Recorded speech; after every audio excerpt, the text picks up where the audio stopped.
Congregation, please be seated and open your prayer guides to the book of Revelations, Psalm 69.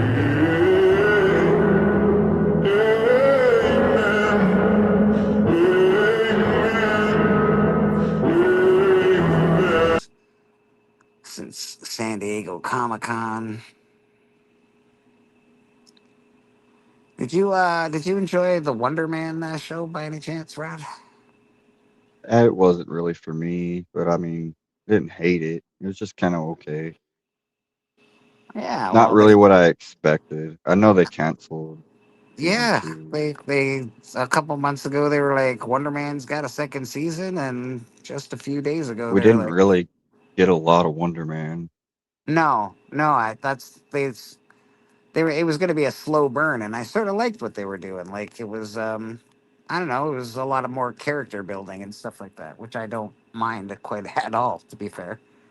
Um, and I'm just sort of shocked because it was one of their more well received shows, and they decided to cancel it, which is weird. Wonder maybe they're just done with that whole part of the universe. Like, I'll tell you that actor that played as Wonder Man, yeah. he's in a TV show that's on Netflix right now called Man on Fire. Oh, is that based on the movie Man on Fire? Yeah, it's Okay. really good show he's in. It's really good. I love that movie. Denzel Washington fucking killed it in that movie. Same with the little Mm. girl. I can't Dakota Fanning, I think, was in that movie when she was really small, I believe, and she fucking nailed that shit. I don't usually think kid actors are very good. I think they're they sort of shit, but she was pretty good in that. All right, who do we got going on here? We got Mr. Nerdy hanging out in the back. Mm. Mr. Nerdy on the Yeah. job, petting the dog. Can I pet that dog? What's your poop, buddy? Yeah, I Nice. just got back from picking up all of this, and like again, they screwed up. I asked for half a scoop. I only paid for half a scoop. They need like a full scoop in the back of the truck. Nice. So Full scoop is better than half a scoop, buddy. And you paid for half a scoop. You're looking like a genius over there. yeah, it was like the last time when they did that with the sand and stuff. They gave me a full thing of sand. I was like, That's why they're sending you now. They're like they just like this guy. They keep giving him full scoops. yeah, they're giving them extra stuff. So I got to fill in this, this area with it along the fence. Well, you're already doing better than I am this morning, TM. Yeah, I man. He's slept right through my work shift. oh god, Oh that's bad. no. I have never done that before. Oh yeah, that sucks, bro. Let's just That cross the sucks. fingers. No phone calls. Yeah, for real, man.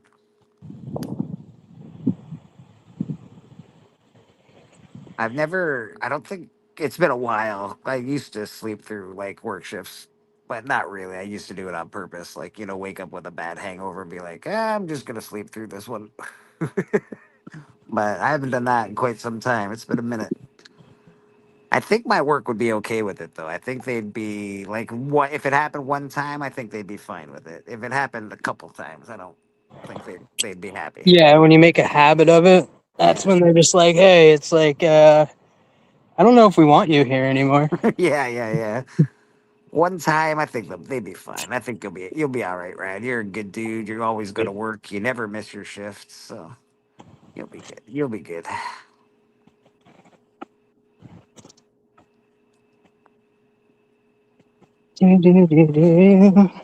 So I'm watching a lot of Todd McFarlane lately, and Man, I hope he Rad, puts out that animated movie.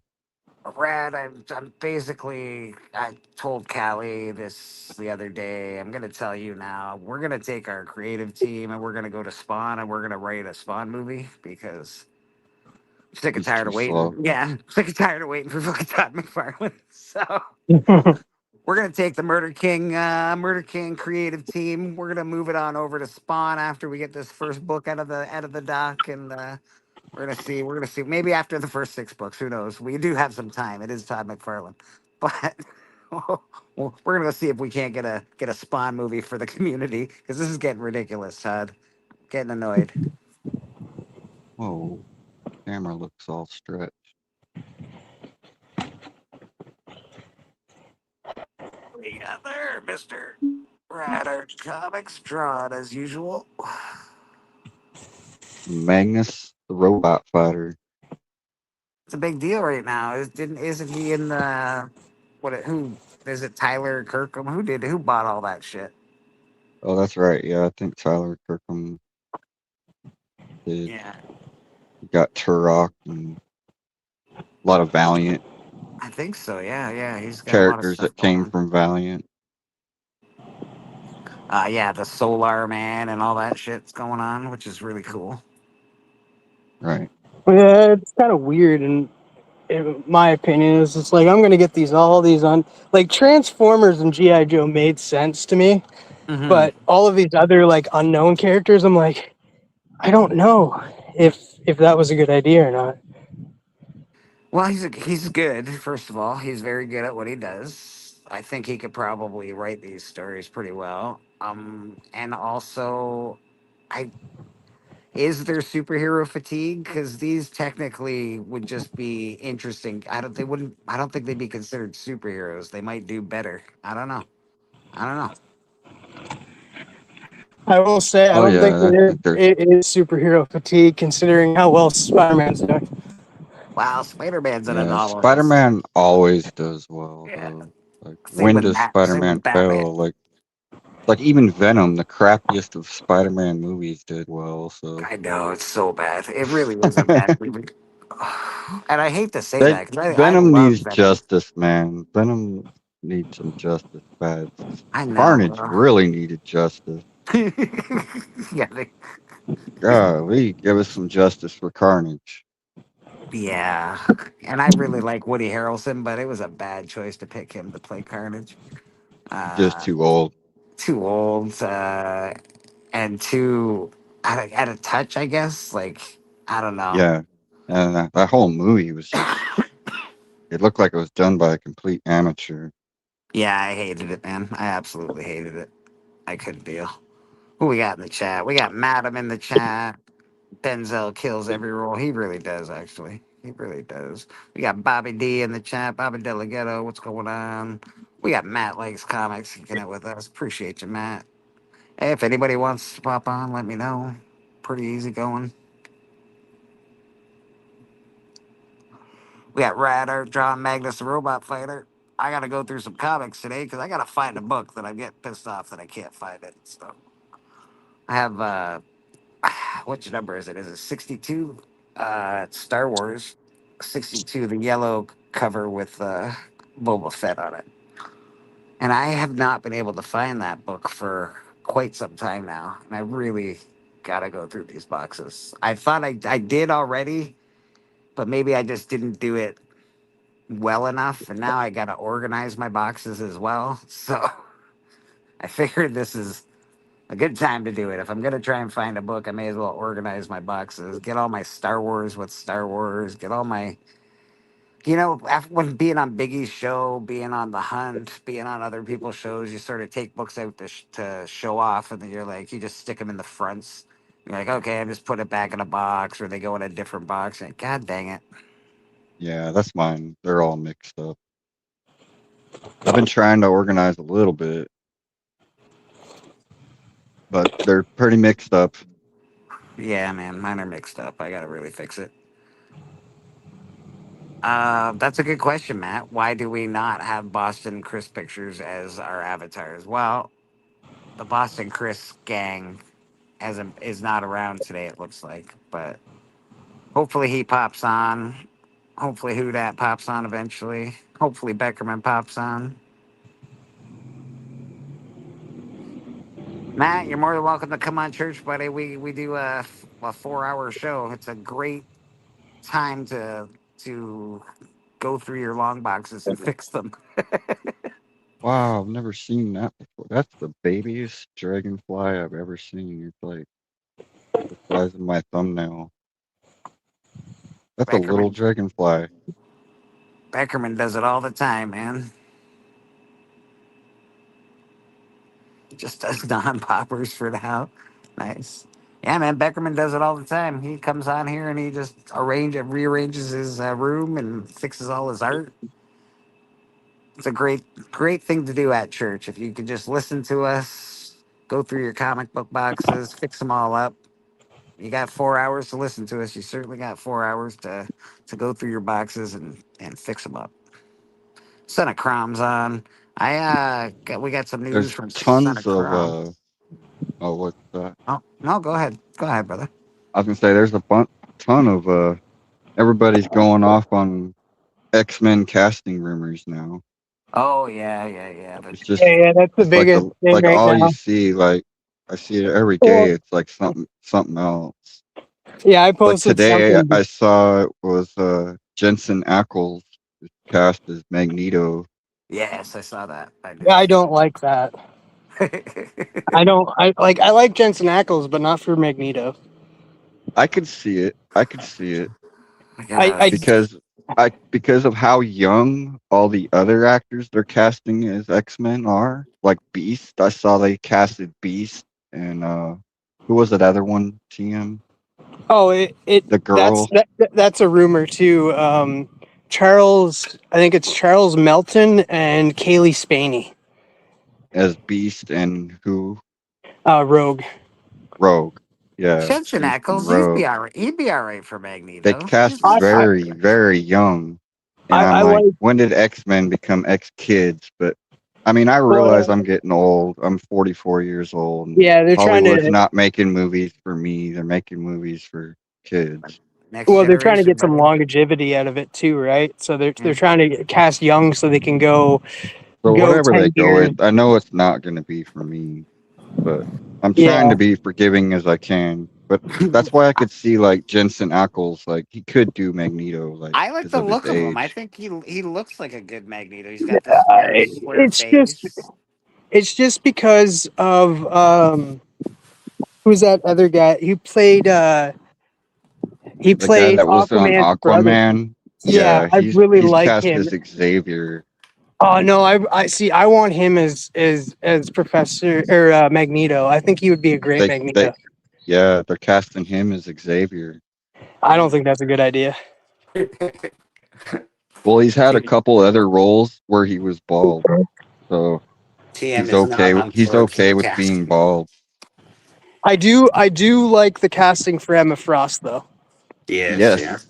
Yeah. What's her Some name? I forgot. Samira Weaving. Samara Weaving. Yeah, Yeah, she's yes, I'll be perfect. right back. I gotta go JSS get in the another house. seat. Good morning, JSS. We also got some news from Son of Crom. He will be starting up the Midnight with Monsters show again. So if you enjoyed Midnight with Monsters, I did. I always like that show because I like monster books. So, so call me crazy, but that show's starting back up again. Don't know exactly when, but probably next weekend is my guess. So that's always fun. So guys, As for a moment, But I'm the gonna be like back and to forth from me, my like phone, so I can't I hear know that, anything. no and really problem, like TM, that's fine. I don't like how they're casting young, but like because like the X-Men I know are the ones from like the cartoon, and in the cartoon like it didn't go much into the origin. Like we Mm. didn't have to, it dove into when they were already X-Men, like when Xavier already got them together. And like I don't feel like we need another origin. We don't need to see, oh, this is how it all started, the X-Mansion. I'd rather see it like already into the story a ways, but I that's understand just that. me. I And I understand that. guess like, I but like a good they're gonna origin go. story though, buddy. I love a good origin story. I actually think they miss out on And good. really, like in the comic books, like X-Men #1, Jean Mhm. Grey was 11 years old when Professor X recruited her, and Yeah, Cyclops was 16. yeah, But yeah. like the X-Men I know, Cyclops is 28, Right, so right. like he's like later in his years. Like those are the ones I like. I like when he's the teacher, not Yeah, you not can't. not not the not the student. It's When he's Hollywood though. surpassed being a student, now they're teachers. It's Hollywood though, man. They want longevity out of their characters. They want at least a 10-year franchise to make billions Yeah. of dollars. We Hmm. know we like it's there's some things you have to just forgive and get over because it is what it is. They have to And change it. look at how well First Class did. Well, Hmm. like not like well wise, but like how it was received. Like people liked the First Class where Xavier was young ish, I thought he and was a that little too young. I thought he was a little too young, but I did love those movies. I like the and like what's his Days of name? Future Past is one of the best X-Men movies that they ever made. Michael Fassbender was a good Yeah, Magneto. He was Michael Fassbender great. was fantastic as Magneto. He was very good. He could still play Magneto. I don't see why they just wouldn't ask him to do it again. But that's fine. We'll go with someone new. But I would love to see Fassbender do that again. Yeah, make them all young and sexy. Like, see, Drew knows what's up. Yeah, back in the day, they just used to hire the best, actor for the part. But now it's a matter of how young can we make our character. We need them young. We need Oh no. 20,000 years of life out of these characters. Um. Also, like since they like the first casting, like the actual casting, because all of it other than that is rumors. Is Emma Frost? Emma Frost, that is confirmed that she is cast as Emma Frost. So it makes me believe because there's rumors going around that they're not going to call it X-Men. So I'm thinking they might call it Generation X because she did They're, lead that team. they're talking about staying away from the title X-Men, Yeah. which is a big, a big already controversial thing. People are, why aren't they calling it the X-Men? I'm like, oh, yeah, Well, fair enough.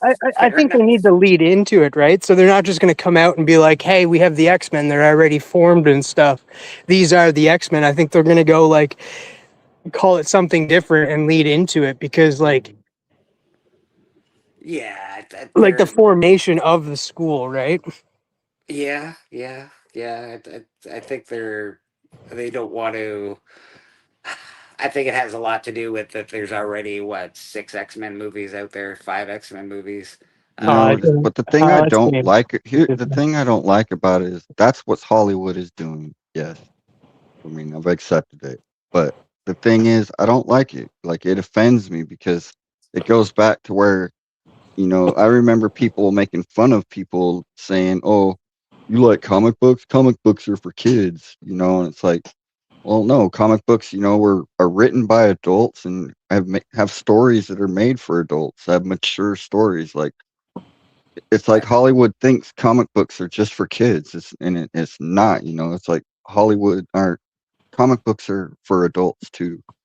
Like I think adults need a movie too. Like it's not just we I've shouldn't said it. just make movies for kids. Like we need Well, that's movies why we for get us like the too. Deadpool's, right? And then we get the Logans, and I think they're gonna go right into. I think they're gonna go R rating with Ghost Rider. I They think that's should. They should. I think that's what we're gonna get for Ghost Rider in that, and that's gonna be But the adult movies. we've already said this. Like I've said it. I don't care that they have movies that aren't made for me. I just want them to make movies for me. So like they can have the child version of the X-Men, but I would love. I want a rated R He Man movie. It's never going to happen. It was a child's property to begin with, but I'm almost 50 now, so that's what I want to see. I want to see He Man like Conan the Barbarian. That's never going to happen. I wish it would, and they'd probably make a ton of money. Hollywood has, they have forgotten where their money comes from, and their money comes from people like me and people like you and people that are in their 30s and 40s that love these characters. So. You're not wrong. You're not wrong at all. It's just But at the same time, how many of us are going to the movies to see these? that's true. That's true too. That is true too. Most adults just stay home to watch movies. So I don't know. It's a hard. They're not in an easy spot. Hollywood's not in an easy spot where we give them we give them shit like constantly. They're just constantly under fire of how crappy they are. So I don't know. I don't know. It's difficult. I like Drew Manchu's Call It Dirty Fucking Muties. Nice. Go to a Comic Con and it's mostly adults. It's true. That is true too. Adults do collect the books. Making it an R rated doesn't automatically make it good. That is also true. Though we have, like Deadpool's R rated, it goes really well. Logan R rated, it goes really well. I'm just saying there's been some experiments and they've all done pretty good. I have comic issues. Good to see you. Yeah, I think we're caught up pretty much. Yeah, I don't know, man. I don't know. They're gonna be young, that's for sure. I just don't want to become like my dad and hate everything that is like made for young people. My dad hated like The Incredible Mr. Limpet. I don't know if you guys know what that is, but it's a movie that it's one of the first, I think the first movie that involved cartoon with live action. And my dad hated it, bro. He hated What movie was cartoons. that? The Incredible Mr. Limpet. Oh, I know. I only It's know like Cool World and Who Framed Mhm. Roger Rabbit. It had Don Knotts in it. It's very old. It's very old, but it's a great movie. If you like the history of movies, it would be a good one to watch. I don't know if you'll like, it's a very old movie, so it is. Um, Hey, I have comic issues. I got your message in that, and yeah, sorry I didn't reply, but like, I was busy at the moment, so I just liked it. But yeah, we'll talk, and that it might be like in the next couple weeks or something, and that I'll be available. But yeah, I'm interested in coming on. Yeah, absolutely. Comic issues also makes a good point with Deadpool and Logan. The characters carry the R rated, and you're right. Absolutely, I think someone like Blade would carry an R rating. I think somebody like Ghost Rider should carry an R rating. They don't all have to be R rated. Spider Man shouldn't be an R rated movie. The Friendly Neighborhood Spider Man is the Friendly Neighborhood Spider Man. Oh, I think we lost a rad and we gained a rad for some reason. I'm not sure what's happening here. Hold on. I don't know if I can. It's only giving me the option to remove from stage rad, and then it's not giving me the option to add your other one yet. Do you want to just leave the studio and come back? I'm not sure what's happening, Brad.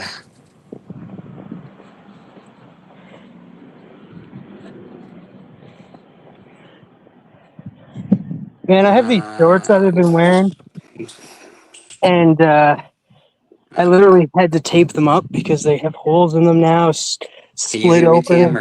or my? I can Can I hear hear. you? I don't know if you can Hmm. hear me. All right, I'll be back. YouTube, this whole StreamYard thing this week has been giving everybody issues, man. It's getting annoying. We pay a lot of money to be on StreamYard. StreamYard to fix your stuff. Yeah, get your stuff together.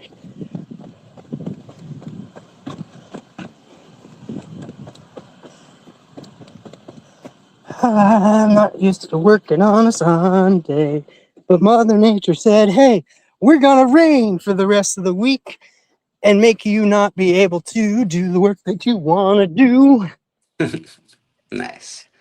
Yeah, Spider Man's great as far as it doesn't need to be a rated R movie. Spider Man's never needed to be rated R. Um, I wouldn't mind an R-rated Spider-Man movie. It's Friendly Neighborhood Spider Man. I don't know if it needs to be. There doesn't need to be blood. There doesn't need to be super amounts of swearing. Like the only one that, and like I don't think it needs swearing in it, but the only one that I would say like would need to be R-rated and would be a good one would be the introduction of Carnage with Spider-Man Mm. or Kraven's Last Hunt if they adapted that. Drew Benju says he's going to see the Odyssey, but did you guys hear Spider Man isn't even in it? He is actually, but he's under. He's playing a secret character. He's Spider Man. He's gone back to the past with some Pym particles or some bullshit. Yeah, I highly recommend the Spider-Man movie. It's up there with some of the best. Spider-Man films. Um, that's what I hear. I hear it's either the best or one of the best Spider-Man films. Uh, it's everybody's loving it, so that's cool. Tan, I do not think. I think the drive-in theater closed last year around me. Oh yeah. They opened one like here in like it's just outside of Summerside, and it's Slum Park. That's what they Mm, call it and stuff. It's like a 10-minute drive. nice. They opened one up there like 3 years ago, and it closed within two. Yeah, I don't know what it is. I don't know why they don't do well. They're pretty. I don't Yeah, know. they still have one. Like there's still one here, but it's like pretty far from where I'm at. It's like in Brackley Beach, and that Right. they still have one, and that's been the longest running one. And that and Like if we just had a bunch of if Pony Boy and his friends would just come to the drive-in theater, oh yeah, Stay everything would Golden. work out. Yeah, man, everything would work out. Until it didn't. Until like I don't know,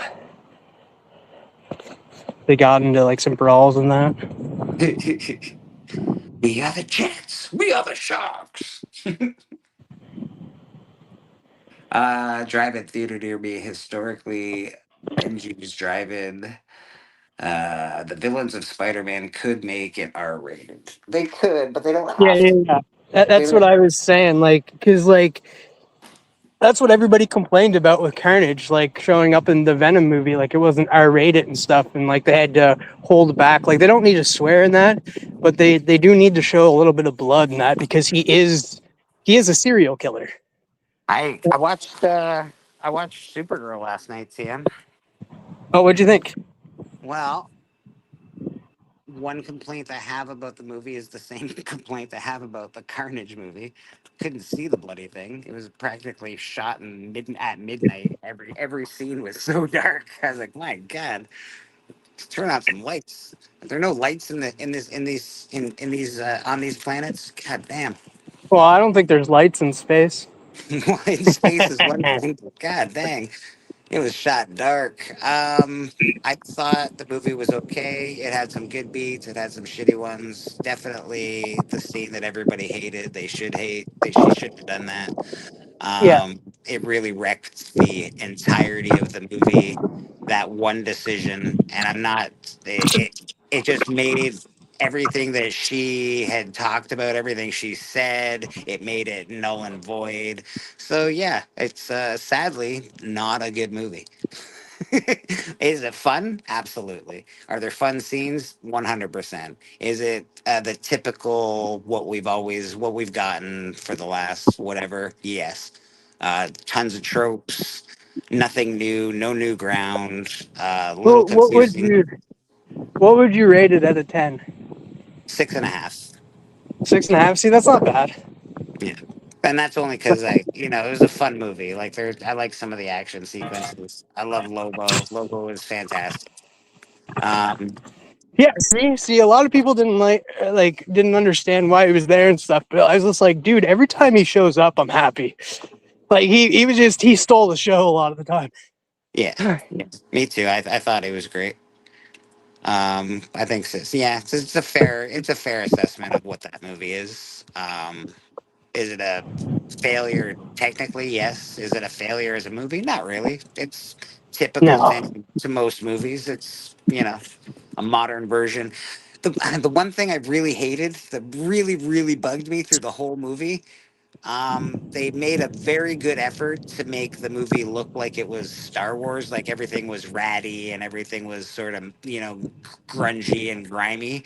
Even the outfits were grungy and grimy, except nobody had any dirt on them. I, I was like, this whole place is so dirty, but everybody's outfit looks like it just came fresh from the dry cleaners. I'm like, what is happening here? That I don't know why it bugged me so much, but it bugged me immensely. It bugged me immensely through the whole movie. Maybe I'm old. Steve White, how you doing, buddy? Good to see you. hey Steve White, did you get my thingy-majiggy? And that I think you know what I mean. And like that does sound wrong and stuff. Yeah, Did you get my yeah. picture, baby? Steve White, I'm sending you my thingamajiggy. What? Yeah. Tell me, get rated on a scale to 1 to 10.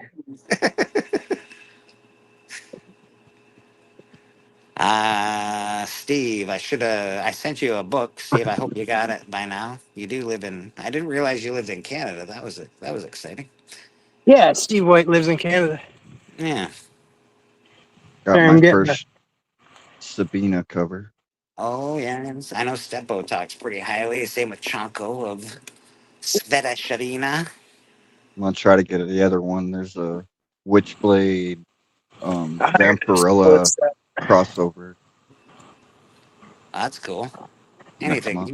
Anything with Witchblade, I think is right up your alley, Rad. You got a ton of Witchblade, don't Yeah, try Radlick's to. Witchblade? I didn't know that. you?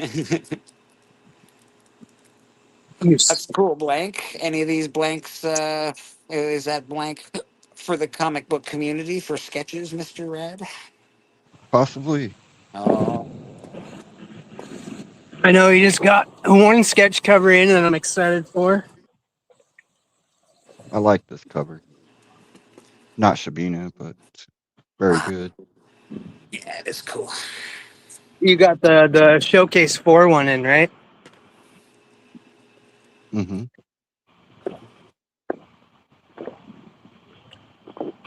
You don't got that in? I thought you got it in. I said, mm-hmm. Oh, I thought you said no. Sorry, No, I'm trying to get a drink here. we got TM on the job site hanging out. He's working. He's working his fingers to the bone.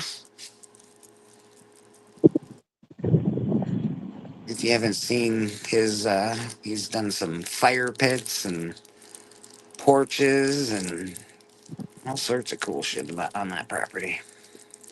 Yeah. And it's nice that it's extra though, TM. It's nice that it's like, you know, getting that extra really helps. Yeah, and I Awesome make my cover. own hours. Like I come in when I want to, right? Oh, It's like I that's just came in today because I was just like, because it rained like pretty much all week, and I was just like, I don't know. For me, and that like, that's I awesome. itch to get the job done. Yeah, yeah. So I'm the same. I'm the same. I like to when I'm working, I really like to work. When I'm not working though, I really like to not work. My step counter Appreciate. during the week. Oh my god, these are cool as hell, Red. My step counter during the week is I think it's like 28,000 steps a day or something like that. And my step counter on the weekends it's like 120 steps a day. I basically go from my living room to my bathroom. That is as far as I walk. It's yeah, terrible.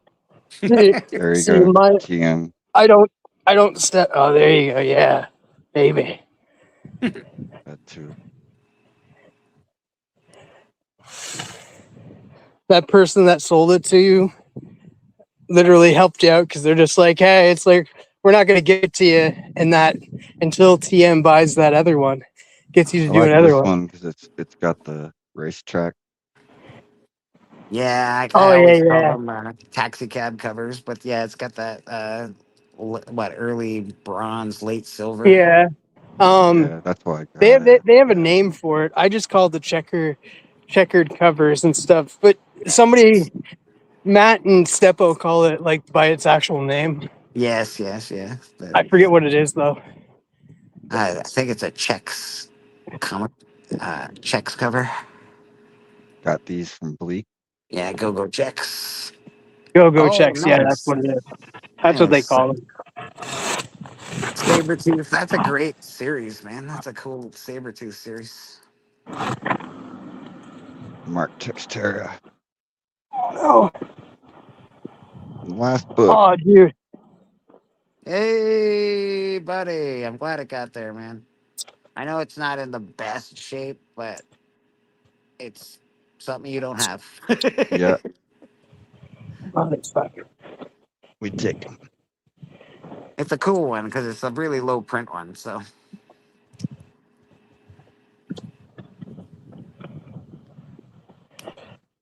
I need Yeah, to and I finish. just ordered a bunch of Spawn low prints. I should be able to show next weekend. I got FOMO'd yesterday by bloody Steppo. God dang it, Steppo. I What lost was he? sound there for a minute. What was he on? That He FOMO. He showed on his Instagram. He showed a bunch of Nazi werewolves from outer space. uh, I was like, God dang it! Now I need Nazi werewolves from outer space. I never thought I'd be able to say that sentence out loud, but here we are today saying I need Nazi Nazi not werewolves doing. from outer space. I need them. Yeah. So I went and Rob got them. Zombie song. Yeah, I also I didn't realize it because I thought I was just buying that, but I bought so that particular comic group there's 12 books in that comic group.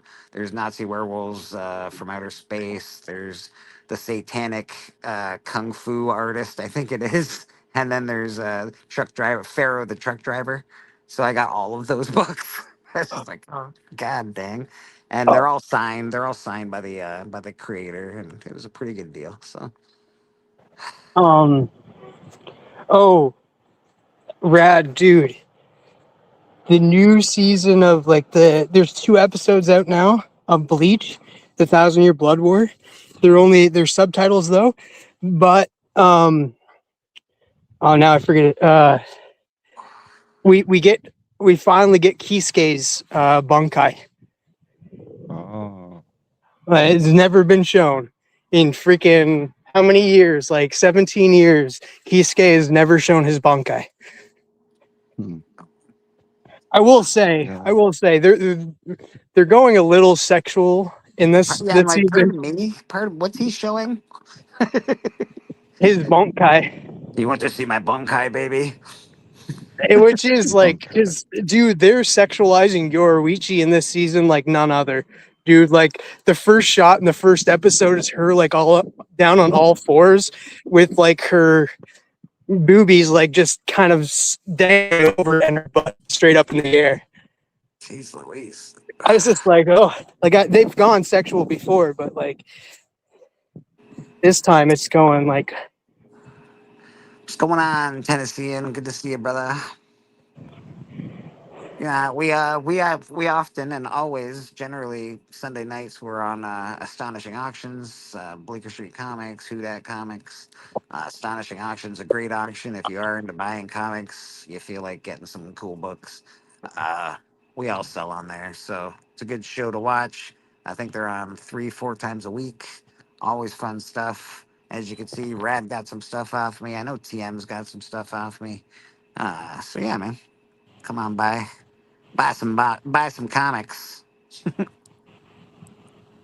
I still got to find all my Nightfall and my Night Quest. I wanted to do that, but that room is an absolute nightmare to find comic books in. There's 100 boxes of comic books, and they're 4 high, and there's stuff on top of the box, like toy boxes on top of those boxes. I'm just like, God dang. I don't know if I want to do. I don't know if I want to get into that today.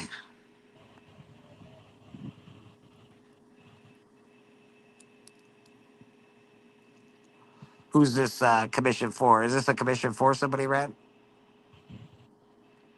Yeah, that's for Green Llama. Green Lava. He's killing it with you, hey? He's really buying a lot of art. He's getting the collection. Really Get good in while, collection. yeah, man, get in while the getting's good. Uh, Before Rad's too famous and expensive to get art from anymore, guys. It's just the way it is. He is drawing Murder King. The second book will be his baby. He's got a cover for Murder King, the first book, and some cool concept art as well. Brian LCS, what's going on, my friend?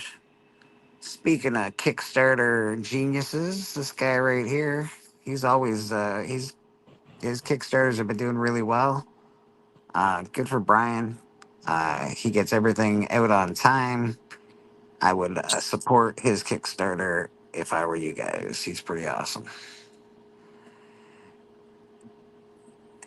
X3, hello to you, my friend. Good to see you.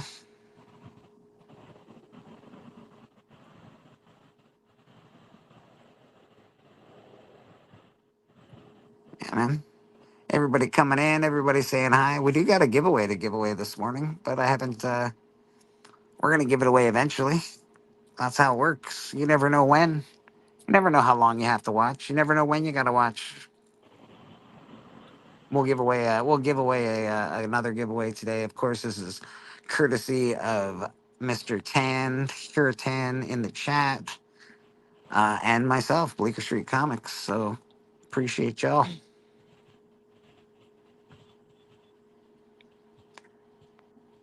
Mr. Ryan Riley, good to see you, man. Ryan, you should message me on Instagram. I'd like to chat with you about some music. I need like I don't know, like 2 or 3 minutes, something that can be looped, maybe. Uh, Something scary and cool and dark and ominous and haunting. If that's not enough, I need all of that. I need a little song for the comic book campaign. I'd love to do a video on our Kickstarter page with that song, obviously, and do a video and talk over top of it, and maybe do a little scene from the comic, or explain who the creators are, that kind of thing. So, you do have some time? I'd love to. I'd love to do that. A Monday night special with Bleak, TM, and Biggie to replace Alan's show. Well, he has. Oh, yeah. Is he not doing the Monday night special anymore? Huh. That's crazy. I guess. Yeah. I guess he's taking a bit of a break, right? I think that's the deal. Yeah, he's not doing the Monday night special, but he's still gonna put out videos, just not as much. And he's still gonna do the Friday hangout. It's just the Monday special and a few other videos. Because he's gone. He's done at least 9 videos a week for the last 5 to 6 years. Yeah, he's so many videos, bro. He's like one of the hardest working dudes on YouTube. And if people wonder why Alan grows, that's why he does videos. He does lots and lots of videos, and Yeah. he's good at what he does. Um, they are taking a break. Yeah, I know Alan got in an accident a few years, like a year, maybe two now. I don't know, and he hasn't been doing so hot since. So I hope he's doing okay. Yeah, he definitely needs a little bit of rest. That's probably the biggest thing he needs is definitely rest. He needs to stop pushing himself to do so many videos. Relaxation, not looking at a screen would probably help. Yeah, especially with the headaches that he gets. Yeah. I hate Illinois' not Nazi werewolves. Oh, geez. Yeah, man. I don't know. Those Nazi werewolves, I got FOMO'd big time.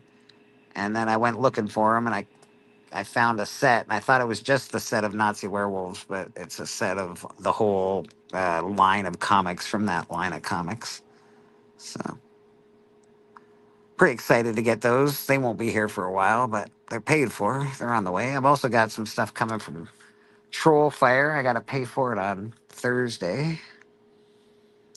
Yeah. So things are moving along. We're getting books. I got a book that you might be getting jealous of, TM. It's coming. It's coming.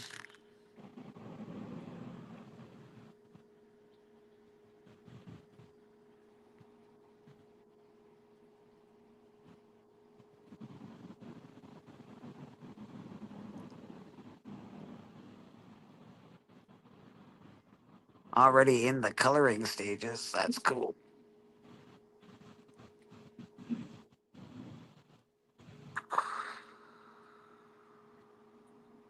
That looks great, Rad. It really does look really good, man.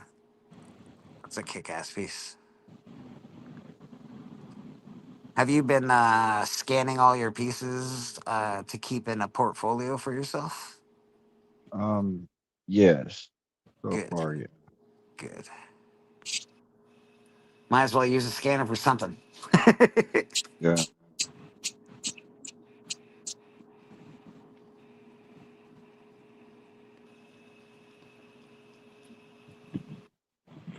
I'm gonna get to my computer soon. We'll get to some comic book news. We'll get to look at some Murder King. We'll get to do a giveaway at some point in time today.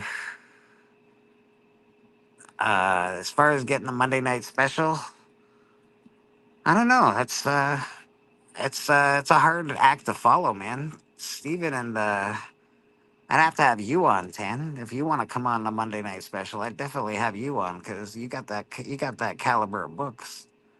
Doc has some great books, amazing books.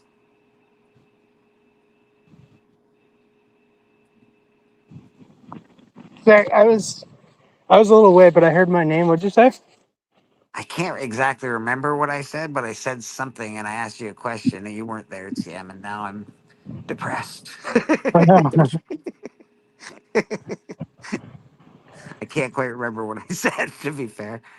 Yeah, I'm just shoveling piles so I can get What are you doing, access. stone or dirt? Um, it's I don't I don't know what you call it, but it's not like gravel. It's not as heavy as gravel, but heavier than dirt. And it's just this stuff that we're putting It along. might be called screening. It could be just like the This thin, stuff here. yeah, thin. Okay, yeah, I think it's called screening. Yeah, it's sort of. That's good. That's good. Don't uh, don't cover the wooden fence with it, otherwise the fence will rot from the bottom. Yeah, no, I just gotta go from the along the side here and that. It's not, yeah, it's definitely not touching the fence, but I do have to add another layer. Yeah, But I'm yeah, just yeah. going along.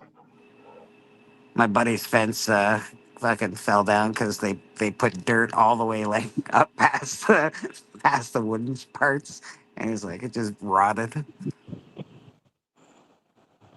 Aggressively relaxing. Thank God I'll get to spend another Sunday with you, my friend. Honestly, Frig, man. My why? phone's like, Your phone is what? Sorry. it's like this thing eats it. Oh yeah, yeah, yeah. Streamyard kills your phone, bro. What is it, 12:40? I'm only here till 4 today. Yeah, Streamyard actually crushes your phone. I think when I used to be at the market, I would be on my phone. I'm on my phone right now, but I'd be on my phone on Streamyard, and I think it would last till maybe from my till 1 o'clock before I had to start looking for batteries and plugging stuff in and doing all that shit. I know mine Yeah, will drop like 1% per minute. Whew. yeah. Like I Ryan want, Riley. Oh, sorry. Go ahead, Tim.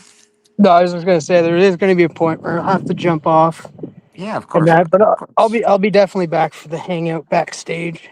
Yeah, man. Yeah, we always have a pretty lengthy hangout backstage after church. It's always fun. Brian Riley says they're actually finishing up a new album right now. We've got a few songs on Reverberation you might like for it. Okay, very Oh, cool. nice. Man. Yeah, I just need something cool, something dark. Because guess what? There's no hope inside City, baby. Murder King. If you're looking for a book full of hope, you're looking in the wrong. You're looking in the wrong corners. Yeah, this comic book's for adults. No kids allowed.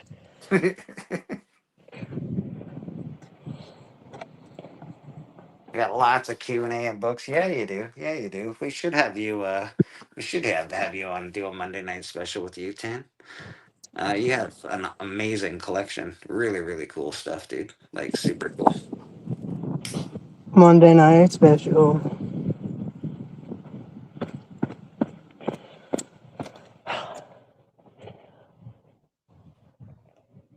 Yeah, man. We'll think about it, brother. We'll think about it. I don't think I have too much to do tomorrow.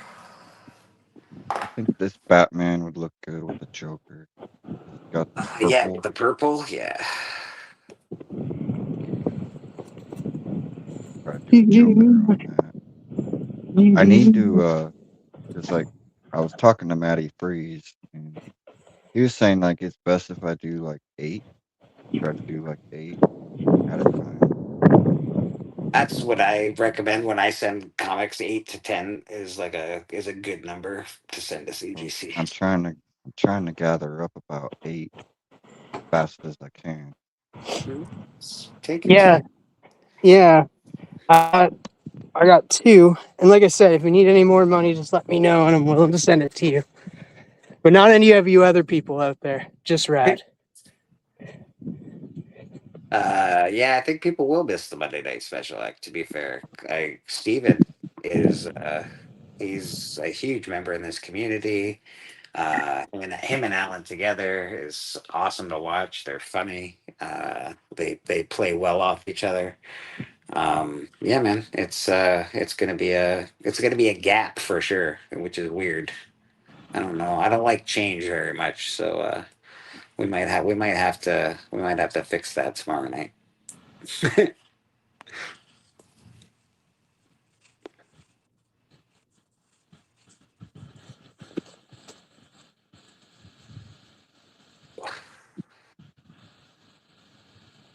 Hey man, it's early morning for me. I was up really late last night, so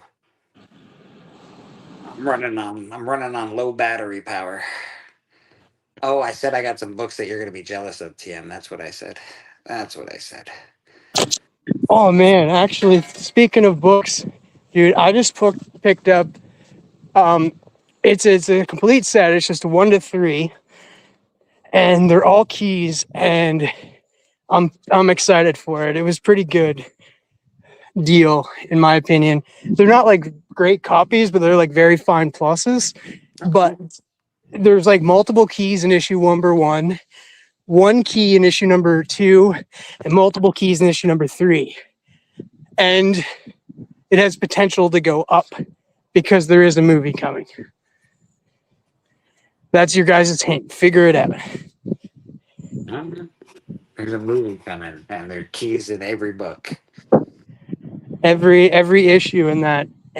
So this is a quiz for you guys that are on panel, you and Rad, and for people in the chat. And it's not. I have some other information, folks, that you'll be happy to know. It's not DC, Marvel, IDW, Dynamite, or Image. Image. So it's none of those publishers and stuff. So 3 issue mini, all have keys in them. Multiple keys in issue number 1, multiple keys in issue number 3, and there is a movie coming. Like, who's left? I don't know. Are we talking Charlton? No, it can't be Charlton. Hi guys, I just came on to clarify a little bit with Alan. I've talked to both of them behind the scenes a little bit, and I know a little bit more here. They're not planning on killing the show. It's just on hiatus. They're going to come back when Steven feels better, and Steven's ready to come back on camera again. That's fair enough. So that could be 2 weeks, that could be 2 months. So yeah, anybody who wants to step in the breach can go ahead and do so, because there's 1 week, actually, one of the guests I have coming, he needs to come on Monday. So I'm going to have a Monday night show that particular week. But, I love the fact that we want to keep this alive. Yeah, man. Alan plans, like, he's not going to be expanding. He is cutting back, and he's not going to be expanding his own stuff for a while, but the Monday special will come back when Steven's ready to go. This is and it's no pressure on Steven either. If Steven needs 6 months, Steven needs 6 months. That's the whole Well, there's YouTube. There shouldn't be any pressure when it comes to this stuff. Exactly. No, I know. The second it stops being fun, you need to step back. Yeah.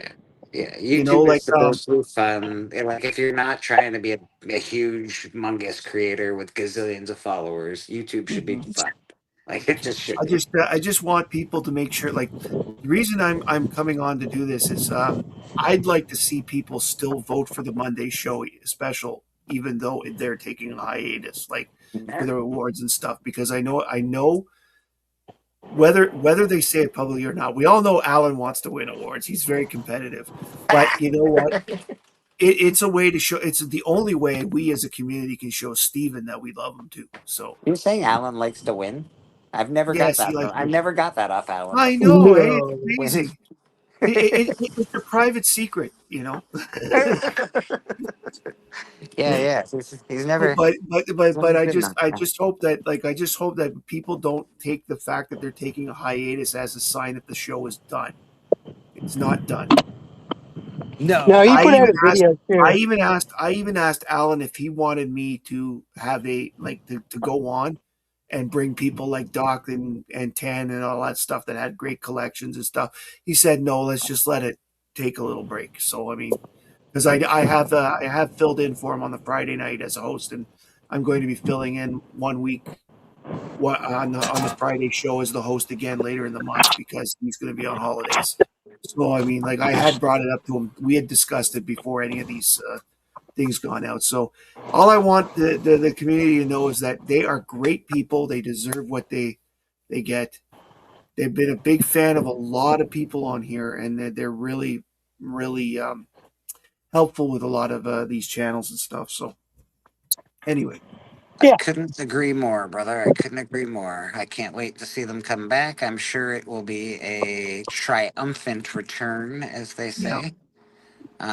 You know, Steppo's always getting cool stuff. Alan's always getting cool stuff. So I imagine the show when they come back is going to be something special. So, They'll probably have like 200, 250 people watching the first oh week.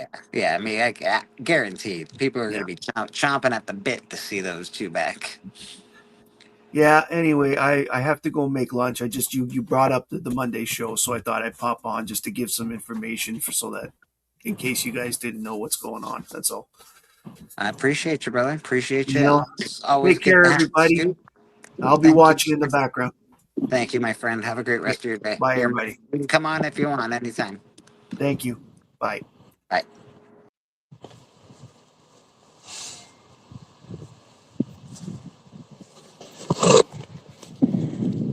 Get quiet. Hello? Hello? Switching, There? switching. I just switched over to my computer. That's all. A little break. Yeah, I can't really see my screen. Maybe that's why I hunch when I'm on. I don't want people to see my gut. Look at that fucking thing. Look at that thing. Hey, Brad has got his copies of Murder King. Yeah, man. I got myself a copy from him. They will be for sale. I'm not sure how he's planning on doling them out, but if you're a fan of Rad, hit him up for a copy of Murder King. We still got some copies left over here as well. Got Murder King everywhere. It's that Murder King. There it is everywhere. It's all over the place. I got them all bagged and boarded. I still got to sign and number them all. They're all bagged and boarded and looking beautiful. I might go to my LCS tomorrow and see if they'll buy a couple copies off me. Maybe put them on the shelves in my own town. Who knows? That'll be cool. I know Callie's got them on the shelves in California right now, where Callie lives. He's got them on a couple of comic book shelves. So Yeah, yeah, that would be good to put it in your shop there, Rad. it would be cool, right? Yeah, I'm gonna try. And I just found out I got another comic shop that's actually closer. I just haven't been to it yet. Nice. You have a Got a comic big shop that's Joker closer to smile. you that you've never been to? What the heck? Got a big old Joker smile on it, and then you can check it out. That's cool. Called like Smiley's Collectibles or something. That's very cool.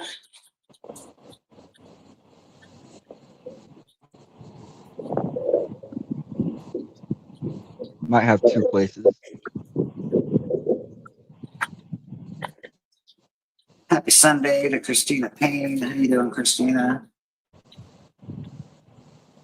This is the giveaway for today. We haven't done the hashtag yet. Who knows when we'll do it? Do it when I feel like it, I guess. This will be the giveaway today. We've got the wedding issue for X-Men. You have the first appearance of the Princess of Pennsylvania. And then you got a facsimile copy of Spider-Man 101. Chaco, how you doing, brother? Good to see you, man. You want to pop on? You're more than welcome to, my friend. I'll send you a link. We're just chilling. We got a giveaway going on at some point in time today. See when that happens. I do have to go through my comics at some point in time. I really should start that. I gotta find a book I've been missing for a while, and I've been procrastinating. I did it once, and I didn't find it, but I don't think I really went through every book. I think I just sort of flipped through, hoping to find it, and I didn't. And I think it's I can't remember the number. I think it's 62. Star Wars 62 is missing from my collection. It's the yellow cover, and I didn't pay a lot for most of my Star Wars books, but that book I paid up for, and now I can't find it. And it's bugging me, man. It's bugging me. Going to be astonishing tonight. Let's check out the news that happened this week. Oh, Hasbro, Action Man. Hasbro are developing an Action Man movie with Guardians of the Galaxy producer Simon Hart and X-Men 97 scribe Anthony Saletti writing the script. That's interesting. I don't really know too much about Action Man per se, but yeah, man, Action Man. First appearance of Action Man, the UK version, G.I. Joe, was in 1979. Action Man Annual. So apparently that's the book that you're looking for. I can show it on my phone, I guess. Hold on a second. That's Action Man Annual #1. So that's the first appearance.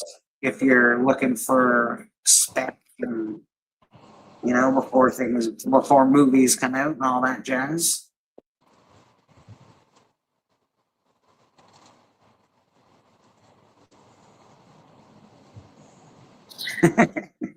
Aggressively, how you doing, better? Yeah, man. It would be cool to see it on store shelves. I'm gonna try and do that. Actually, I'll go tomorrow. I think they're open on Mondays. Have to see. Booster Gold showrunner David Jenkins has backed out of the Booster Gold TV series, citing creative differences. I don't know if Booster Gold will continue to be in production, but right now, not looking so hot for Booster Gold. Again, and that book keeps getting hot and cold. Booster Gold #1, first appearance of Booster Gold. Great character, cool character, sad. There's some very sad parts of his character. It would be cool to see a movie from him. I don't know.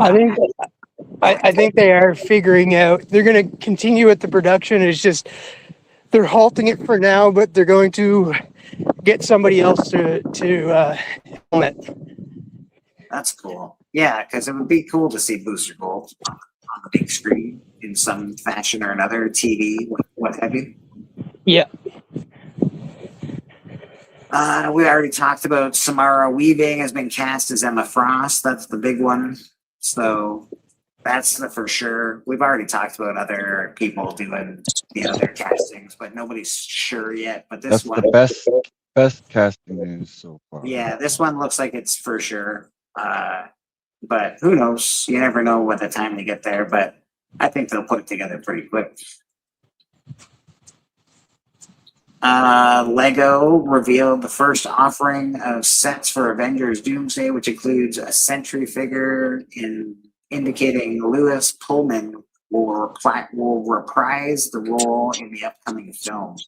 So if you're looking for Sentry stuff, he's probably going to be back. Man, there's a ton of good stuff here. The 6th edition of Vampire the Masquerade is in development from White Wolf, but it seems the multimedia ventures into TV and film is a lesser priority. So mostly just comics, probably. I know I actually have a friend that I work with that reads these, the Masquerades, Vampire the Masquerade. So probably not going to be on TV for a while. Wonder Man, he has been canceled. Sadly, TM, how do you feel about that? Probably not so good. TM actually really liked Wonder Man. I liked Wonder Man. It has been canceled. I don't know why it's been canceled. It's a very well-received show. I thought they were doing a pretty good job with that one. Apparently not. Apparently they're like, screw that. Netflix has paid $500 million to renew the streaming rights to Walking Dead and all its spin-offs for the next 5 years. So if you're not sick of The Walking Dead by now, we have 5 more years. 5 more years. 5 more years. Yeah, Walking Dead. It's going to be here. I'm still collecting all The Walking Dead. I have the later half of the Walking Dead series. I don't have like the first half. I got some of the first books, but not a lot of them. Still collecting that. It's a cool thing to collect, and just finished The Boys. Like watching The Boys, it's very good. I enjoyed it. The end. Legion. Yes. 5 more years. Yeah, man. You know, The Boys was pretty good. It ended, you know, what can you say? It ended poorly. I didn't love the ending of it, but it is what it is. They gave us what they gave us for a while. I'm glad it ended faster than shorter. It didn't go on too long. I don't know. We'll see what happens with the rest of The Boys.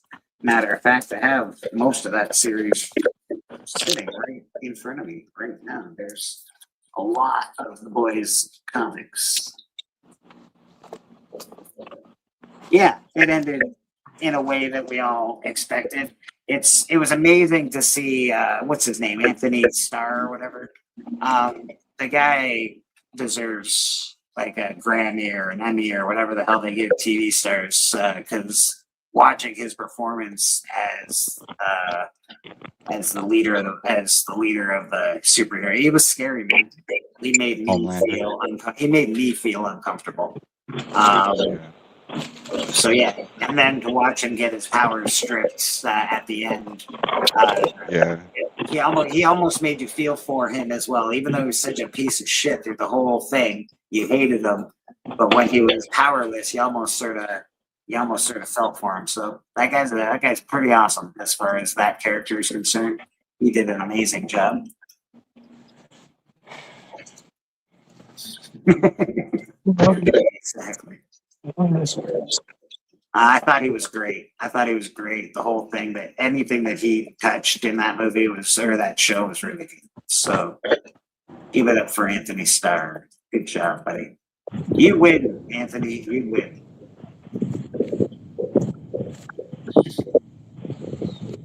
Yeah, that's pretty much most of the comic news that we got this week. Nothing crazy.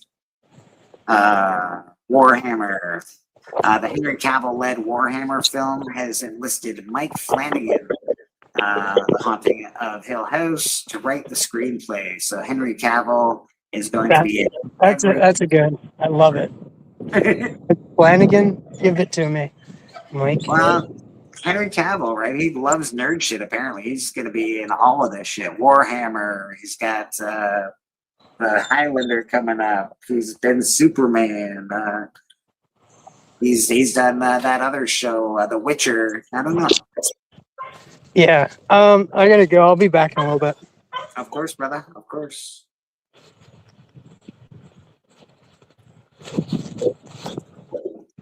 Yeah, man. I think that's it for news this week. But it is definitely there's a lot. There's a lot of news.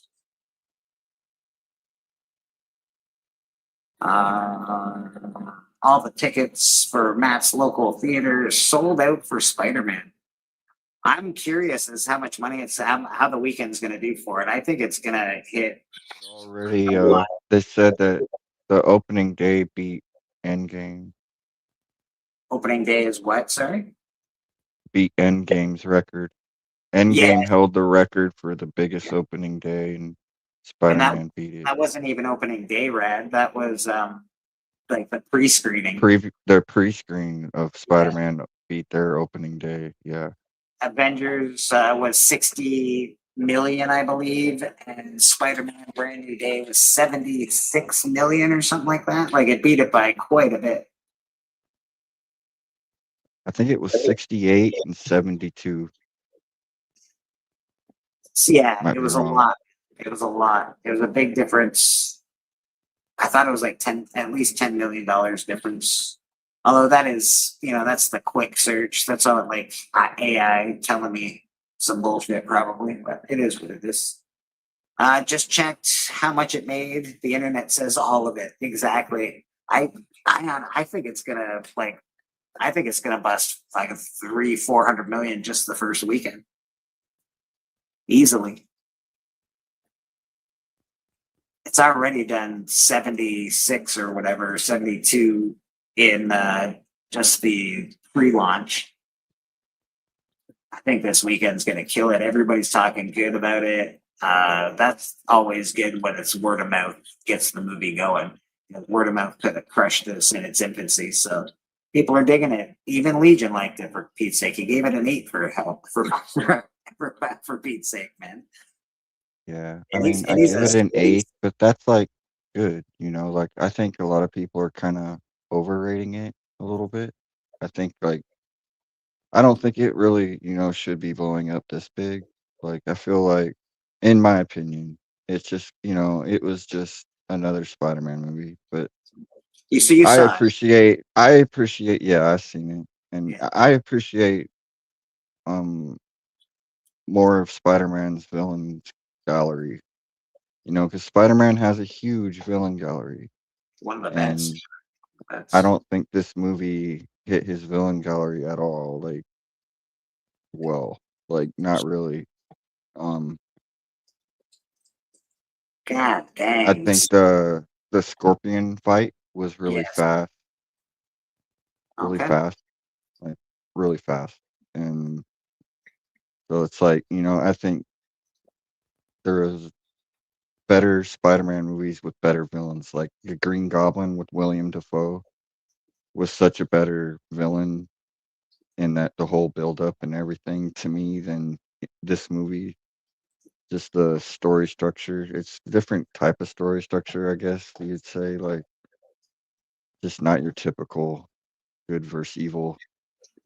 There's a lot of gray in this, so it's looking like a $355 million weekend at the home box office, $950 million worldwide in its opening weekend. Holy shoot. Holy shoot, man. That's crazy. That's almost $1 billion just in the weekend, bro. That's insane. Yeah. That's just like Avatar's not for me, It doesn't mean it's not now you gotta best pick on making Legion. Movies of all time, but now you gotta pick on Legion. Some movies just aren't for me. It just wasn't really it was okay. Like it wasn't bad at all. But I'd say Avatar. It was okay. It took them too long to make the second one for me to be into it. I haven't watched it. I should give it a watch because I don't want to talk shit about something I haven't seen. But the first one was all right. You know, it wasn't. Legion's like, whoa, Rad, pump the brakes.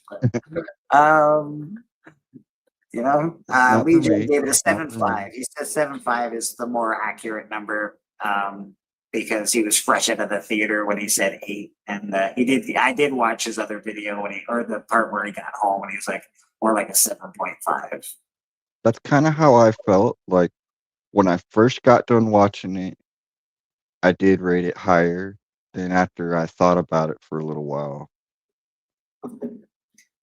Well, that's it. That was actually a contention point that I had a conversation with with you know TM and a couple guys backstage. They really there's a thing in Hollywood with the news people, with the people that cover these movies and cover these things. They want sound bites. They want to get you involved into talking about politics and race, creed, religion, orientation, all of that stuff. And they ask sneaky questions. And you know, these actors and actresses that we're dealing with now, they're what, 20 years old, 20, they're not, you know, they're not great at dealing with media. And they give a real answer and then they get fucking destroyed for it. And it can really destroy a movie. Sadie Sink didn't have the opportunity to do that because she had a gag order, man. She could barely. She's like, yeah, I have a dog at home. Like none of her interviews were I mean, I appreciated that. I did appreciate that because, like, I hate when trailers spoil the whole movie before you even see it, and then it's like, why even watch it? I did. I watched the trailer 3 times, and I know the whole movie. But I went into this, you know, not really knowing what to expect, so I guess that helped entertain me more because nothing was spoiled. It does help when something is spoiled. It really does help, even though we all knew. You know, everybody knows, or everybody knew for months and months and months that's who Sadie Sink was playing. And you know, I won't even say it here, but everybody already knows who she is. The best, worst kept secret in Hollywood history. We all thought it was like, oh my God, this is such a good secret, but everybody guessed right off the bat.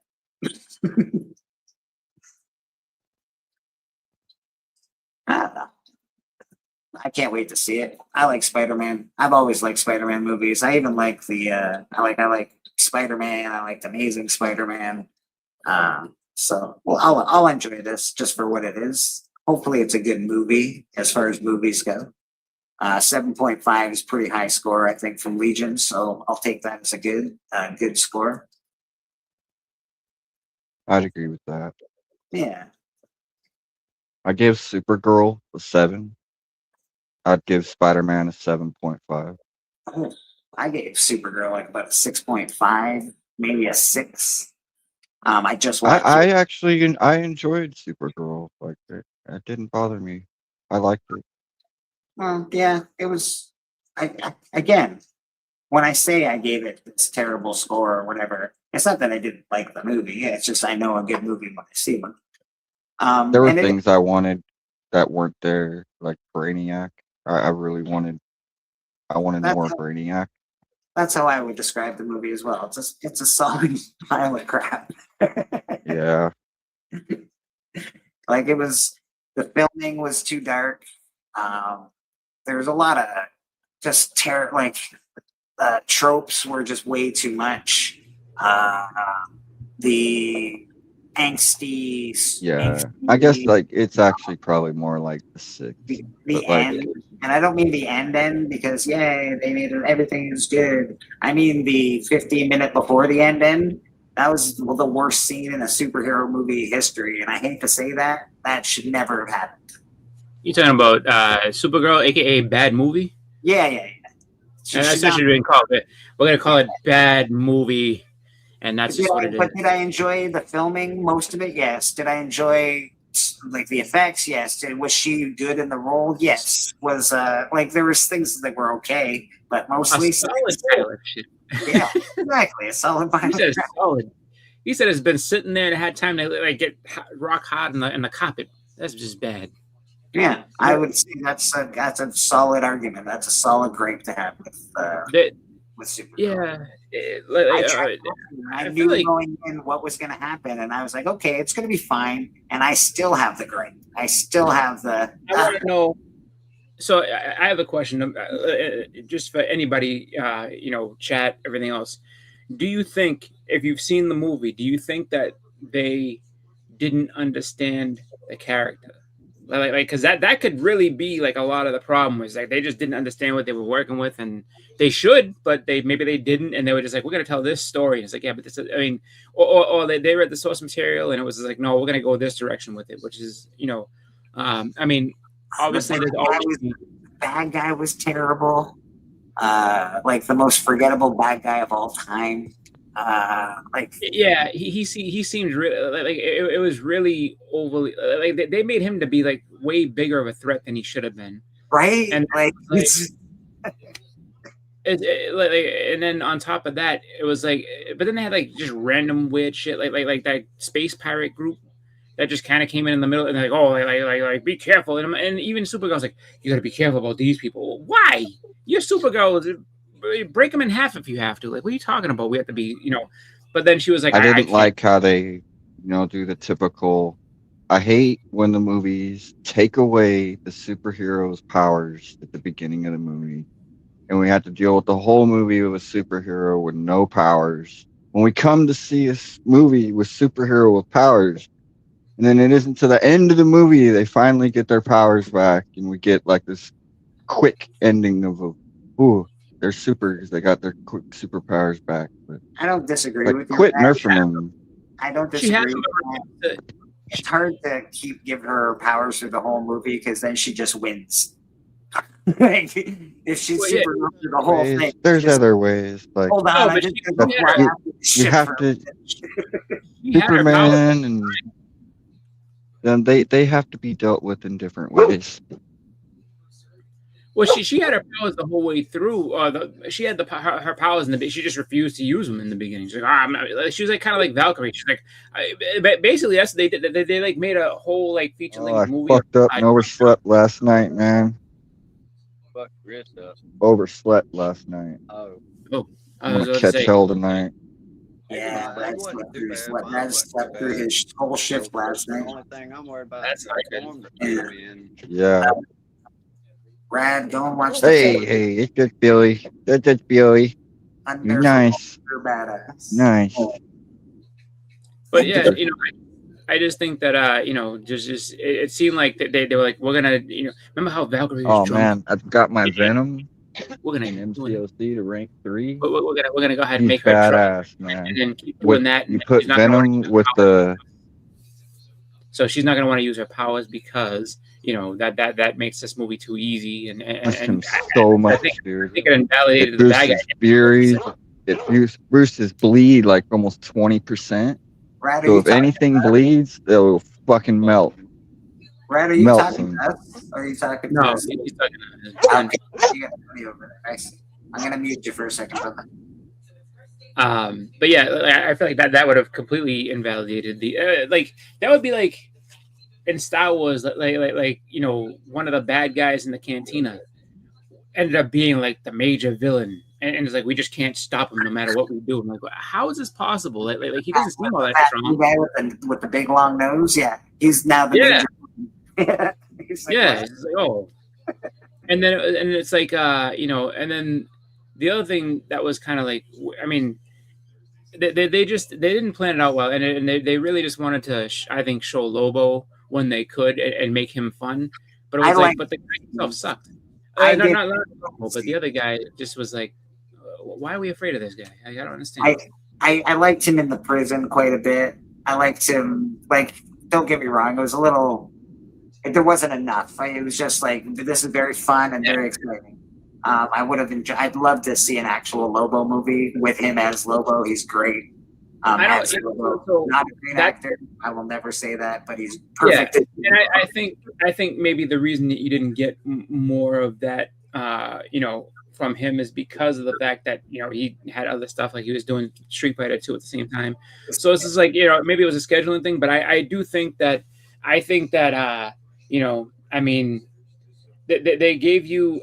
I almost wonder if it was like, if they gave you too much of him, would you be like, oh, like he's actually not that good? You know what I mean? I think you gave me enough of him in a movie that wasn't really that great that you'd be like, oh, like, he's cool. Yeah, we'll definitely go and see a movie about him. But it's just like, but then again, like the people who are big, like that have read all the Lobo stuff, maybe they'll be like, yeah, I don't trust like this. They can do him right or whatever. I don't know. Pure fan casting, it's probably like he was just jacking off the fans. He's like, here it is. Here's your Lobo. And if it hit, maybe we'd get a big Lobo movie. I don't think it hit well enough to give us that, sadly. Yeah, well, and the other thing too is that like you have to wonder like on the side of I guess Warner Brothers or whoever's in charge of that now, you have to wonder like what they're actually gonna want to do. Like like we can't sell toys if we make them too bad. You know what I mean? So it's just like, okay, like is it because that's what really calls all the shots is the merchandising after the movie. Absolutely. Like, most people do that in Spaceballs. You know who's buying all those toys? 45-year-old men. Yeah, and that's the thing, is it's like they don't I don't know. I mean, like I can't. I'm not gonna sit there and just destroy DC for no reason at this point. Because I think that they just have to kind of go back to focusing on making good movies. Like that's all you got to do. If you're DC, just make some good movies. You don't necessarily have to connect them all together. Just make some good movies, and people will be there to see it. If you worry about trying to compete with Marvel in that way, like we have to have no, don't just make good movies. That's all I ask. Just make good ones, and you'll be fine. That's what I think too, Bus, and that's what I don't think DC has to do a DC universe. I don't think they have to do a connect. They just have to make us. They've been doing it for years, making standalone movies, standalone Batman movies. Yeah. Just make a standalone movie. It doesn't have to be all connecting. I know that people are into it because that's what Marvel does. Do your own thing. I think they'd be well off to do their own thing. Yeah, I think if they made those, and then I mean, obviously, yeah, the things have to connect within their own movies, like all the Batman things got to, but if you do that, and then you just eventually do make a crossover movie, like people go crazy, like, oh shit, like he's gonna finally come into here, or did you see this little thing here, like you know what I mean? It's just like those type of things make people happy. I do. I'm happy to see the Capes is back. The Batman. Wow, it's echoey for some reason. It's me. Don't worry. Oh, I mean, I just think that I think that would be cool. Like, so let's take like something like Green Lantern. Like, so you have a series, but if you want to make Green Lantern movies, make Green Lantern movies. Just make them like keep it specific to that, and divert all your energy into making those movies good. And that specific story. Don't worry about when he crosses over with this one and that one. Don't just make this good. You'll be fine. I do like what they're doing with like the Batman. I enjoyed the Penguin series. I really hope that they tie in the Clayface to that whole universe because it's a cool universe. I don't like Pattinson, but I like that universe. I thought so. I thought from what was described that Clayface was going to be, like taking place back in like the 50s or something like that. Like, no, it's modern day. So yeah, I don't see why they couldn't. If they start attaching that to the Penguin show and the Batman, because these shows don't need Batman. They should all culminate in a Batman movie eventually. Like you get a Penguin show, culminates in a Batman movie. You get a Clayface show, culminates in a Batman movie. But because these shows like those, it's very good. I think this Clayface has started out really well. It's like a $80 million budget or something. It's not super expensive, so they have a real good chance of making money, even if it technically doesn't make $1 billion. They still have a very good shot at making money. Yeah, I think just there's a lot of things you could do and make them good. So as long as you have them standing alone in their own universes, like you could do. I mean, once you cross them over, it would be cool. I think Batman.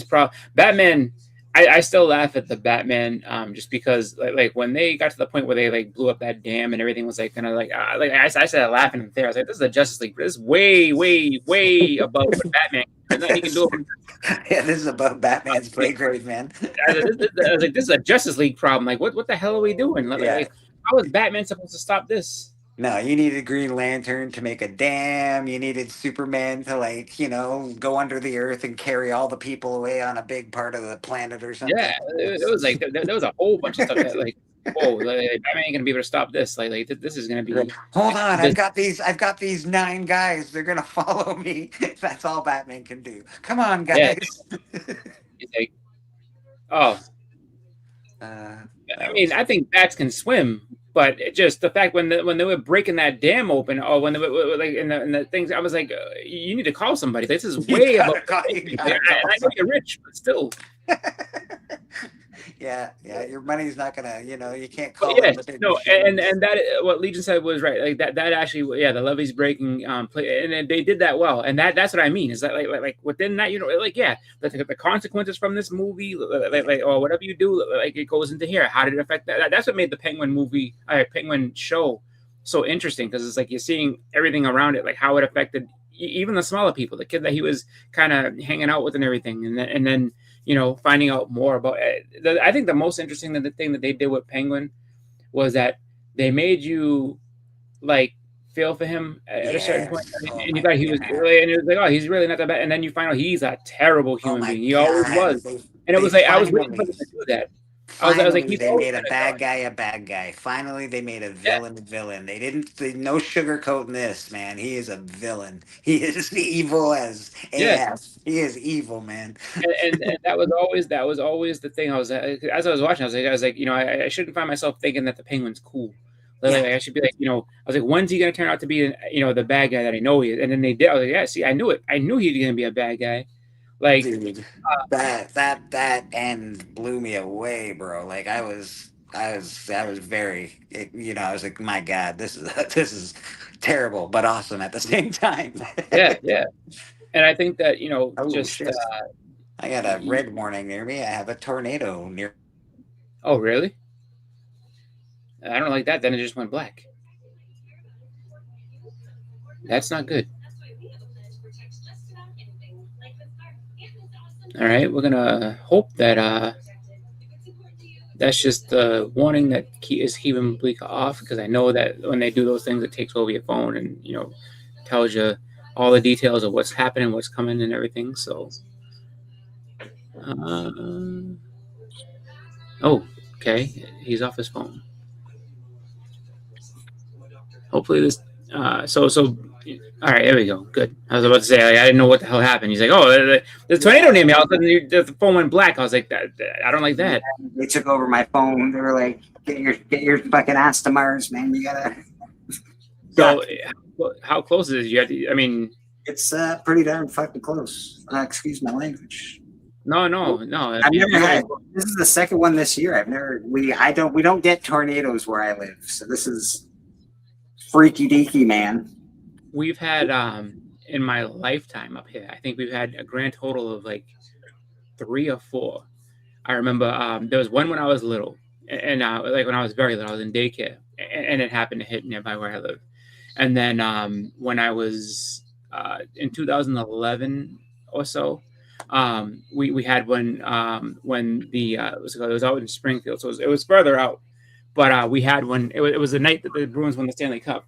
And the rainstorm that came after that, and I remember like just it was close enough that, I mean, Springfield's like 2 hours away from where I live, but the sky turned a very, very, very dark, like gray, almost black. I was like, what the fuck is going on? And then a couple of years ago, there was another one that we had that was actually, it just kind of popped up out of nowhere in the city, like right next to me. I was like, whoa. Like that's crazy. So people like, yeah, like those are tornadoes just went down the street.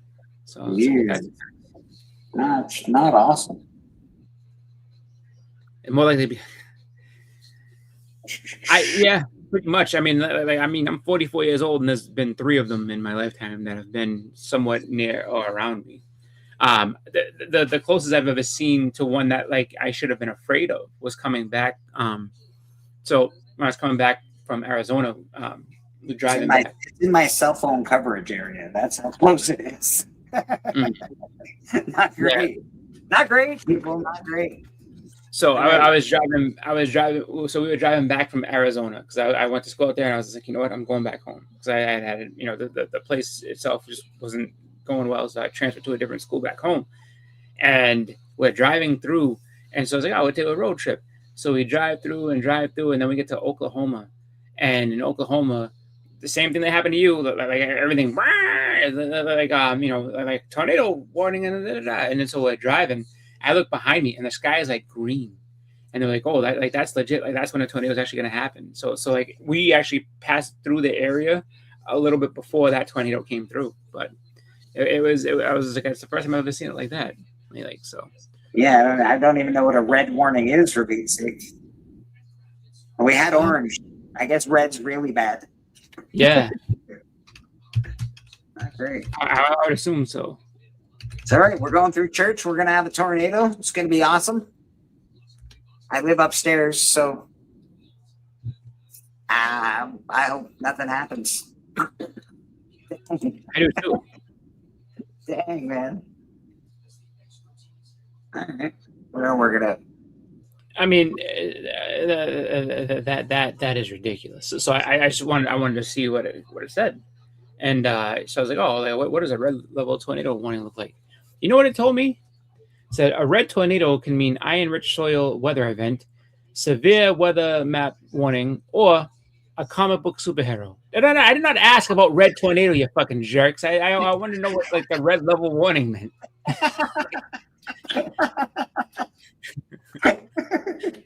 That's ridiculous. You know, it knows you. Your algorithm knows you. It's like he could be looking for a comic book character. He looks up comics all the time. Yeah. I mean, that's exactly what it came to. Is like, what are you talking about? So, yeah, I mean, I guess it's basically so. The next one that I looked at says it means that it's a moderate risk. Level 4 is moderate risk.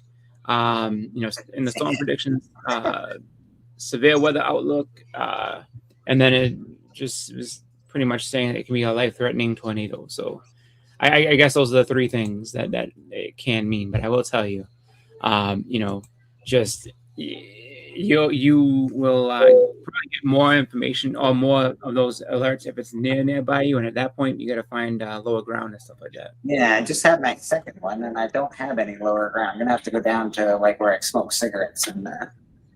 Yeah, like down to the basement and stuff. That's what they want you. I guess.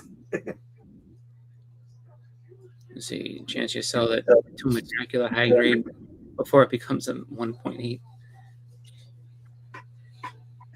Thanks to poor naming by the government, the DC character Red Tornado, 208 people are dead. More at 8 o'clock. Pretty much, yeah. This is like, oh, cool. Red Tornado is coming. Like, no, get out of here. That's what that means. No, it's yeah, no shards of ice unless maybe a tornado happened in the winter, but it is summer here, so it would just be a regular old tornado. But I don't know when the last tornado was in this area. Like, I don't think it's been one since I've been alive, to be fair. Yeah, I would say like the middle of the country, what they call Tornado Alley. It's like basically from like Minnesota all the way down to, I think, like Texas. It's a pretty like decent like just patch of land that like gets hit with tornadoes like constantly every year. They're always battling them. Like Kansas, like is notorious for it. It's just like, dude, like if you live in Kansas, tornadoes are coming. I think it's because the land is flat. The people in Canada, I'm not gonna lie, we often talk about Tornado Alley, and why would anybody live in a place called Tornado Alley? Makes no sense. Yeah, I mean it's the same thing. Like you know, if you live down in like you know like Florida, Louisiana, that area, and the hurricanes they get like I mean they get hurricanes that are just absolutely terrifying because it's like the amount of damage they do, and you know like let's say a couple of days is unbelievable. So it is raining like crazy, cats and dogs out there right now. Yeah. looking a little greenish gray. That means tornado. Yeah, it's not looking great. Yeah, greenish gray is tornado. It's not looking awesome. Yeah, no. That like the We'll get storm there. the storm we got after was unbelievable. Like I remember that. Like we were watching the hockey game, and like the signal would distort here and there, and then so we had ordered food just because we were inside, and when we were inside, it was like it was just dark, but it wasn't doing much of anything rain wise. So we're just in there watching the thing, and we ordered food, and the delivery guy shows up, and we opened the door, and all of a sudden, I remember opening, I was like, "Holy shit!" Oh yeah. And then like, these trees are moving. yeah, This is scary. It looks scary outside. Like it looks like it's sheets of glass falling down. It's crazy out there. yeah. I mean, you might want to check on like local news to see like whereabouts, because I'm not gonna sugarcoat that for you, man. If you need to go, you need to go. Oh, thank you. Yeah, my power just almost fucking burned there. It's bad. Yeah, It's not dude. great. I'm telling you, like if you don't feel comfortable, get going, man. Just because, like, you don't want to be stuck in there in case something happens. Yeah, I see it. It's just like, whoosh. I feel like waves of rain. Crazy out there. That's crazy. Actually, I was gonna say that another indicator. If you start seeing hail, if you see hail, just end it and go downstairs. Like just because hail is another sign that like a tornado is actually coming. I'm gonna charge my phone up for a minute. Definitely. Yeah. We're having a crazy storm here where I live, and we are under a tornado watch. And it's great. It looks insane outside. Like a tree's almost doubled over. It's insane. Hope the internet stays well. We'll find out. Greetings and good morning, Collecto. We are under a severe tornado watch right now. If my internet goes out, it will end the show pretty quick. I'm gonna also just for precaution's sake, you might want to start safeguarding some of your books just in case of like anything that you're looking to hold on to that you value. I would start moving that maybe to your downstairs just as a precaution until this thing's done. I'm just telling you. Yeah, you're not wrong, brother. You're not wrong. There's nowhere I can put anything. Like I don't have like downstairs. I got like a stairwell. Oh. Yeah. So I'm screwed if that happens. Let's pray that doesn't happen. No, definitely. I mean, just everything all around. Like, I just hope that you just get the rain part of the storm and not, the actual cyclone. Sorry, Dad. I was not paying attention. I don't know how long you were back there. I've been I just got here like a second ago. paying attention to the rain, apparently. Yeah. Yeah, we call it Tuesday. Yeah. Yeah, if you get a tornado watch, it told them it's a red tornado watch, which I looked up and it told me that it could be either soily deposit or something like that, or it could be a comic book character. I was like, thanks. That's not what I'm. I like that lately. Me and Bleak's weather's been like kind of like uniform with each other. Because when it was hot and muggy, it was hot and muggy there. Now it's raining here. It's raining there. Well, I mean, you don't want, but he has a tornado watch that's happening. So Never- we get that all the time. Only time they'll make a siren will go off for us. A siren. It's Or a still loud siren. raining heavy, but it's not. The wind isn't blowing nearly as bad. I think we're through, boys. I think we did it. We made it. Like I said, just keep an eye out for hail, and then and if you hear that siren, then you gotta bounce. Yeah. All right. Is what it is. Who that? How you doing, brother? Everything good? Yeah, and Tacoma says stay away from the windows. It's not because it can blow the windows out and cut you up pretty good. No, you get even closer. Get even closer to the window. I'm joking, but no. I'm doing fine. I'm packing stuff up. I got a lot of stuff packed. So, Packing archivist, how you doing? Good to see you, brother. packing Sure, stuff up. I have to. Well, I don't have to pack things Yeah, up to you go. were on the auction last night. I was up, and I think I scrolled past at 2 a.m. You guys were still auctioning. Well, at that time we're just talking. They I would say, yeah, like MP had a little bit of trouble with you know, the show here and there. Like I don't know. If there was, Yeah. so he said that there was like an issue potentially with like YouTube or something like that was causing the auction to kind of go out here and there, but they did do well. Like there was books that were selling that were doing great. Like there was some. There was one I was in on for a little bit, but then I'm like, I can't because I'm going to Terrific on the end of the week, so I can't be like, oh, like yeah, I'll buy this and I'll buy that, and I'll take 2 of those. Like, nope. I got FOMO'd from my dear friend Steppo, and I had to buy something last night. And, God dang it, What was Steppo. that? Well, Nazi werewolves from outer space. So, Everybody needs Nazi werewolves from outer space. that's the best kind. I mean, we could. I mean, I was always a fan of werewolves growing up.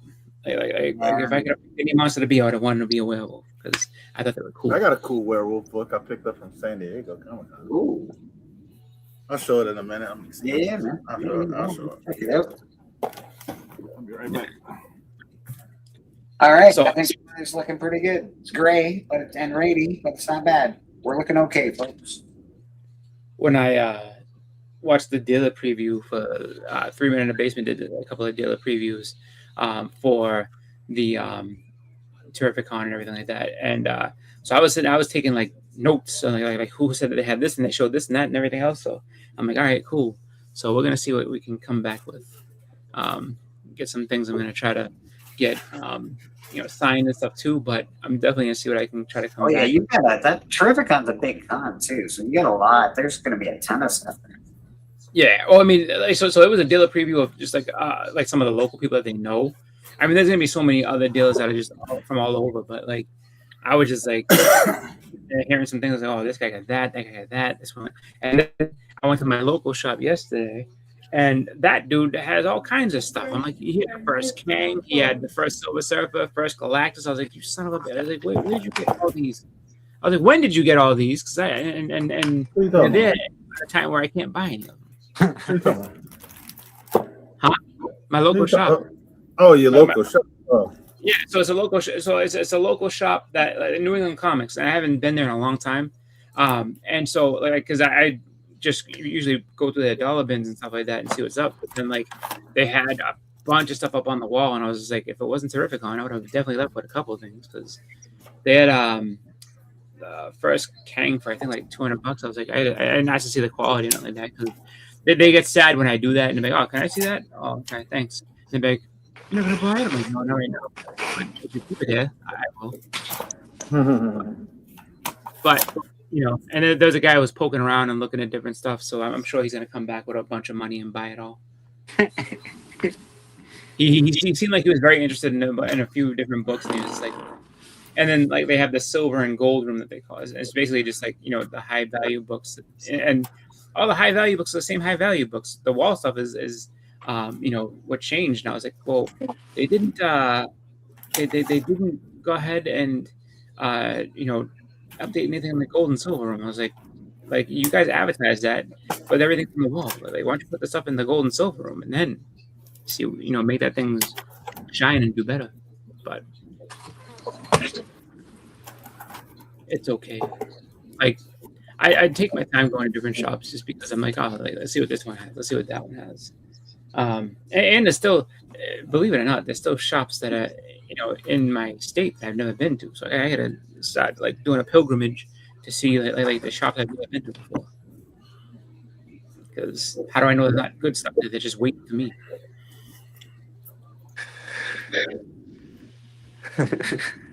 See, Myself. Yeah, I don't have enough shops. There's not a lot of shops where I am. I think there's two in St. Catharines and one in the Falls, or maybe two in the Falls. The one in Niagara Falls, the guy sort of, I don't know, it's sort of a well-known thing that he's a bit of a rip-off artist. So, Oh, like, I wouldn't. He sends stuff to CGC. I would not give him a book to send to CGC in fear that it would be replaced by a different book. uh, Things like that. yeah. He's been broken into a couple of times, and only certain books were stolen, and just weird stuff, like just uncommon stuff. That's not good. Say the ones here are pretty good. The one is like all new stuff, and the other one doesn't have a ton of old back. Yeah. So that's kind of this place to an extent. So they have very decent dollar bins. Like you can find good stuff in there. You just gotta take the time to look. And unfortunately, I used to have that to myself for the most part, and now like people have also started fishing in the same dollar bin. So I'm like, you son of a bitch. But then like there's a shop called Comicopia. It's in Boston near Kenmore, and that place is all new books. They used to be pretty decent for variants. I haven't been there in years because I'm like, oh, you don't really have many back issues, so I don't have to come here. But like there's a bunch of shops. I myself, I could take people on a comic crawl and be, all right, here we go. We're gonna hit this. Hey, can you tell me at the end of the day, like, which one you like the best? Hudak, can you show the books that Steppo bought for me last night? If they're not in the box already, because I think he's in the. If they're not already boxed up, yeah. Only packed up the magazine that he got. That's the only thing I packed up. Was that the food? Yeah, the food. That's the only thing I actually packed up. To show my books. You want to see just the? I don't. I'm trying to use. Let me see those beautiful books I bought. Only thing he got from me is this book here. I think he only got like the food book is already packed, and I sent him tracking. Oh, it's the book Slab. So he got this, which I think is a great deal. But, oh yeah. That's so always a good. Firestar first appearance. Yep. He got it like $60 under like the last sale. So that was a good price, especially for a Slab and a 9.6. This one I pulled out. I held on to this book for a while. I forgot I had it, but this is a Matt Baker cover, but it's a Wild Boy of Congo issue 11, and about a 3.5. But he picked that up. He's not one of the few of no women on the cover that Matt Baker did. So he got that. Those are the only two he got. I mean, he got stuff from past. He got stuff from like last week that I'm gonna pack up later. But that's the Pizzazz. Yeah, the Pizzazz one. I know he's pretty empty. Murder World, full arcade. He got that, and then this is actually a really high grade. Probably 7.75 for Patsy Walker. That has to go to him too. Oh, nice. He would love that. Yeah. So it's a really high grade copy. Those are the only stuff I have for him. He had some other stuff that he was asking about. I can show that off, but I don't want nobody else to claim it. So Beckerman, if you're still in the chat, Beckerman, if you come on, I want to discuss with you that Terry Funk CM Punk moonsault from last night. Yeah, Beckerman, please do. I'd love to hear. I watched the highlights from SummerSlam. So let's show some San Diego stuff.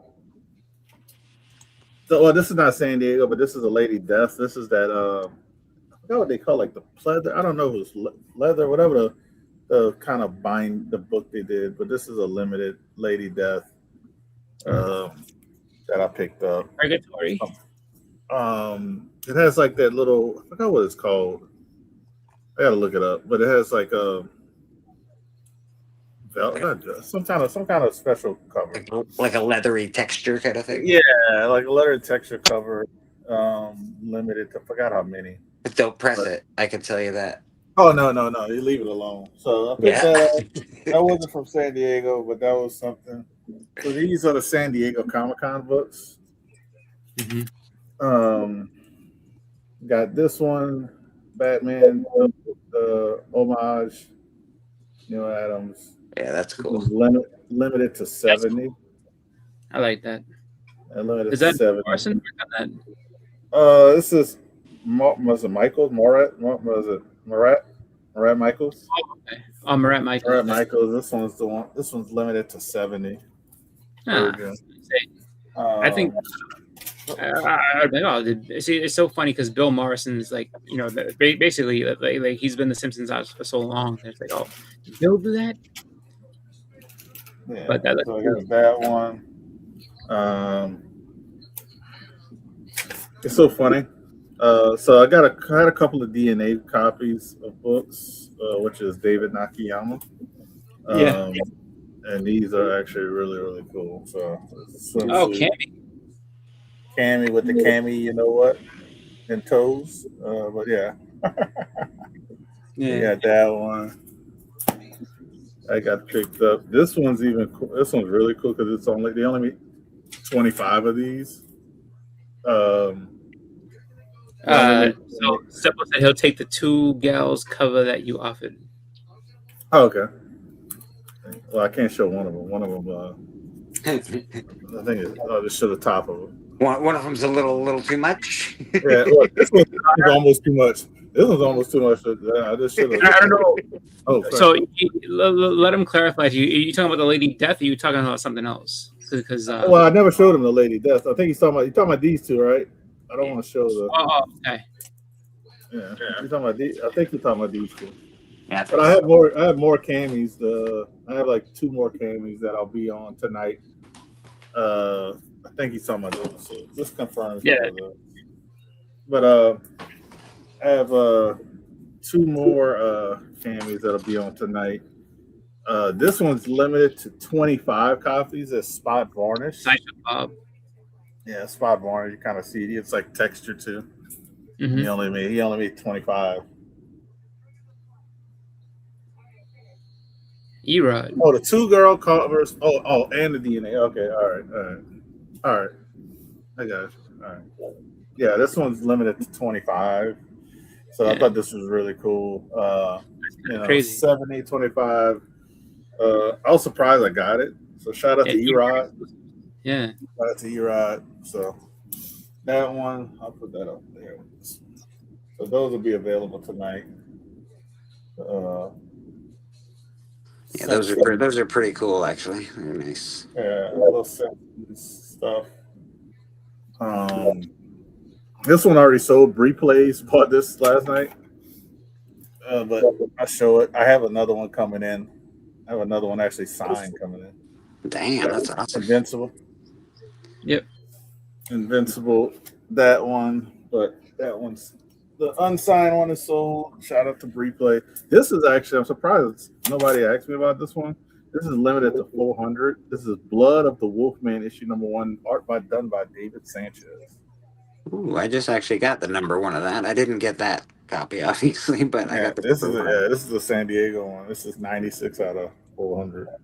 Cool. But it's like all of this part was done in pencil. The only thing that with the blood is like the digital. Yeah. He added later, but the art is like pencil, like it's crazy. Yeah, it looks so crazy in person, like it looks real. But got that San Diego. So if you like some Wolfman stuff, here's another Invincible. This is David Mack. Oh, very Invincible. Like a 15 chapel type thing. I like that. I like that. And he has like a little. If you look closer, it's like a little crown, and it says "Invincible" kind of etched in. So that's actually really cool. I don't even in the background. And like I said, I have two more camis. So the camis will be tonight. There you go. Two more camis. So that's kind of like what I'm bringing for San Diego stuff tonight.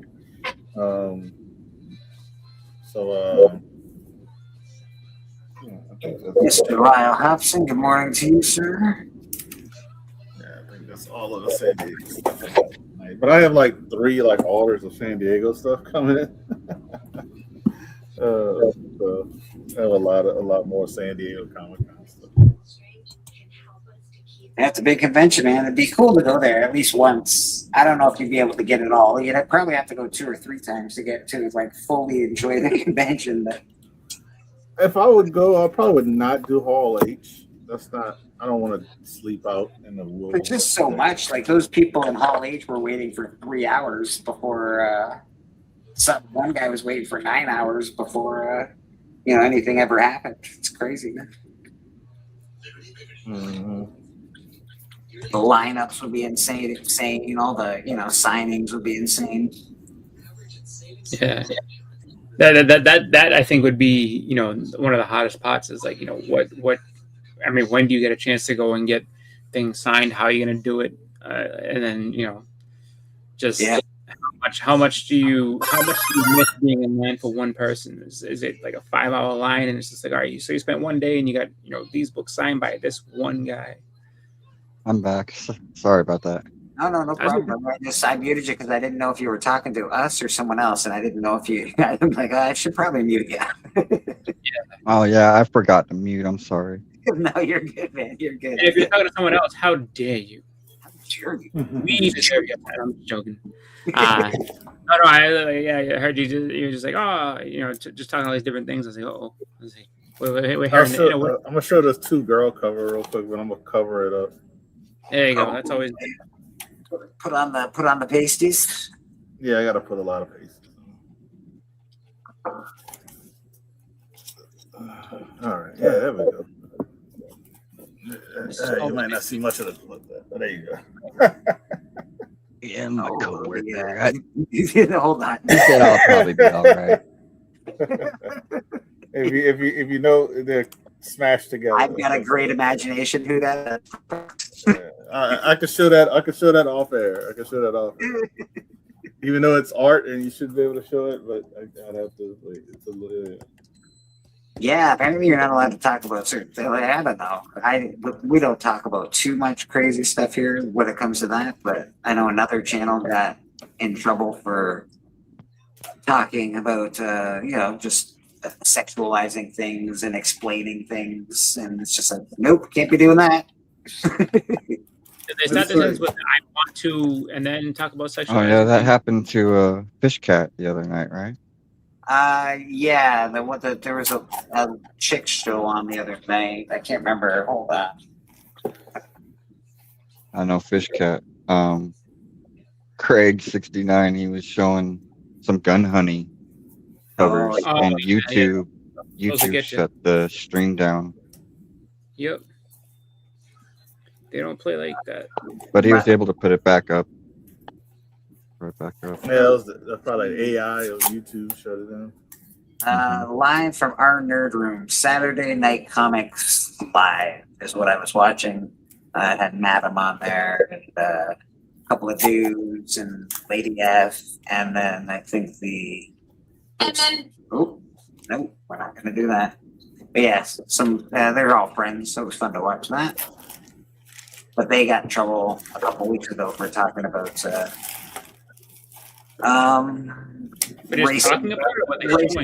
racing motorboats. Let's say that.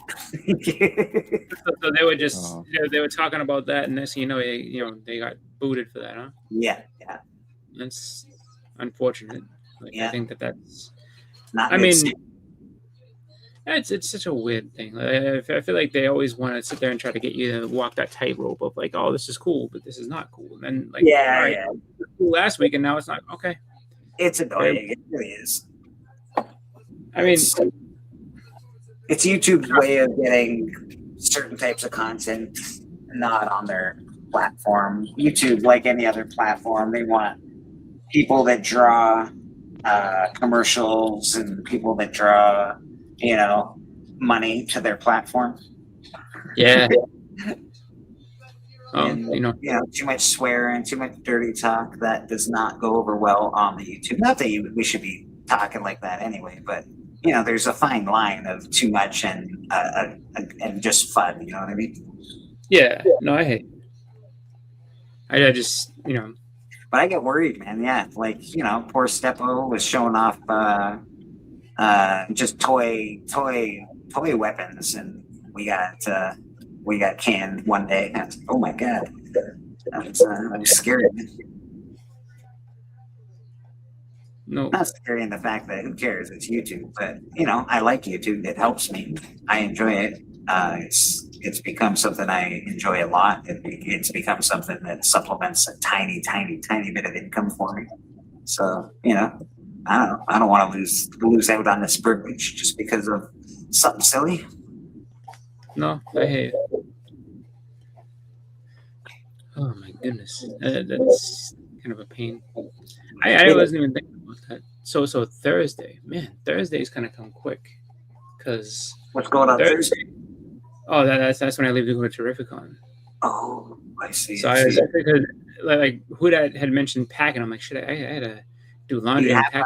Do you have a plan for like? Do you know what you're doing first, second, third day? Do you know who you're gonna go get signed? I know that when it comes to stuff I want to get signed, I don't know specifically. I'm not really sure who I'm gonna go to first. Because I have stuff I want Chris Claremont to sign, and I think that for me, the comic book artists getting them to sign things on Friday if I can. Like I'd like to get all my signatures done Friday, so that Saturday and Sunday I'm just able to kind of walk around and get pick up books and things like that. I do know I have to. I've already talked to Ken Wheaton about getting my Mysterio sketch to get that set of books all done. So I have to probably go and see him early on Friday, and then Saturday and Sunday I'm just kind of chilling. Like I could go. So they do have signing with Jim Lee on Saturday and Sunday. I just didn't want to. I thought about doing it, but I'm like, I really don't want to spend $80 for a signature. That's just a little bit much for me. So I'm like, I don't know if I'm going to do that. But I think that signature is probably going to be Friday, and then when it comes to Saturday, just seeing what books I can find and maybe see about getting a sketch or two, maybe a sketch card or something like that. We'll see. And then Sunday's just kind of hanging out, finding what you can buy for cheap, and kind of. Are you gonna grace us with your presence on Sunday to show us the Terrificon floor? We're gonna get a comic book church con. I could do that. I think it should be fine. I got lucky last year. It wasn't like really bad as far as like signal wise. So that should be something I can do. Walk around, show people the walls and stuff that are out there and everything. Yeah, I don't mind that. I actually like doing that, like walk around the convention and just show what's all out there. Just because there's Terrificon's a good show. There's just a lot going on. You can see lots of celebrities and stuff like that. But then there's just a ton of comic vendors and artists. So it's just like there's something around every corner. That's the comics. You know what? I don't mind the other stuff, the plastic swords and all that, but I do appreciate a con that has a lot of comics. It's nice to see a bunch of different booths, but still for me, that's my reason to go to a con. But I understand that everybody has different reasons. They love the pop culture of it. They love the event. They love meeting celebrities. I'm about the cons and the artists, and hopefully I can meet a cool artist to sign my book or something. Yeah. Like they have. They've actually been doing some fun stuff. Like they had. Simon Bisley made some. He like had a post like, I can't wait to go to Terrificon. I've never been. I'm going. Bah! I'm like, oh, cool. And then there was Never a couple been of to my con either, and he skipped out. Simon, come back, please. I want you at my con. I need you. they also said that they also had a couple of voice actors that I think they worked on Star Wars together. So it's like she's I think she was one of the Inquisitors or like the sister or something like that. And then the other guy was one of the Sith Lords as well. So they kind of did this whole like voice acting thing back and forth where they're just kind of talking back and forth in character and stuff. So I was like, oh, like, so like a lot of people have been doing some fun things to lead up to it to get it. They even had a like news spot in Connecticut. They're like, and Terrificon is coming back. If you're into comic books, go there. It's just like, so like they actually do a very good job promoting it. And Terrificon's one of the bigger cons, right, of the year. I hear people talk about that one. There's like 4 or 5 that you hear people like really talk about, and Terrificon, I think, is on that level.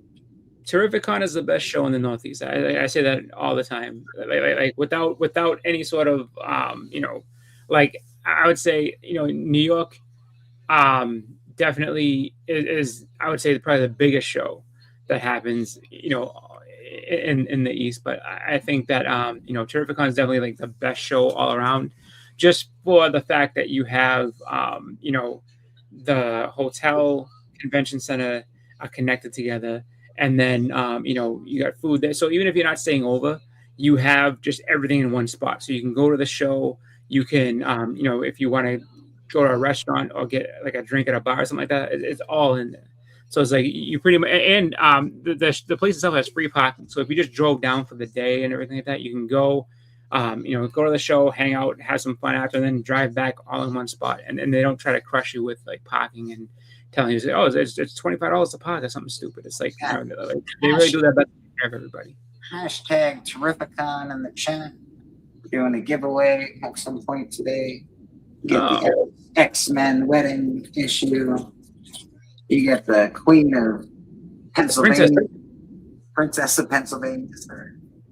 And then you get a beautiful facsimile of Amazing Spider-Man 101. Hashtag Terrificon in the chat. And we'll run that at some point. Who knows when we're going to run it? You never know. Discord, it's a good show, like as far as like vendors and stuff like that. Like I mean I don't know about price wise, like you'd have to definitely look into that, but the crowds they get is a lot of people, and if you have great books, like you'll be in there with a lot of good people that like want to buy books. So I would say look into it, and if you do end up going in, like there's definitely people that are there to buy. Like people go there to buy all kinds of stuff all the time. So, I would say like if you go in there and you have a good booth, like you'll be busy all day. Like you won't have time to sit down pretty much. Yeah, it's a big deal that comic. It's a good show. Like people really do like it's the atmosphere of the place. Oh, I forgot too. Because I don't gamble a lot, but there's also a casino in there as well. So if you want to sit there and be like, you know what, I'm gonna put put everything on black and spin the wheel. Like you can go and have some fun gambling too. So it's just like there's so much to do there. Don't forget that Callie, myself, Brad Art and Comics, and Actual Dracula are doing a comic called Murder King. This is the Kickstarter page for it. It is in pre-launch right now. We're really hoping to launch October 31st. So that is the Kickstarter page for that. If you want to hit the pre-launch on the bottom, give us your support. Let us know you're waiting for it. That would be cool. It always makes us happy to see those numbers grow. And if you do want a copy of the Ashcan signed and numbered, hit up Rad Art and Comics, myself, Kelly, or Actual Dracula, and we'll see what we can do to get you one of these bad boys. That's my pitch for Murder King today. We're coming. It's coming, man. It's gonna be awesome. American Discord, yeah, you should table, man. You should definitely table it at there. I think it'd be awesome. Hashtag Terrificon in the chat. Get yourself some cool books. I got some good books coming out, but unfortunately they're terrible at getting comps. I have a terrible variant for one and another image book for the name Hammer. Interesting. Are you on Astonishing tonight, Bleak? I will be. Yeah, I haven't messaged yet, but I should message MT and tell him to send me a link. Yeah, let's send him a message. You know how he is. Yeah. If you don't send him a message, you want. Like, you know, I'm a regular. One time I told him, I said, I'll be on every Sunday unless I tell you I can't.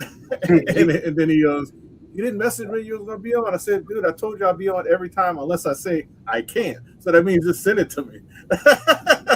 And then unless I'm on vacation, I got to go to work. But I'll tell you that. But I'm going to be there. You know what I mean?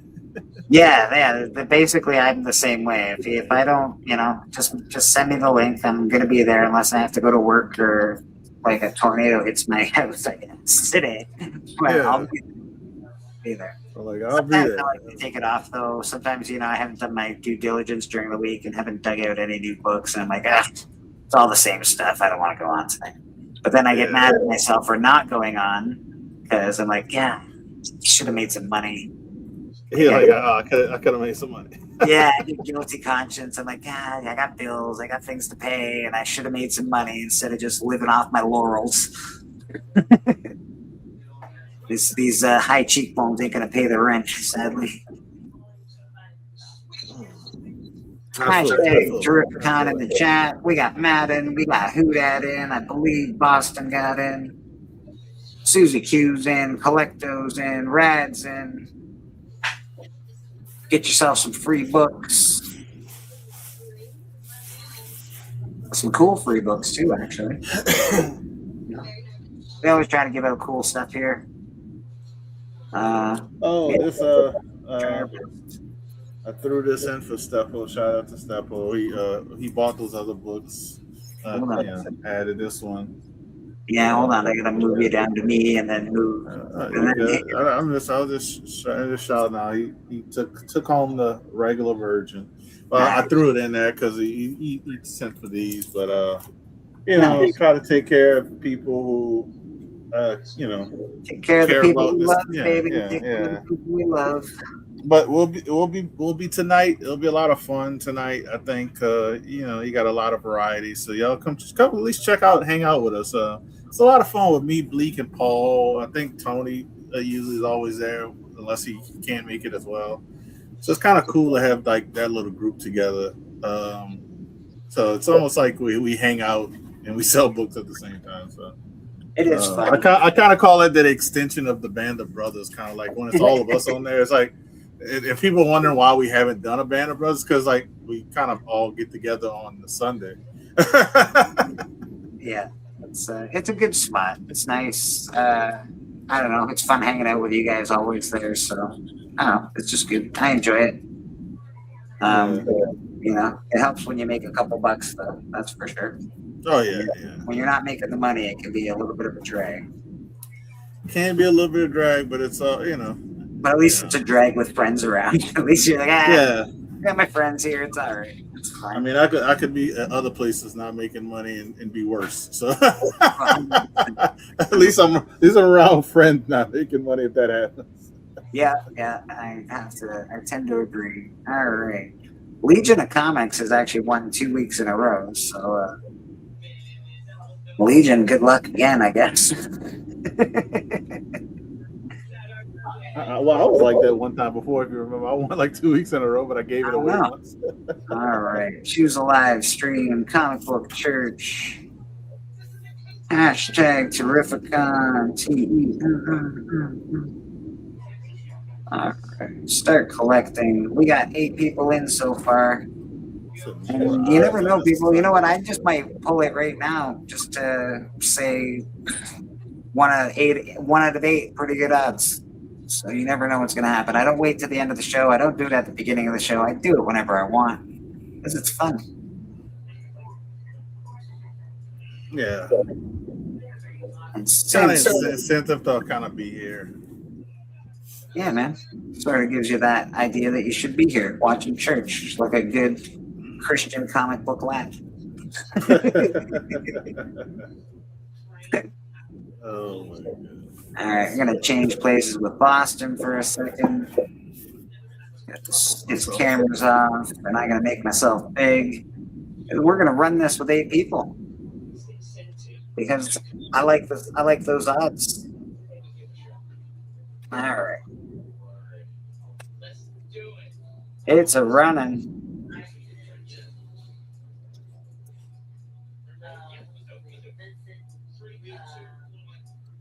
Rad Art and Comics, the big winner this week. Rad Art and Comics, you have just won yourself some books from Bleecker Street Comics, sir. Woohoo!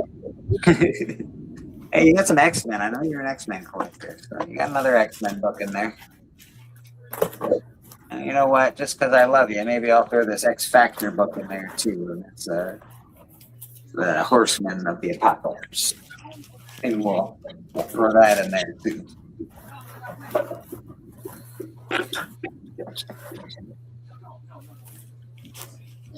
American Discord, congrats, Raz. At least one good thing happened today. Did you talk to your boss? Not yet, which is good. Okay. Just good, talked to my coworker. Good. How's he feeling about the whole situation? Okay. If you're not aware, Brad has talked about it earlier today, so it's no secret. Brad slept through his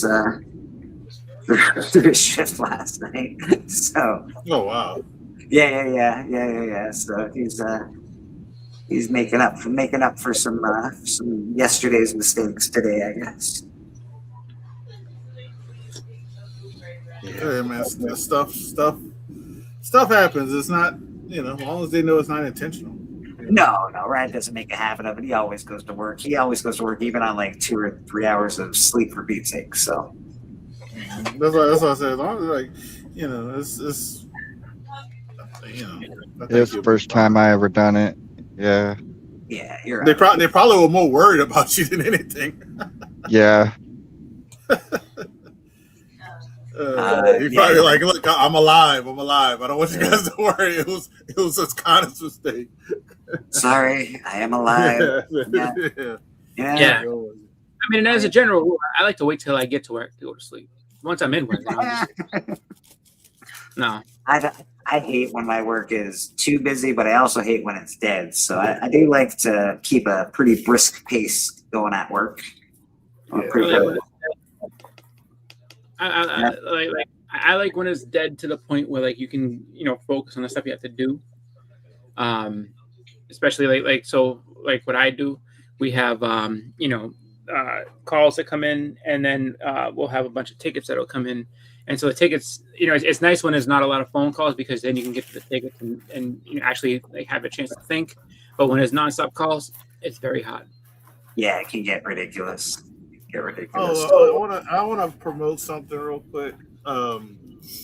Me and my daughter did a review of Spider-Man. I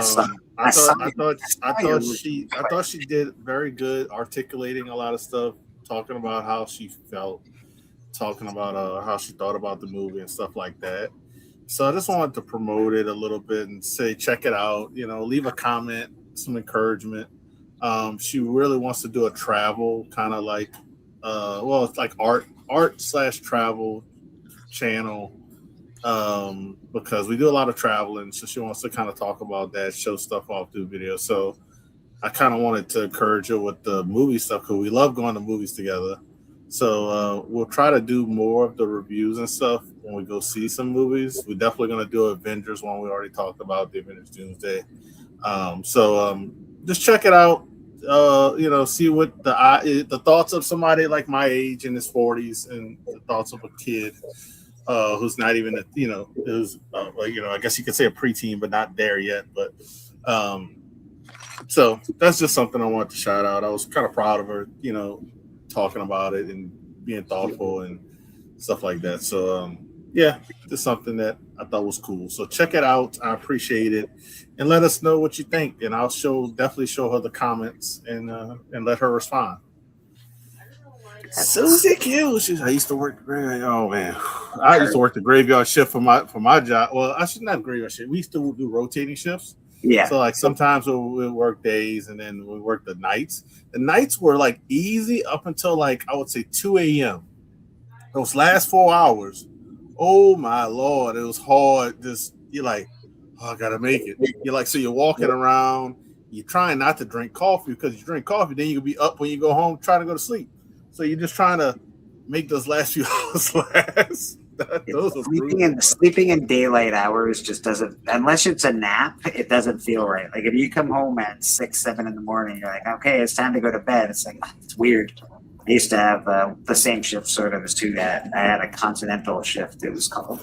And we would work 2 days on, 3 days off, 3 days on, 2 days off. And then every 2 weeks we'd switch from days to midnights. And it was, that switch over was always really difficult. And the sleeping during the daylight hours was always very difficult. Yeah. Especially if you can't, I gotta have it a little dark. I can't have like daylight coming into my room trying to sleep. My room is pretty dark, but it's not blackout dark. So yeah. So it's like you're like, oh my god, I can't. No, even when I was a kid, though, my parents would, my parents would make you in the summertime. You'd be going to bed at 8:30 or whatever, and you're 7 years old, and you're like, it's light out. I should not be going to bed. I don't know why I'm going to bed, and everybody else is up, and the sun's still up, and I should be awake, Mom. They did not appreciate my need to be awake, but it's always been that way for me. Same with me. I used to refuse to go to school on days when I was little. On days where it was dark enough out that you could still see the streetlights and stuff like that. So if it was like a rainy day and the streetlight was on, but it's still nighttime. No, I'm not going to school. They're like, it's 7 in the morning. I was like, I don't care. I was like, you see that light? That means nighttime. And that means that I don't have to go to school. It didn't work. Yeah, that's the continental shift. That's exactly what I worked as well, archivist. They were long shifts, but it was nice because you never worked more than 3 days in a row. It's always, for some reason, that just feels. Yeah, that's same. We didn't do like it would be like the most days would be like Friday, Saturday, Sunday, and then we'll be off for 2 days. But it was great. It was great though. Like if you wanted to get time off because you didn't have to take a lot of time off to get like a week off. Oh yeah. Take 2 days and get a week off. The greatest schedule I ever had was we used to have. So it was one place, and so it started out being 4 days. 10-hour days, and then so I used to work Monday, Tuesday, Wednesday, have Thursday off, and then just work Friday. But then they decided to change it, and like, all right, we're gonna do 9 hours. So Monday through Thursday is it ended up being, I think it's like 12 to 9, and then on Fridays it was half day. So it was like you're gonna come in at 8 and you leave at 12. I was just like, seriously, okay. And then so it was beautiful because it was like every Friday was a half day. So I never needed to take off time to, like, if I was going away for a weekend, I'd be, all right, I just leave when I get out of work. And that used to go so quickly. The 8 to 12 was like, instant. I would get in and really not do anything, right? I'm going to leave now. Bye-bye. And it was just like, it was glorious. Sorry to hear that. I think Chicago Schultz was supposed to be coming to New Orleans area. That's was he supposed to be coming to New Orleans? Yeah, he was going to be coming to New Orleans area. I think he was going to hit me up, and I'll probably meet up with him. And probably we don't have many comic shops around here, but I'm always about going to eat out though. I was wondering that about you. Do they not have a lot of comic shops around there, Hudak? Because I know you mostly shop online, and you have your people. I got 3 shops really that's kind of close to me. Okay. And I say close, but it's like 30-minute drive, so it's not really close when you think about it. Do you go often? I don't hear you really go. I haven't gone in a while. Well, I haven't gone since before my vacation, so it's been a while. But I used to go at least twice a month. But driving 30 minutes. Driving 30 minutes, that's That's 30 minutes there, 30 minutes back. It's an hour driving. Yeah, you got I'm to like, do other things and go to the comic shop. You got to like hit another store. You Yeah. got to make it sort of a journey at that point. Yeah, so it's like, yeah. well, I can tell you right now, like I can go where I live at. I can go to at least like 5 or 6 different shops, like within a couple of blocks of each other. Like I have so many comic shops. They're not all great, but there's a lot of comic shops by me. So it's like I can just be like, yeah, I can go all over the place. It's just the fact is, there's still, even with that many shops, there's still books that I don't ever come across in the wild. Like even if they're big keys, whatever, it's like there's certain things you'll see here and there, but there's a lot of stuff I've never seen in person. That's like, oh wow. Like I'll give you an example. The He-Man, DC Comics Presents He-Man. I've never seen that in any shop I've ever been to. Neither have I. That's the one I found. I actually found that in one of the shops around me, and without a board, it was stuck to. It was like they had a whole bunch of DC Comics Presents. So I said, let me just look through them, because I know they got some minor keys in there, besides a couple of the big ones, right? Yeah. So I'm flipping through it, and then I said I get to the, I think it's like 47, whatever issue it is, and I moved the one before it, and I said, damn, this book is kind of thick. Because there was, and then I look, it was stuck to the other book. Oh, so it's like, yeah. So I was like, oh shit. I was like, how long was this book stuck like this? Because they had just the plastic, they didn't have no board. So when you don't have any boards, those plastic, especially down with humidity, it'll stick together. So they kind of stuck together. So I peeled it off, and I was like, this is the biggest find that I've ever found. Just digging randomly in my area. But yeah, I ended up getting that. I ended up getting a 9.6. I should have kept it. That was like the best find. 9.6. That's amazing. Really. Yeah. To be in a box for that long, and to be probably a couple of times people have gone through it, just didn't notice it. That's pretty amazing. I'll say it like this: I bought like it was like $130 worth of books, but I bought like 10 books.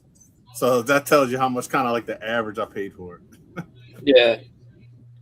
No, it's crazy. Like it's just like, it's funny that I say that, because there's a lot of shops near me. Some further out, some nearby. Like I could even say to somebody, like I can almost take you, like over where I work, I could take you almost on a walking tour of about 3 or 4 shops. Like it's just like it's funny. I'd have to go 2 hours away to find like a good chunk of comic book shops. Like Toronto has good shops. But yeah. One thing I kind of upset about it after I got home, I thought about it. I didn't go to any comic shop in San Francisco. Oh man. And they got a lot of good ones. If anybody knows King of the Golden State, he finds all kind of stuff at these comic shops, and I'm like, I didn't even go to one. But I was, but it was a vacation with the family, so I'm okay. That's no excuse. Brad, that's looking dope, man. Magnus the Robot Fighter. This is a commission for someone in the community. This looks awesome, man. So now that Boston, Chris, and Houdat are here, and can you try to guess the books? What? Yes, all right. So these are the parameters. TM got 3 books. Is it like a mini series, right, TM? Yeah.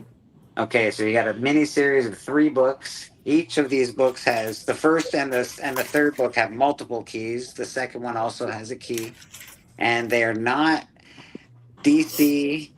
They are not Image. They are not Marvel. They are not IDW, and they are not Dynamite. Okay, so that Dark Horse then. That's my guess. Is their Dark Horse. I will answer that and say no. Who else could they be? Mirage? Charlton? No. Mirage is basically Marvel. So I'm going to say this, and I think Houdat's going to get it right away. But there is a movie coming out. Okay. Wait, I gotta hear this. I'm so confused because it kind of hit me. I'm packing stuff up, and then I really, like so. Wait, so we're guessing a series or all the books? I'm like, what? Yeah, it's a mini series. There's 3 books in the mini series, and Uh-huh. they all have keys. It's not any of the big companies, so no IDW, no Image, no Okay, all DC, right. no Marvel, no Dark Horse, and no Huh. Dynamite, apparently. So And there's a movie coming out And there's a movie All right, coming out. Like a movie coming out this year or like next year or something like that. this year. Oh, this year. I'm I yeah, don't- I'm baffled personally. I'm baffled. Lassie coming trilogy. It's a 3-book series. Yeah. There might be more in it, but I'm getting those 3 sets. I think there's only 3. Okay. Do that. Just eat a mushroom and get bigger. He does that a lot. What? I'm not even on camera. What? Oh, you're talking about Mario. Yeah, the Mario mushroom thing. Oh, I was like, Yeah. Anytime you're I don't know if it's an app or whatever you have or Oh a yeah, message. that's my text messaging. I put Yeah. it. Some people look that like while I'm thinking, I'm trying to think about what Tim's saying while I'm talking about this. So, well, like some people get freaked out when they hear my my Mario thing. They like jump, and I was like, "What the hell is wrong with people?" Like people, like literally get terrified. I've seen people get terrified of my. And they're like, "Oh my god, it's so loud!" And I'm like, "It's What was the Mario." what was the Aliens books weren't? No, and it's Dark Horse. It can't be. Yeah, that's Dark Horse I too. Yeah. don't think it's not aliens. They don't have a movie coming out. They don't have a movie coming out. Like the only movies they got you got probably it might be like I don't know. It could be a lot of different things because Shit from Japan. I mean Is it Japanese? it's probably like ice cream. It's probably the Ice Cream Man or something. No, actually, No, that's Image. Is Um, it No. There's a yes or no. It's a quick yes or no question as far as. The comics themselves aren't. I don't want to hear that shit. I'm asking you if it's Japanese. Well, what do you mean by is it Japanese? Exactly what I said. Is it something from anime? I wouldn't say it's from anime. Huh. Its heads some Sonic? animes. Is it from a manga? Oh, Street Fighter? It is. It is Street Fighter. Oh, the gold. You got the gold set? No, I just got the regular set and stuff, so I'm happy to own that. Just because it was it was like very cheap in that they're very fine pluses, but it was like issue 1, 2, and 3, which has like all the major characters' first appearances. Yeah. Well, I'll say this: if you can find the gold versions, those are not expensive because people don't realize that they're limited. Hey, look at me making up for yesterday. Good job. I would never have guessed that, Tim, to be fair, and I should have guessed that because you do like Street Fighter. Yeah, I figured as soon as I Kelly. said like movie, I thought who dat would have got it and been like, oh, Street Fighter's coming out in October. I really was. My mind is on. Not even. You said that, I was like, I don't even know what's coming out no more. Rad, Callie would like you to check your PayPal for him. No rush, but if you could check your PayPal, that would be awesome. Oh, all right. Never mind. We got it. Perfect. I'm not even. Honestly, if I can watch Street Fighter, I'll watch it. But if I can't, I'm not gonna be like upset that I have to watch it on TV. I think that might end up going the route of bad movie part 2, just like Supergirl. I think they're really into it, though. I think it's supposed to be a bad movie. I'll say this about Supergirl. My daughter enjoyed it. She should have did a review on it. And at the end of the day, I want those type of movies. You do want more new fans. So we gotta fix it for the old fans. But I'm happy she enjoyed it. Oh yeah, I just we were talking about it earlier. I just focus on making good movies. Don't worry about trying to interconnect them, and then just I guess. Yeah, you just focus on I feel good, like they good did. casting, good movies, and you'll be all right. I have But not like read the Street new Fighter, Solomon King. yeah, like Street Fighter. From what I saw, like I said, there was a trailer. I had a Spider-Man, and it New looks, trailer with Blanca. It yeah, showed Jason Momoa's Blanca. It actually looked pretty good. That's awesome. I'm sure it has moments here and there, but it still looks like fucking garbage to me. Sorry, but I think it's supposed to be dumb. I don't think so. I think they're leaning into it was a dumb first movie, and they're going to lean into that. I really believe that it's going to be just a fun romp. I don't Oh think man, it's not going to be like yeah. they're not changing cinema with this movie or anything, but it should be alright. I don't want to change cinema. I just want it to not be. You just want it not to suck. Astonishing boys trash. I just watched Supergirl last night, Steppo, and I can understand why. What is going on here? It's like you have a. Yeah. Feedback. Yeah, lots of feedback. But I don't know. Even I get that. I've seen worse movies. It wasn't cinema, but I mean it was. Yeah, I enjoyed it. it wasn't the worst. Yeah, Brooklyn. I've seen like some really bad movies, and they kind of No, it just, you know what it was? They promoted it a lot. They promoted it heavily, and then it just wasn't what people wanted to see. And then that's what killed it. Is that they promoted that movie like crazy heavy. And Well, it's just pretty like, good meter to go by is: would you rather watch Morbius or would you rather watch Supergirl?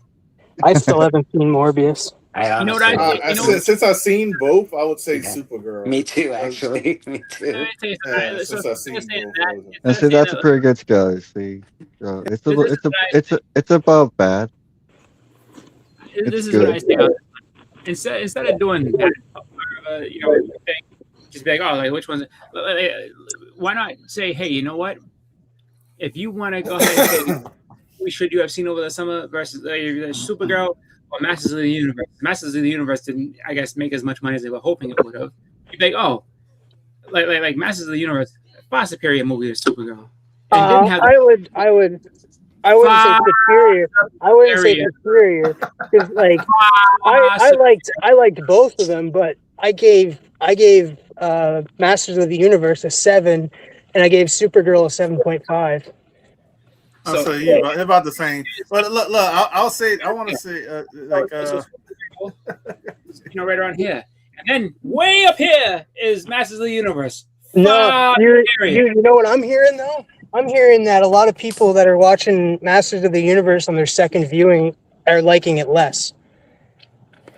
But that I haven't watched it yet. I wanted to say, I gotta say something because they were talking about this on Astonishing. They were talking about how Spider-Man. Oh, it's good because it's a Sony movie. I was like, name the last good Sony movie. I was like, did they forget like Morbius? Yeah.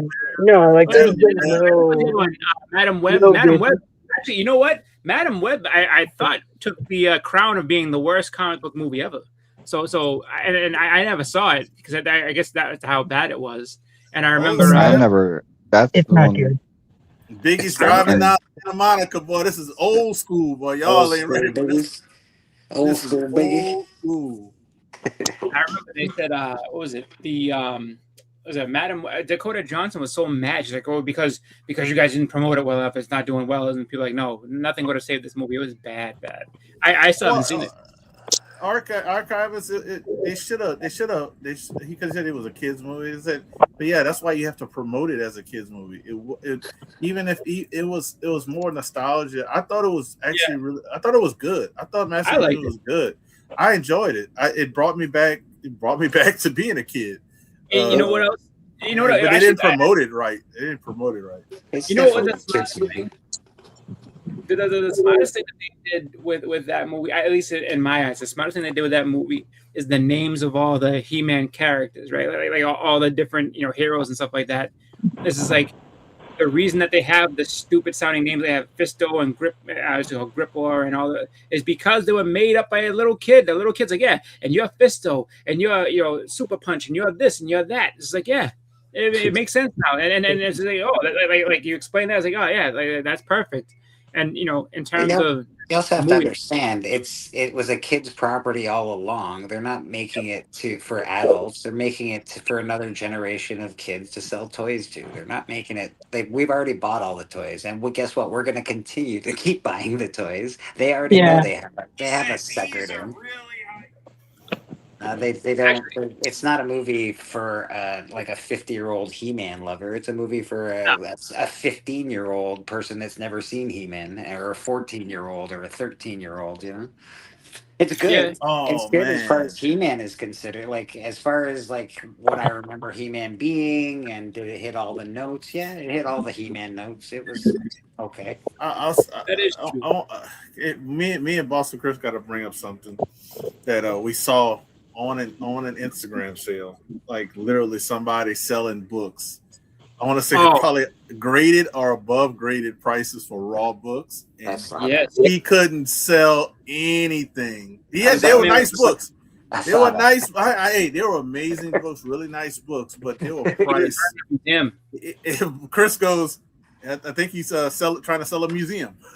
He was selling yeah. books that I sell for $3 for like $25 and shit. I was like, Oh no, he dude, had it was one book. crazy. Like he had.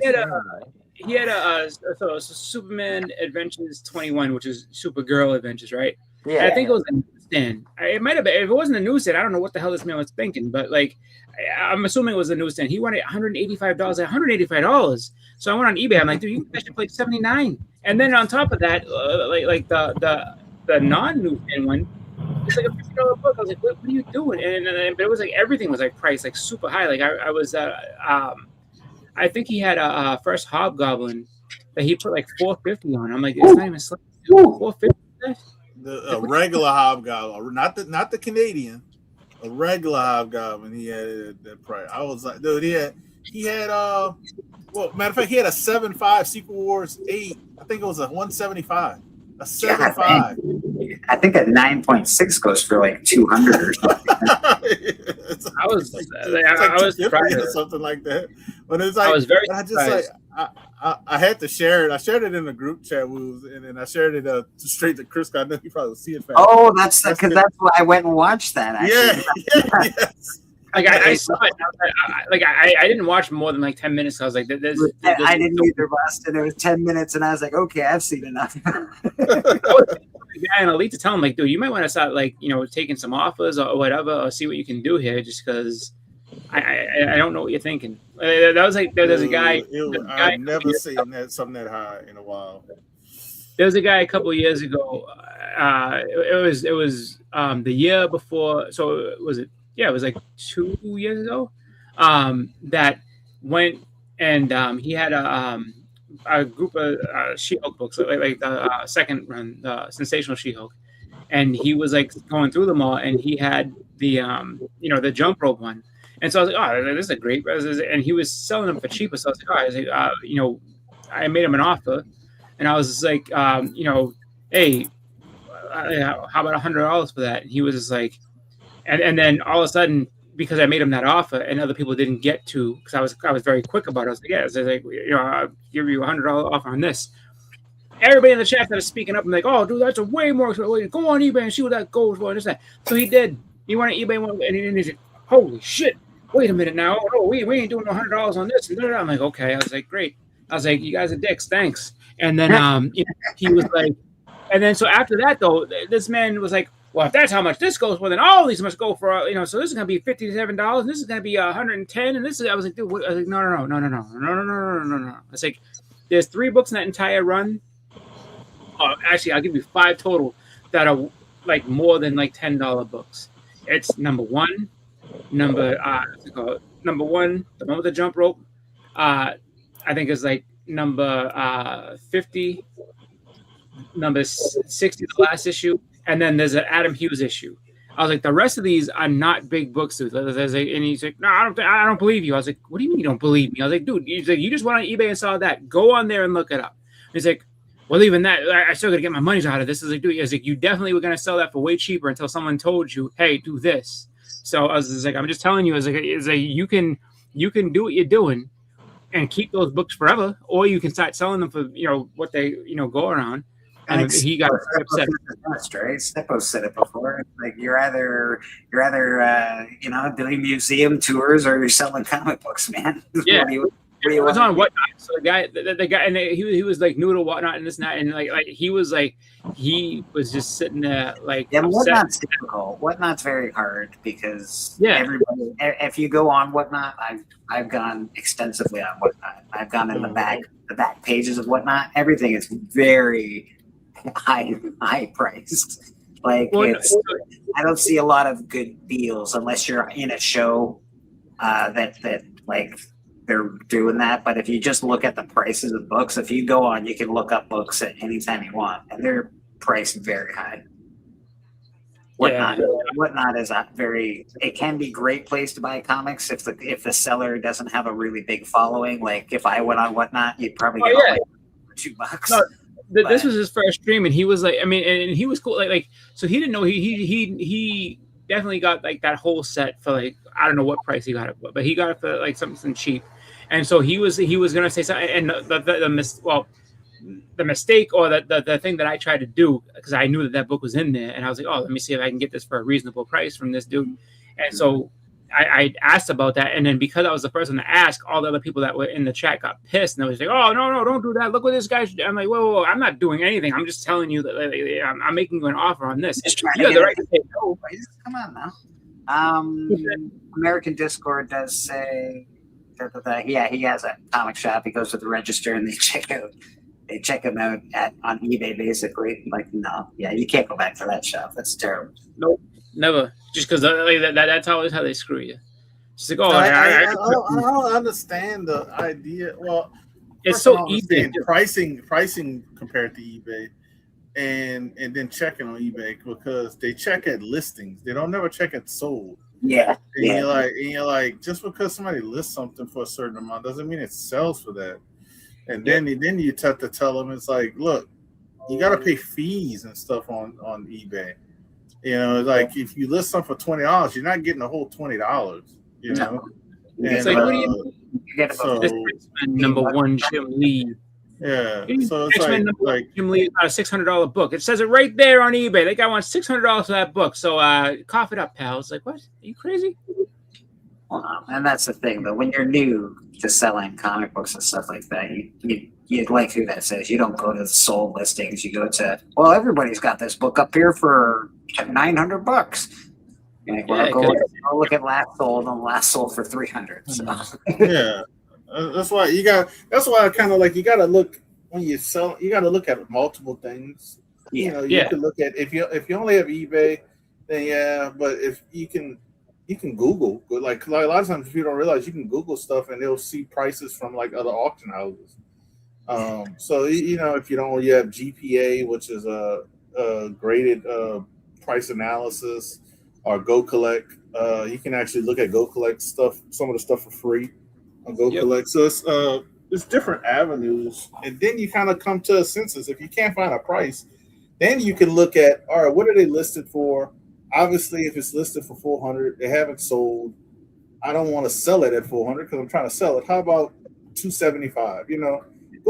Like if you're making money still, it's okay to look at listing prices, but don't try to sell it at listing prices. No. Yeah. Well, and the thing that's funny is that, like what Disco is saying too. Yeah, like if people know they got a good deal or feel like they did, then they'll come back. You'll get people to come back. Yeah. But if you're trying to go ahead and just absolutely break people at the register every time, then of course like that makes people not want to come back. And on top of that, like the reason I hate it so much is because this, if you own a comic shop, this should be part of your daily routine, is pulling books out, seeing what everything is, and then going with that stuff. And there's no excuse to say, if you don't want to do that, that's cool. There but are you should. enough resources on the internet. There's even just with Key Collector, you can go and pull out your hot books. You can go every day and go, oh, these books are hot today. I should pull these out. Yeah, just be like, especially if you have a shop that's big enough that like multiple people work in it. It's just like, all right, listen, we need to go through and just see like what everything's at, and just put different prices on that, and just see what everything kind of looks like. Is this well, we have this mark of $10, and no one's really buying it. Like, why don't we put it down to $7? We have this mark of $3, and this definitely got people's attention. It should be like a $20 book, so let's put it at 15 or something like that. Like that part of things, I don't understand how people aren't doing that all the time. I shouldn't say that like no one, like plenty of good shops do that. It's just the other shops that want to try to just crush you every time. It's like, yeah, it's not happening, dude.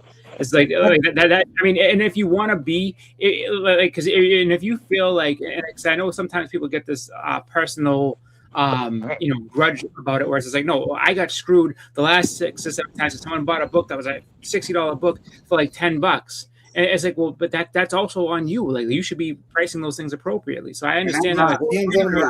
I do understand why comic shops charge extra money if something's not in your pull box and it's a fancy book that's going for $100. I get all of that. I get charging for variants. But if you're not willing to do the job, you have a comic book shop, you're not willing to go through your boxes on a daily basis. And I'm talking about for 8 hours. What are you doing? You're there for 8 hours. Go through your boxes, Jesus.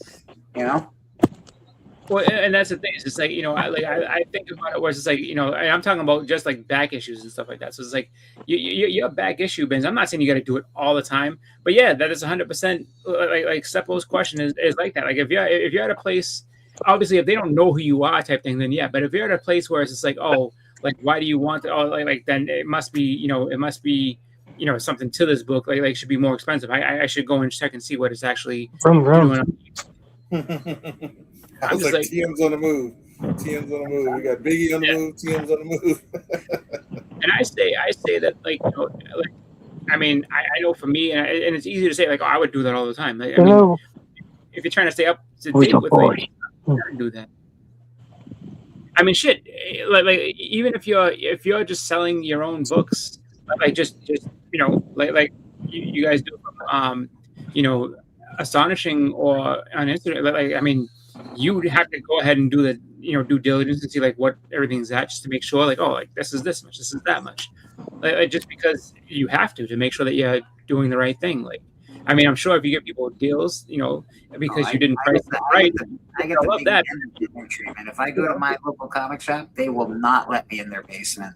They will not let me go searching for their real books because they don't know books like I do, and they know that I'll get all their good books. Like, no, we can't let him in the basement. No, sir. Well, the other thing is that, like, if you gotta, I mean, I just look at it. I mean, just from the standpoint of being, I guess, upfront and a good salesperson. Go back just because it's not so much to make sure like, oh, I'm getting the maximum out of these books. I mean, obviously you want to try that too, but then also too, make sure that you're not overcharging people. Like, oh, this is a $10 book. Yeah, 3 years ago it was a $10 book. Yeah. Now it's like a $5, $3 book. Well, that's especially now. There you go. Good boy. Really changed a lot of things. Everybody's trying to get $20 for a dollar bin books. Everybody, like, hey man, this is a DC a Marvel Presents number 25, and it's in near mint condition, bro. This is $20. Like, no, man, it's not. It's not. That's what it is, and yeah, no, like what you do is if you want $20 for that book, you get 19 more of those books, and then you say, hey, listen, I have a whole set of these for $20. Here you go.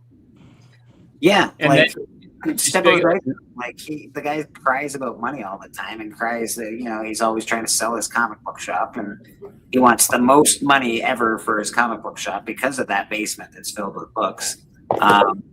And he won't just sell some of your books, damn it, Jesus. The other thing too that's funny with that is like, I would say to him, like how often do you get on there and make sure that those books are still in good shape? Yeah, I mean, if it's sitting down there, because chances are, I mean, I would hope the guy goes down there and checks them out at least once a week. But if not, and if they've just been sitting there for months or years, it's like I mean, shit. How do you know that like they're not water damaged though? That there's not something else going on down there? They did just move locations, so I suspect that they have Yeah, they probably check it enough to see that it ain't getting fucking wet or something, you know, for sure. I would hope. I still want to go look at the books, and they still don't have a bigger book than Wolverine 88 on the wall. I'm just like, come on, man. Then yeah, it's like for them they gotta stop and look for books, and you have Wolverine 88 on the wall. I get it; it's $100 book, maybe. It's really a $10 book, in my opinion. But regardless, it's Wolverine 88, the first meeting of Deadpool and Wolverine. Awesome book, but it shouldn't be $100. They've got it for $100. I'm just like, okay, get out of here. So even for them, it's just like, dude, don't you want to change out your wall books and see what you like? Go down there and see what's going on. And see if you find something that's like, oh, like you know how you're saying he wants the most money ever. Well, maybe you have some most money ever books down there that you can make. Hey, listen, I have all these expensive books, and it's like, you know, and people haven't seen, like you said, that's been sitting on the wall for a while. Go down there and refresh that wall, and maybe people will come in like, oh. The only way I was able to get, I was in that situation, and the only way I was able, because I went years, and I wondered, I'd be like, what the fuck is back there, right? And yeah. I finally just fucking, I went in there with about $300, and I said, here's $50, just let me in. and you can price check at the counter. I have no problem with that, right? So I gave her $50, and then I went in and I bought about $100 worth of books. And I said, you're, you know, I'll sit here and let you take your time. And she didn't even look. She just took it all, and I got in there a few times. So sometimes you just gotta grease them over, dude. Like, there's no other way, I think. I only ever got in once, and I got my Atlas Comics 1 that day. And I only got to look in like 2 short boxes before they were like, hey, what are you doing? Everything. I'm like, yeah, I'm fine. All right, I'm coming. You know what I just picked up? Street Fighter. Yeah, that too. But dog poop.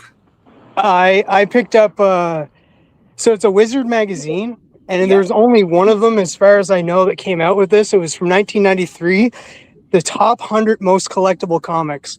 So I was just like, I need to pick this up because I want to know what they have, because it's 1993. So it's 1993 prior. So like there'll probably be Spawn #1 will probably be on there. A lot of Image titles from 1992. Bobby says, hashtag grease them over. Sometimes you gotta grease them. They had a checklist. I remember it was in a like way later issue. I want to say like probably in like 97, 98. And it was like, I think it was like the top, whatever, 25 comic stories. And it was like, you know, you should pick up these books and check these because these are the best comic stories. Like that used to be the fun part about Wizard, because they would tell you like, oh, you should definitely check this out. And it like made me, you know, actually expand about my comic, just kind of, you know, horizons a little bit more, just because I was always just like fixated on a couple of different books. Like, no, you should really check these out and check that out and stuff. Like, I can't tell you how long I avoided Watchmen on purpose, because I got sick and tired of hearing people say how good of a story it was. I read it and I was like, oh, this story is really that good. So, yeah, it's a terrible story. It's the worst story ever. Yeah, terrible comic. No, it was something else. But it's like one of those things where it's like, oh, like people will say this is the best, and then you're like, I don't know about all that, and then I actually got to reading it, and I was like, oh, that's pretty good. Rob Liefeld likes the movies ending better. Fair. Rob Liefeld's a bit of a weirdo, so I'm not sure about Rob. So, you know, a lot of these. Okay, sorry, I just want to give a shout out to Archivist. He did do a live show recently where he was cleaning books. I didn't get to see it when it was live. I did watch it after the fact, so I did catch the rewind on it. But that was very cool. He was doing some book cleaning and book fixing, doing a live. I thought that was really neat. So good job, Archivist, man. Keep that up. Go ahead. I was watching Rob Liefeld talk about like trivia, and he was doing trivia, and he didn't know where the first Dark Side was and shit. So, you know, you got to take your advice from some of these creators with a pinch of salt, because you know they just know what they know, dude. Like they don't know some of the shit we know. Yeah. You know, like. Yeah. Like, I mean, that's pretty okay. Like, they started off with, like, he said forever people, which is fine. And then he finally said Jimmy Olsen, but he did another number, and I'm just like, I wonder what other shit he don't know. You know, like he got the fucking first Doom right, but Yeah. American Discord does have a point. Those top lists were often paid for. We used to purchase full page, full color ads in Wizard. All of a sudden, they would push Roger Cruz Youngblood. That's funny. Yeah, it is. There is a lot with those. That's why the Rat magazine went under, because there's a lot of paying to be on top of that list. It sucks, but it is what it is. The same goes for the creative coolness. So someone, Kurt Busiek must have been doing a lot of self promotion, because they kept putting Kurt Busiek on there. Like, Kurt Busiek, the top writer in the world. They love Kurt Busiek. Yeah, it's agenda driven, right? It's what they're trying to push that week, and all of a Yeah, sudden, well, you're out. it was right around the time that they would do, like, so I remember like Kurt Busiek shot to the top of that list right as the Avengers and JLA crossover was coming out. Like they talked about it, and then after that, they was just like, oh, like, and leading up to it for about 3 months prior to that book coming out, Kurt Busiek was the top writer in the world. Like he was just the guy. So funny. I thought we were supposed to get through her, dumbass. I always liked Wizard, though. Wizard was what we had before. Oh, Wizard was great. I used to love Wizard. Wizard actually, you know what was the most fun? Actually, one of the most fun things they used to do was the so this is way before we had any sort of MCU or anything like that, and it was like, you know, the casting for, you know, if they were to make a movie of this, like, fan the cast, fan like, those were casting. great. Yeah, those are awesome. I vividly always remember liked How to Draw, Mark Sturz, Yeah, the How to Draws was Bart yeah. Spears. You know what was tough too? With the How to Draw, like they'd give you just a little snippet, and you'd be like, I wish they'd show me more, because it's like there's so much more. And then, like, you know, eventually they did come out with a book, like, hey, you want to learn how to draw? We got all kinds of stuff. And then I remember they had great covers. They had like their own little comics. Awesome. Like the covers are the best. I like the ones that came with the comic. Yep, they used to have, like, and then they'd have like little ads for the Wizard 1/2s and stuff like that. You send out for them, and you get this. You know, we have this Wizard 1/2 issue. I always thought those were going to be worth $1 million one day. Because they were super limited, right, Brad? Yeah. So limited. It's a Wizard 1/2. What is the biggest Wizard 1/2? What's the? They're a big one. I think there's a Tomb Raider Witchblade might be one of the bigger ones. Maybe, yeah. Like people, I mean, people thought they were cool. I remember that. I remember the ads more than it used to be, like, just fun. And then people used to. I remember. Actually, I think if you get, so if I you, think if you, there's a Spider-Man. I'm not Probably sure. that's a good one. Yeah, I can't remember much that's the one I had, but if you buy the old Wizards and stuff like that, it'd probably be interesting to see if you can find one that doesn't have things like highlighted and stuff. Because I remember people used to sit there and highlight the books that they owned and stuff like that. And you know, Well, with that one that I'm getting, that Wizard, the top 100 most collectibles, I'm getting 2 of them. One's still in the bag, and then one's open. So one's just for me to collect, and the other one's for me to look through. That's cool. yeah. No, they were fun magazines, and then it was just cool. Like actually, the thing that stunk is as they, you know, kept going, you could tell when they started getting into money trouble, because the size of the magazine kept shrinking, and you know, and they were actually one of the biggest promoters in the beginning of comic book grading. Like they wanted you to know that, like, oh, if you grade your books, they become worth way more money and this and that. And they changed that. Like once they started like really promoting comic grading, they like that section of ungraded books, you know, your raws would shrink, and then but the graded prices would be the next section, and that kept expanding. And I was so it like I want to say like towards like the last like 3 years of Wizard, like it was like it's like the skinniest magazine you could buy. I was just like, oh, this is so sad compared to what it used to be.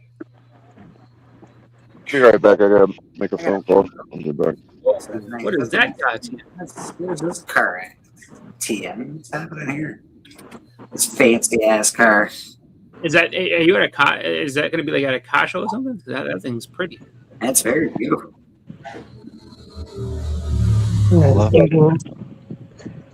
Yeah, I'm heading home. I think I'm just. Yeah, I'm Yeah, there's not too much. I need to wait to get more material from Charlottetown, and not. I have to wait until he goes gets them. I think you just take the keys for that car. That's a nice ride home right there. Oh yeah, just gotta text him and that. So yeah, so I'll be back on here in like maybe give me like 20 minutes and I'll be back. Stephen Seamus wanted to shift to toys, so they pulled funding from the production in regular Wizard. They had that Toy Fair mag, I think it was called. Interesting. Well, they, the internet, anything technology made these things go the way of the dodo, right? But Yeah. what's good that we have now is we have the internet, we have like each other, we have resources like Steven, like American Discord, like Bobby Delegato, like Boston Chris, like Who Dat Comics, like TM Nerdy, like Biggie Shack. We got a lot of resources that we can pull from where we don't have to buy the nonsense that's being sold right now. Oh no, this was the stuff. Was it though? Was it? It's funny that he mentioned that. I completely forgot about that Toy Fair magazine. It's exactly right. I remember they made Toy Fair, and that was pretty much the end of Wizard for a while. It was just like they went from that and then did a couple of Toy Fair issues and then declared bankruptcy, I guess, because they just didn't have. I guess people didn't want to keep up with it. And I don't think there's much of an online resource as far as books, but I do think that more people were buying the because of how badly the comic value section had like comic checklist and price guide. Once that shrunk so much that people started buying the actual Overstreet guides, and they just left Wizard behind. American Discord, we did sell a little bit of ad space so far. I don't know. I would love to talk to you about that because I'm very, very, very new to this, so I'm not sure what to ask for something like that. But if you want to chat with me, I'd really appreciate it. That'd be very cool, man.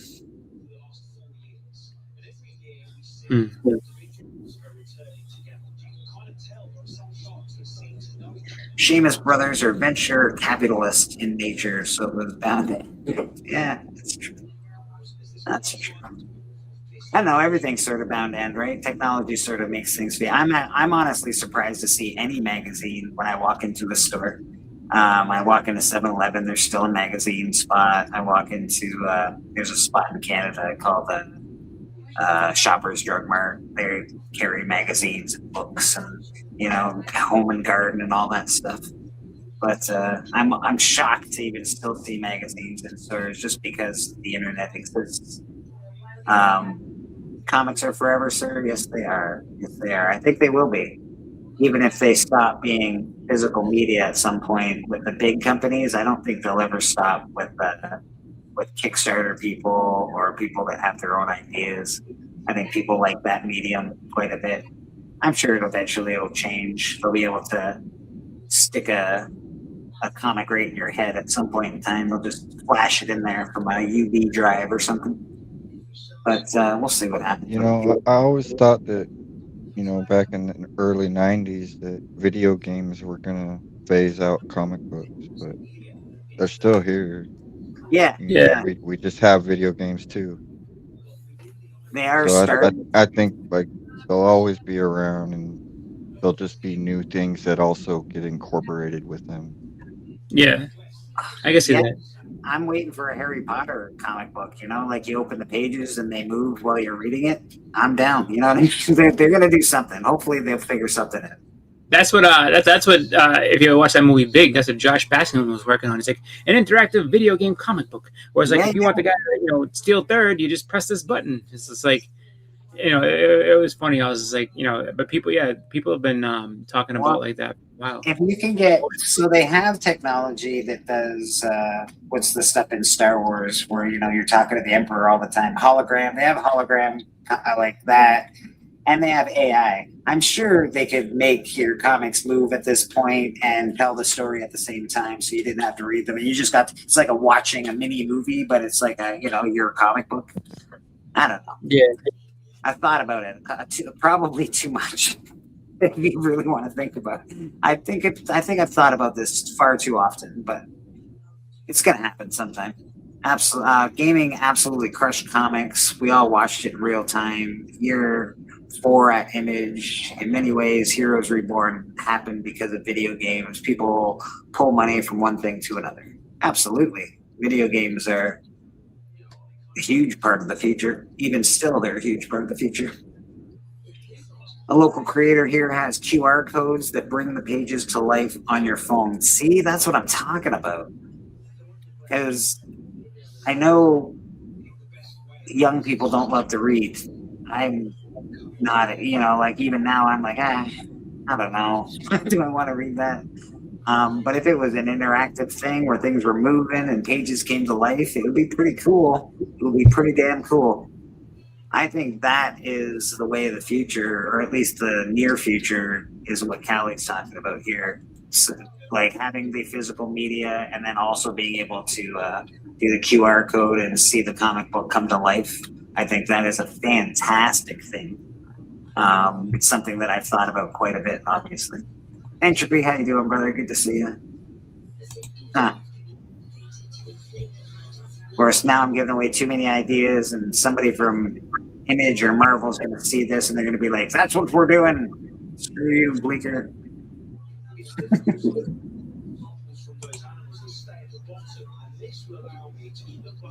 Hope that everyone's well today. I hope you're well, brother. I hope you're well. Here, let's do your ideas. Thanks, Discord. I appreciate you, buddy. It's good. I'm glad. At least I know they're getting stolen and put to good use, at least. I figure, I don't know if everybody heard, but Todd McFarlane's been doing a lot of interviews lately, and he can't put together a Spawn movie so for cheap, and no writer will work with him close enough. So I'm going to take the artistic team from Murder King. We're just going to go over to Todd. We're going to talk to him a bit, and we're going to put together a Spawn movie. We're going to do this for the community because I'm sick and tired of waiting for Todd McFarlane to put out a goddamn Spawn movie. Todd, get your shit together. He's like, we can put out a Spawn movie for like $40 million. I'm like, the cape's going to cost $80 million, Todd. What are you doing? He just bought the right to his animated movie that he has. Did he just? Yeah, that's true. Todd McFarlane can't be trusted as far as writers are concerned. You're not wrong. He will not accept any outside script. Like nothing. Yeah, but you've read all the comics. Callie's very well versed in Spawn. I'm very well versed in Spawn. I think we can convince Todd to let us do this. I think this is it. Yeah. Todd doesn't trust the writers to write more than 2 pages without consent. Yeah, I know. He wants to work. Like, he basically wants to be in their bed while they're writing. Yeah, I didn't approve that. That's not approved. Wait, that's a little too much. No, we don't like that. The worst part about it is Todd isn't the best writer for Spawn. He never has been and never will be. He's got the idea. The idea is fantastic, but Neil Gaiman was probably the best writer that ever wrote for Spawn, sadly. Neil can't write anymore, but, I don't know, Todd. Alan Moore did. Alan Moore is awesome. He's my favorite writer. Bit of a douchebag, but he is my favorite. They had a lot of good writers, though. Yeah, isn't he like a big deal over at Image, right? He's like basically the second in charge at this point, I would imagine. Yeah. Yeah. But I don't think he's like the editor or anything like that. He just kind of is like, well, I think like Jim Lee still probably has partial into it, but I don't know. He might have got all the way out. I know Todd McFarlane, number one, and Yeah, And Alpha says when the media went after him for Billy Kincaid, Todd's balls were clipped. It's fair. Billy Kincaid, that was a good story too. It's too bad. No, that was like issue 1. Yeah, issue 1, 2. They did bring back Billy Kincaid. Yeah, later on. When the original Spawn movie was in production, there was over 30 animation studios working on the project. Nobody shared information, and cheapest bidders won aspects of the project. Moore wrote Batman Spawn, and it was terrible. Todd has unrealistic expectations for a project that come from comics to a movie. Absolutely. Alan's best work was Top 10 and DR and the Quench series. His Cape stuff never landed for me. That's fair. How much do you want to bet Todd goes to A24 and Spawn gets made by AI? Yeah, Todd actually, he did talk about how he doesn't think AI is a bad idea. And he's like, oh, why not? Use AI. Great. It's like, Todd.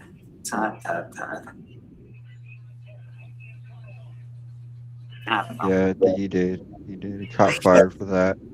Took back his comments. Yeah, man, he said that. He also accepted the award for his cover contest, and it ended up being done by AI. He caught fire for that. Did he know that at the time? Was he aware that was an AI Sure, cover? he was smart enough to realize. Supposedly, he was the one that chose the winner. Yeah, but he's asking if he realized if it was fake or not. I would say he knew. I would think he did.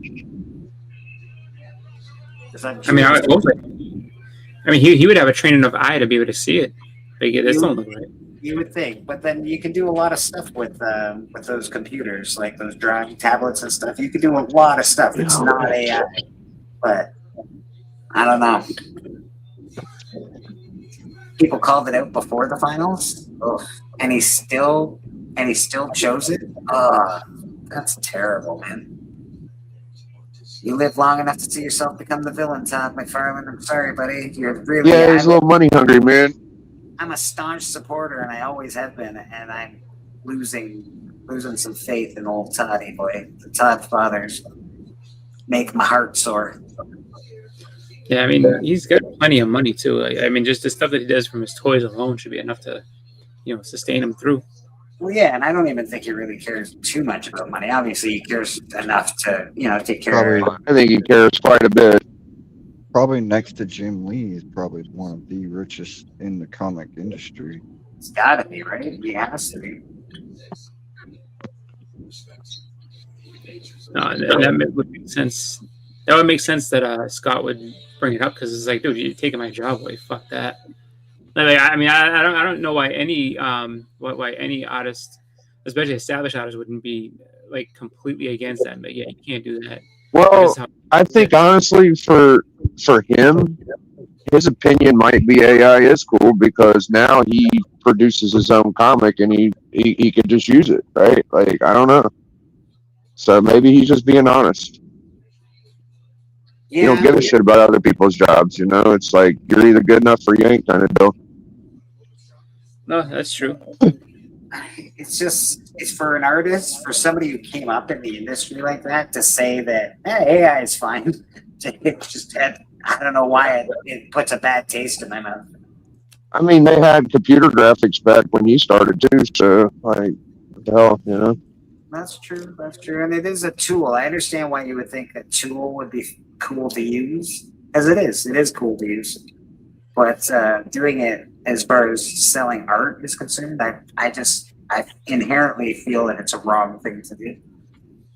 I feel you. You gotta worry about your brand and your morals and shit. And he could fuck his brand up if he goes too far. But whatever, dude. AI is what caused Skynet. That's all I'm gonna say. Yeah. I always say that. Every time I see something that goes a little bit too far, I'm like, this is exactly how Terminator started. And I ain't helping it, so I'm against AI. I grew up on Terminator 2. Well, they It's have. like Led Zeppelin selling their rights to for music. Like they always swore they would never sell out and shit. Do people look at them as sellouts now, or Oh, I mean, I'm sure. I mean, I know that They in put certain. Sarah Connor in the funny farm for how many years before they Well, had to break her out? In 1980, Like she should have never been put in that funny farm. She was right. there has been a full AI book. I didn't read it. I didn't really look at it. I've seen a couple of panels from it, and none of the panels look like they're from the same book. So I don't know if AI is better than it was then, but the panels look shitty. yeah. And You know what? yeah, I agree with what Kelly said. I think a McFarlane-based AI. I think AI is trash. Like it has no soul. There's no soul in it. I think it's fun. I think it's fun. To Real use. art has soul put in it. Yeah, I agree with you completely. I agree And you 100%. can you can see that in the art. Well, yeah, Yeah. you can. Yeah, you definitely can see the difference between real and AI, or at least you should be able to at this point. Although my daughter, who swears that she's the AI expert, she's like, I know the difference between AI, Daddy. And I saw a video the other day, and it was some guy who's said that he saw Michael Jackson, and then Michael Jackson moonrock right by him. Like, he did not do that recently. I was just like, Michael Jackson is dead as dead can be. I was like, Yeah. he is not right now. She's like, no, but this video says. I was like, yeah. I was like, you who is the AI expert are getting fooled by AI. It's like he's not alive anymore. Trust me, Ali. He's like, and she's like. And she's obsessed with him after seeing the movie because she really liked the movie and everything. So she likes, his music and everything like that. And I understand why she's so like, when she saw that and she got excited because she wants to be able to say like, oh, see, I got to see my own Michael Jackson stuff. Like, no, you're not gonna get to see that, unfortunately. Like, but she was like all about just like, I know AI, Daddy, and I know when something's fake. That wasn't fake. I was like, that is as fake can be, Ali. I honestly barely trust anything anymore. I look real closely at mouths, and I'm like, I don't trust historical documents anymore. I don't trust historical videos. I'm like, nope, this is doctors. Look, something's wrong with this. AI is out of control me. Yes, Legend, we're talking Spawn, AI. Definitely Violator, one of my favorites in Spawn. AI is a menace. Talking how much I've grown to. I love Todd McFarlane, and it's really hard for me to love him these days with his love of AI, his getting in the way of Spawn movies, and money. If he's that adamant about it, like spend some of your own money, make it the way you want to, and then see what happens. Like, but if not, I mean, and honestly, that's kind of like the whole thing that Alan Moore think enough time has gone by where he should have come out with something. Oh yeah, plenty of time. I mean, it's just like, and even if he was, he reminds me a lot of like Alan Moore, because Alan Moore got really angry after I think it was like League of Extraordinary Gentlemen. Like he was pissed off that they didn't do it the way he wanted it and everything. And I know the Spawn movie came out, back in the day, the one with John Leguizamo and Michael J. White. And I guess he wasn't really happy how that came off or whatever like that. So he's like, no, it'll only be done. He's got all these different spin-offs. He could just start off with one of the spin-offs and ease our way into Spawn. He doesn't even have to do Spawn right away. That's sort of his idea, to be fair, right? He wants to do a Spawn movie, but not have Spawn in the movie. That's sort of his deal right now. Like, we could do a Spawn movie for $10,000. Fuck, we just don't have to have Spawn in it. We'll do a Sam and Twitch movie. No, they could. Actually, Sam and Twitch would be a fun series, I think. And they got Jeremy Renner. Jeremy Renner is Twitch. You think so? I think that's who's tied. Who's got the contract, but I don't like it. I guess. I mean, I like Jeremy Renner, but I just don't see him as Twitch at all. He's too muscular to be Twitch. Like Twitch needs to be like who should be Twitch? Sheldon from Big Bang Theory should be Twitch, like a string bean, like little like nerdy string bean guy. And then I don't know who could Sam. Like, who would be Sam though? who's a big loud guy? It'd be like that you could take seriously though. Someone who would like be a guy that but like I don't know if he can. He's kind of old now, but like is it Tom Arnold or the one that's in Cloverfield? Roseanne's husband, Tom Arnold. Or Yeah, ex-husband? the one John that was Goodman. in Righteous Gemstones. John Goodman. John Goodman. John Goodman. That's Oh who I'm yeah, thinking John about. Goodman. Yeah, he's older. He's definitely older. I mean, he would be cool. Like if they had done it like when he was younger, absolutely. But I mean, He's a little old nowadays. He's pretty I awesome. can't so- think of someone that I don't know. Sam's a tough Someone one. who likes a lot of donuts. Yeah, just trying to think of like a bigger actor, and it's just like it doesn't work. It's tough because it's like who would you have? Like there's not. I mean, a lot of people in Hollywood are health conscious now, so there's not really many like big overweight guys that are doing this. How's what's his name doing? The guy that was in Moneyball. He's always up and fluctuating. Oh, Brad Pitt. No, the other guy, the big guy. Oh, Jonah Hill. Put Yeah. But Jonah Hill, he's too. put Thor back in his fat suit. Thor back in his fat suit. Nice. Let I was Thor saying, do it. you have like Jonah Hill doesn't do a lot of serious roles, so he's. I look at him, I'm like, he's gonna make a snarky joke, and Sam is like more the, he was like just loud, angry all the time. Yeah, but Jonah Hill, I think, won an Oscar for fucking Moneyball. He also was awesome in the Wolf of Wall Street. I think he could do it. He's a pretty good actor. He was great in that movie about gun running too. It wasn't a particularly good movie, but he did a good job in it. I think he could pull it off. I don't know. Don't have much faith. Greg Grunberg. I can't remember what Greg Grunberg looks like, but All right, Harry. as Sam, that's cool. Or he could do Butcher from The Boys. Yeah, just make him fat. Make him a little bigger, yeah. It is Hollywood. There's a lot of magic they can do. Oh, I know who that is. Greg Grunberg. He used to be on what was that show? Lost. Oh, okay. The guy that the sheriff from Stranger Things. Oh yeah. Red Guardian. Yeah, David Harbour. Mm. He could do it. You could have it. He'd be a good Sam, I think. I like He'd that be guy. perfect. Red Guardian would be perfect. Yeah, he would be a good one. actor. He's a good actor. He'd do well. Good job. Heroes. That's right. He was in Heroes. I meant to say Heroes, not Lost. But yeah, no. I mean, he would be like. I think a Sam and Twitch show would be cool. I think a movie would be kind of weird, but I think a show would be perfect though. You just different seasons, different crimes. Like that'd be kind of fun to see them two on a crime show like that. A dark crime drama. That'd be pretty cool. Yeah. I mean, and they're just regular crimes too. So it's like but they're like homicide detectives type thing. So they see all kinds of stuff. It's just like, what the hell is this? You know what I mean? But Hello. I know. Oh, sorry, I paid for it. Hold on a sec. I know that Following the wake of Spawn and his enemies and just trying to figure what the hell is going on. Exactly, and like Twitch is like the more down to earth. So he's like, it's like, like there's clues here, there's this and that. Let's check this out. And then like the other one's like, what the fuck is happening here? Like what's going on? Just give me that bait. Sydney Sweeney has to be Twitch's wife because Twitch has actually he needs to have a Sydney Sweeney wife. So you throw her in there, and then and then there's got to be a place for someone. Just you throw all kinds of different random people in there.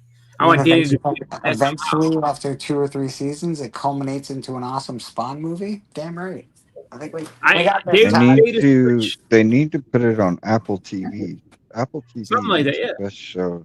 HBO would be all right. I'd accept HBO too. Oh, I would definitely see. I could definitely. all right, see, man. Thank you. And then I mean, but yeah, you have all kinds of stuff. And then like you even if you didn't do a Spawn movie, do a Spawn show, and then just different Spawns throughout the time. So just have Al Simmons. You have a Gunslinger Spawn series. You could have Make it medieval. like as good as the Penguin, Yeah, Would be just cool, yeah. just different times, different things. a little Like- darker. A little darker. Is maybe Spawn don't translate to the children and adults as good as he wants it to, right?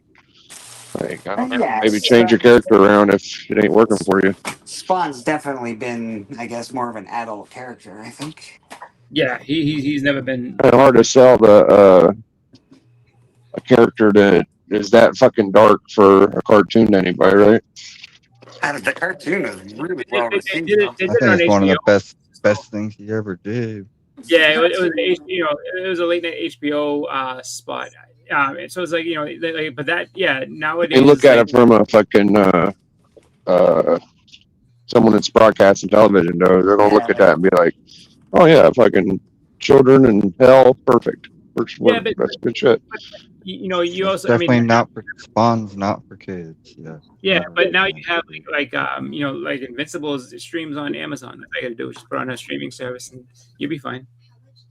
That's true. What do you mean? It's pretty dark. So Invincible is 100% not for children.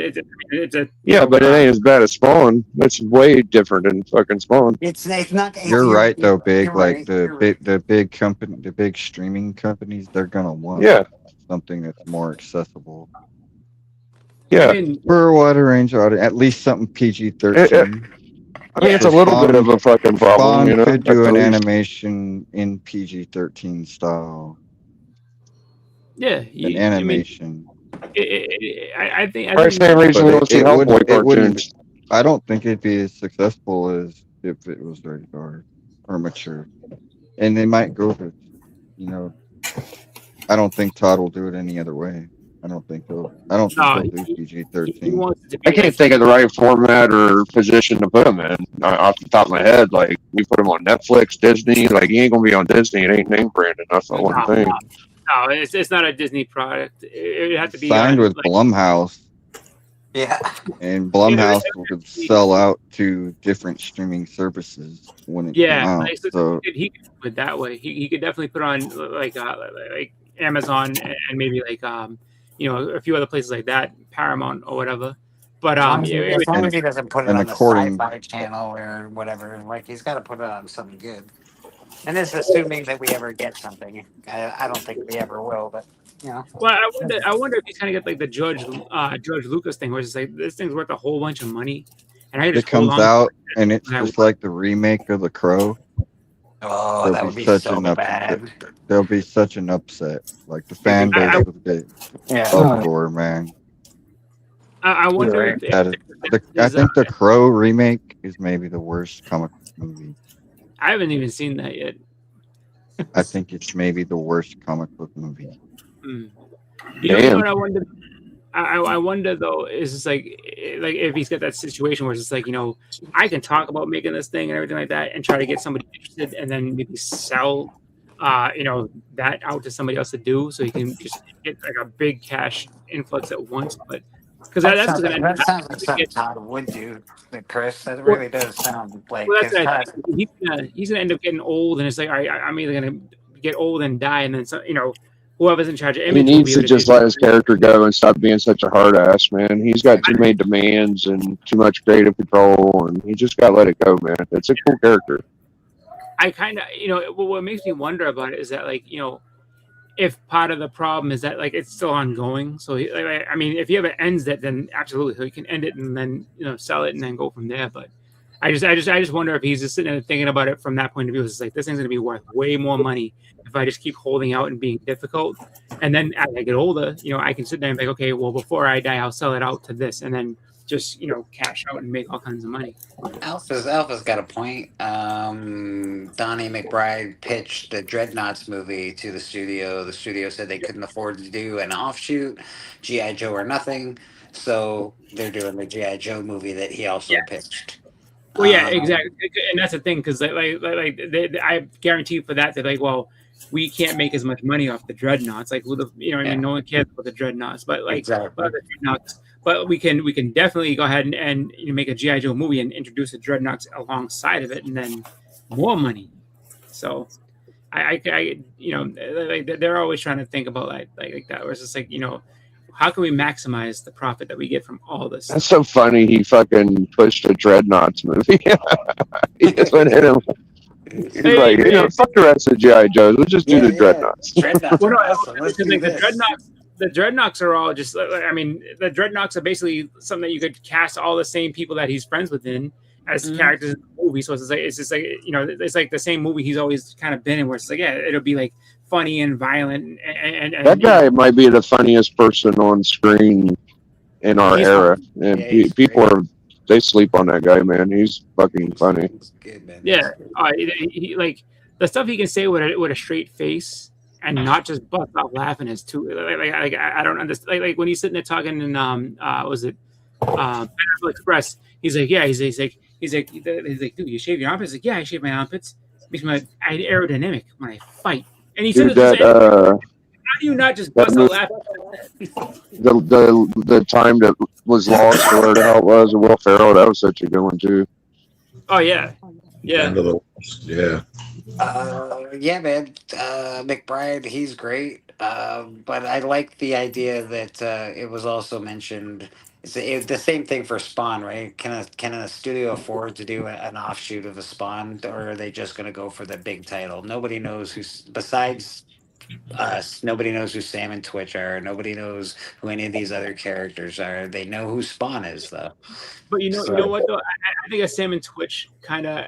I think there's a lot of people that like you know, like crime show type. Jeremy I think Renner is tied to Twitch. I think that could work very well. But Just a crime crowd who's like, when oh, I he haven't had seen the accident, I don't know if that messed up his contract.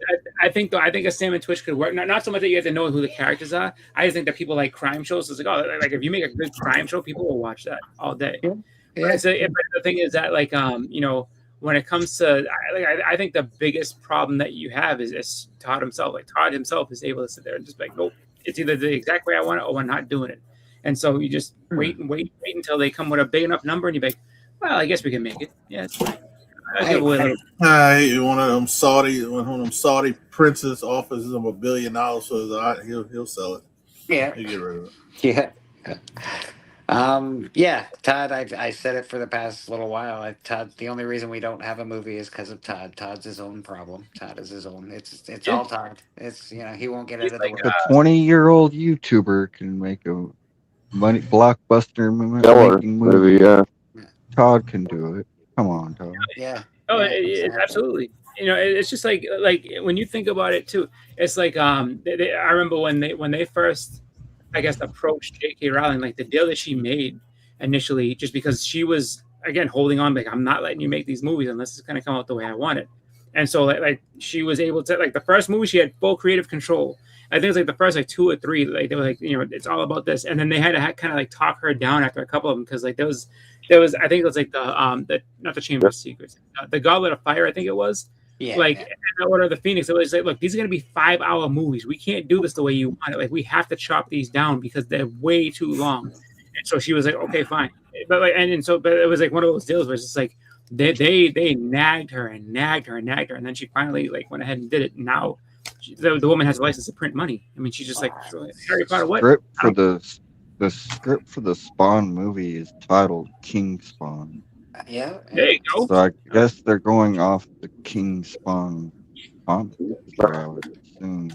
I would love that. I would also love them to do a medieval Spawn. I think that would be wicked. There you go. That's Slager, dude. Like the way that Discord is describing that, like that would be a show that definitely people would watch, especially like with stuff like Stranger Things and people liking how great that came out and everything. Like you could have a big series hit with Sam and Twitch that's kind of like X-Files, just with, you know, demons and stuff like that. Like I think it'll work. Oh yeah, with all like the demonology and stuff, it would be very cool. I think you're right. Yep.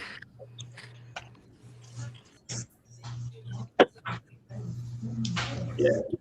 I think, yeah. See, there you go. King Spawn. That would be great. I mean, I think that would be a fun series, and I think that like I think the best angle is stupid, but you guys remember the Spawn Kills the Universe from about 10 years ago, where he was doing it in like a little Scotty Young kind of babyish fucking animation or whatever.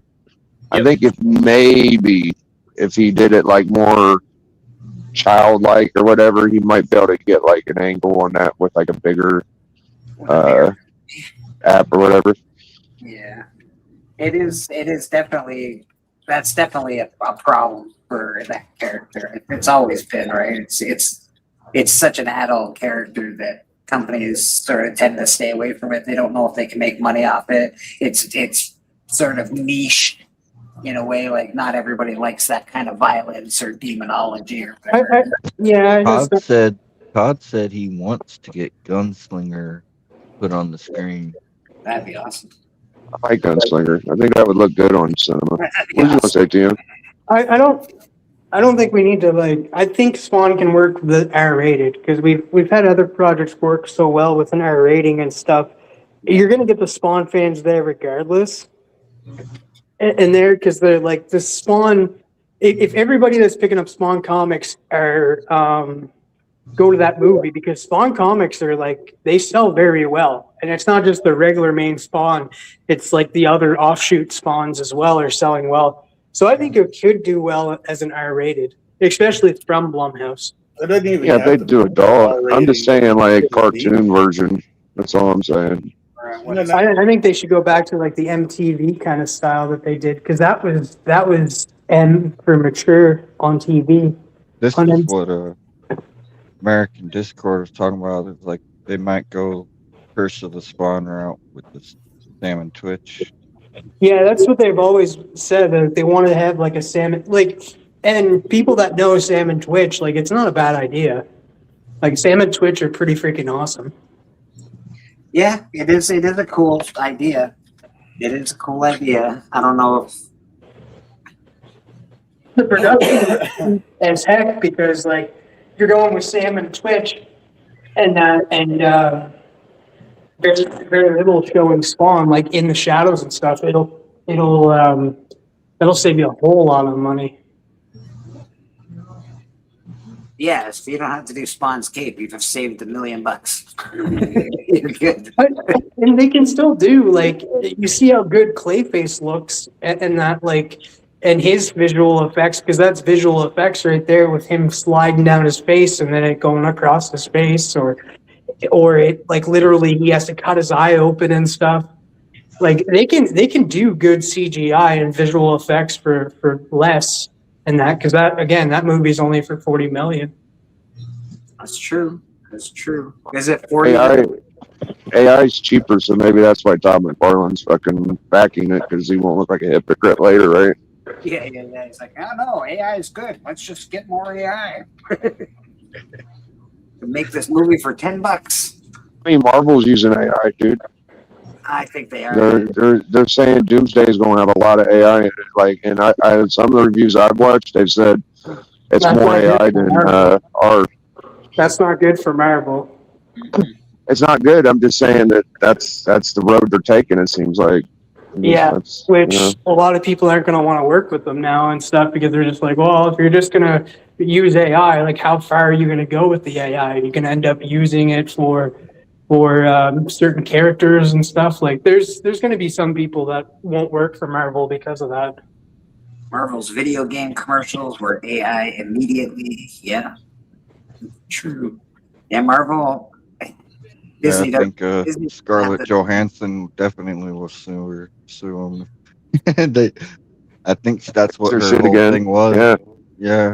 Yeah, she won't ever work for them again, as far as I know. Like to the point where she's They just use like, AI to just reuse her face. Good well, for her, no, man. the Cartoon. reason, that's not the reason why she got pissed though. It's that they released the movie on digital. Yeah. That's right. Dude, what Yeah. kind of bullshit was They that did in it on Spider-Man where I don't want to straight ruin it. I ain't gonna say it. Straight to streaming during COVID and didn't Yeah. go to theaters. Because like even Scarlett Johansson, she doesn't like she Marvel because took the cheap way out. because she won her lawsuit and stuff. She gets a producer credit and stuff, and then like she gets money. Like so she got money every time Yelena Belova shows up in a project. She gets money. Nice. and that, but Thunderbolts came out and she's just like, hey, I want the money, but I don't want to have my name attached to anything Marvel.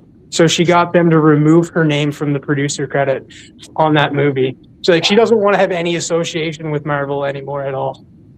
Yeah, they buttered her over, right? They buttered her over. I don't think Disney has the same qualms about AI that like the corporate doesn't have the same qualms that the artistic staff has. So it's going to be a fight for the next few years for AI. What happens? We just watched, or people just watched Spider-Man. I'm certain of it that there's AI in that. Everybody thought it was fantastic. So I watched this. This is a little off subject, but it blew my mind. They did this scientific study, and they proved that fish have feelings. I mean, I'm sure they do. You sit there and get that hook in the mouth. I don't think they feel good about that. Remember what Bruce all this said. time they tell us fish have no feelings. That's why it's okay. no more Fish Fridays. Is that what you're telling me? Remember what Bruce said. Fish are Fish friends, do have not feelings. food. Fish do have feelings. That's why they go to school, man, so they can explore their feelings. Oh, I see what you did there. School. Ha. You know? School of fish. Yeah, boy. Is Matt like Thomas around? He was around earlier today. He was not anymore, I don't think, but he's probably listening somewhere in the background. Just meant with the bad joke. That's good, Doc. The dad jokes. Mhm. Bobby, how you doing today, brother? You haven't had much of a chance to say anything yet. What's going on with you, my friend? No, man, just getting back from doing breakfast, with my mom's, how we do it. Yeah, man, just chilling. Happy to be here, saying on this nice Sunday afternoon. Yeah. Oh, fuck. Oh, Whoa. You all right? Sorry. Yeah, everything okay? Yeah, I hit my funny bone. Oh. I guess it was funny. It sounded like you got attacked. No, it sounded awful. I was like, what happened to poor TM? I went to the half price books the other day. I found some of these, in the dollar bins, you know what I'm saying? This one's, I was looking for that one. I don't know, Evangelism. Yeah. Yeah, I found that. And I found this one, man. I was getting these. This is after Mr. Perez died. Marvel put out a bunch of these Perez covers. Yeah, this was one I didn't have, so I was happy to find it. Yeah.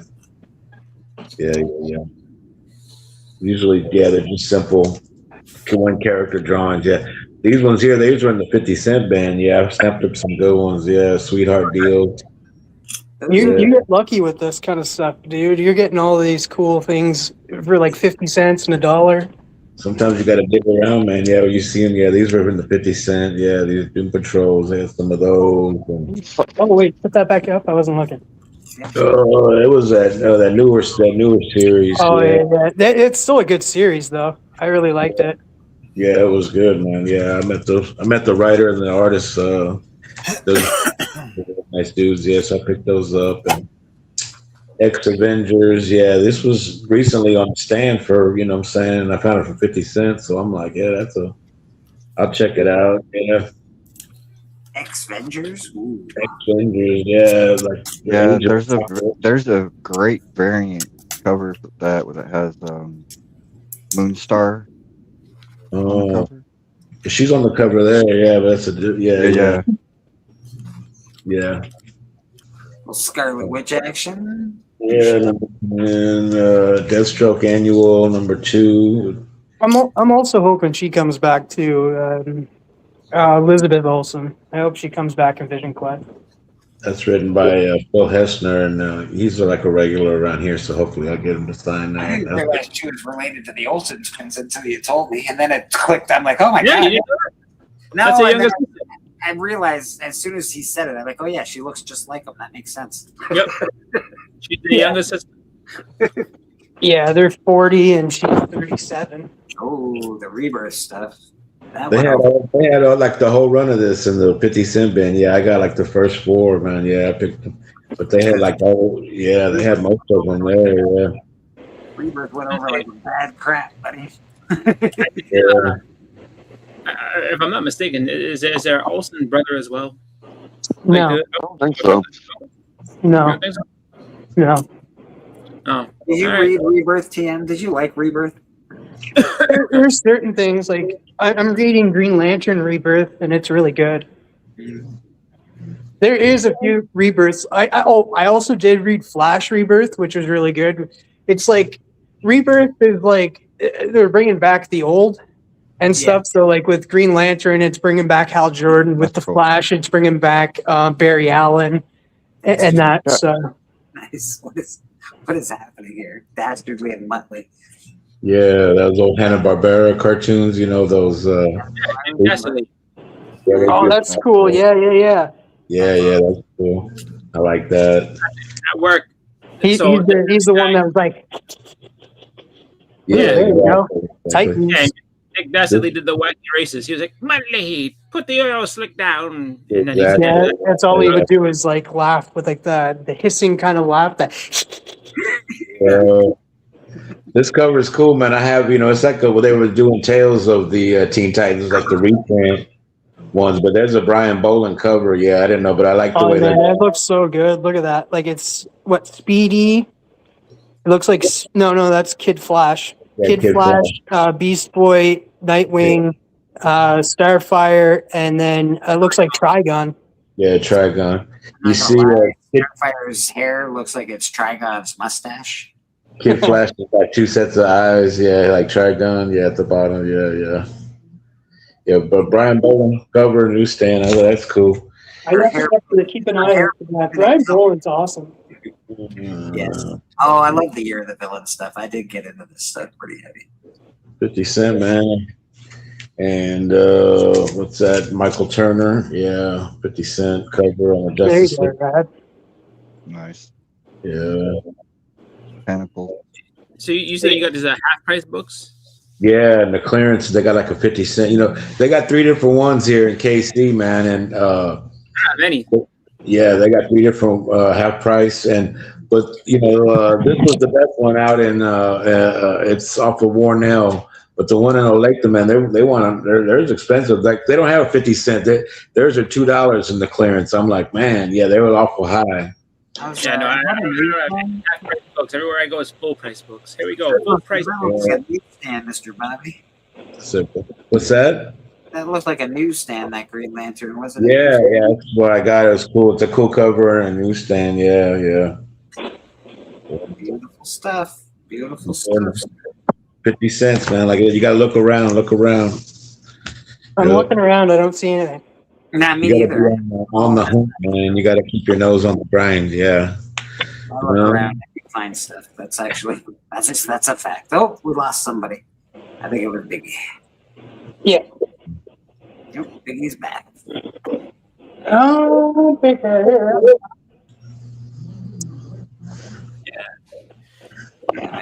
I can't hear Boston for a second. Are you there, Boston? Yeah. Yes. Okay. Yeah. There you Can go. you hear everybody? Can you hear me? Yes. Yeah. I can hear it. Bobby. Oh, no. Oh, I'm sorry that you hear me. Testing 1, 2, 3. Testes 1, 2, 3. What? Testing. Rad, are you there? Can we hear you, Rad? That's one of my favorite jokes from Simpsons when he says he grabs the megaphone, testing. Oh, like I remember my friend Steve. So we're at my friend Mark's wedding, and our other friend Rinaldi is officiating the wedding. So he's doing this thing, and he says something, and like the microphone popped, and he's like, so you can prosper, and it was loud. All of a sudden, my friend Steve, testing. We all fucking started dying laughing, like, dude, shut up. Sitting there saying that shit. We would like our whole row. We're just sitting there laughing, and and all of a sudden someone turned. I'm sorry, just very emotional right now. All right. I think we can do some quick keys of the week. We've lasted pretty long without the keys of the week. Let's see what's going on in comic books this week. We don't need music. We don't need music this week. We're just going to bring it on in. Keys of the week. See what's happening. Key collectors. We could use cover price. We could use a couple of things, but you know what? Key Collector, fine. Their pricing terrible. Don't listen to their pricing. This week in comics is New comics this week. We've got to turn to keys only. Let's see what I don't think we can do that now. You should just sit there and be like, all right, key, and it would just default to that. Now it's just like, oh, like do you want them on? Like, I still want them on, man. What are you doing to me? That's what we're doing here. We want the keys on, man. Yeah, I want to know what's going on. Absolutely. Although, to be fair, you really still do have to read your comic books because there's a lot more keys during the week than what they show you. There's keys in every Deadpool book, like Biggie's. Like there's keys in all the Deadpool stuff. There's keys in this. There's keys in that. So you got to. Yeah, it's like, I feel like some things fall through their little net of what passes for a key and not something. Whoa, this one in there too. There is a book because I did look over this list. There is a book on this list that does have it's on this list, but it also has 2 first appearances in it, but they don't list it. Interesting. This is Superman, Absolute Superman 22, the introduction of Metallo into the Absolute Universe. That's cool. I like Metallo. Get Brainiac begins. Superman will stop at nothing to see the universe's most vicious madman brought to justice, but before he can get his hands on Brainiac, Superman will have to go through Metallo, a man with kryptonite in his veins. Get Brainiac begins here, kicking off the march to a game-changing blockbuster issue 25. So, you know what? You can get this, or you can wait till the blockbuster issue 25. But this would be a good one to get if you want to get a version of Metallo. This is cool. I like that. I like that yellow cover. Yeah. Well, that's homaging Superman 1. Yeah. The return or the first appearance of the new Metallo. Yeah, I like that. On your screen when it's still small, it looks like he has like a Snidely Whiplash mustache. I do like that one. That one looks pretty good. That's a Kirkman, right? This is awesome.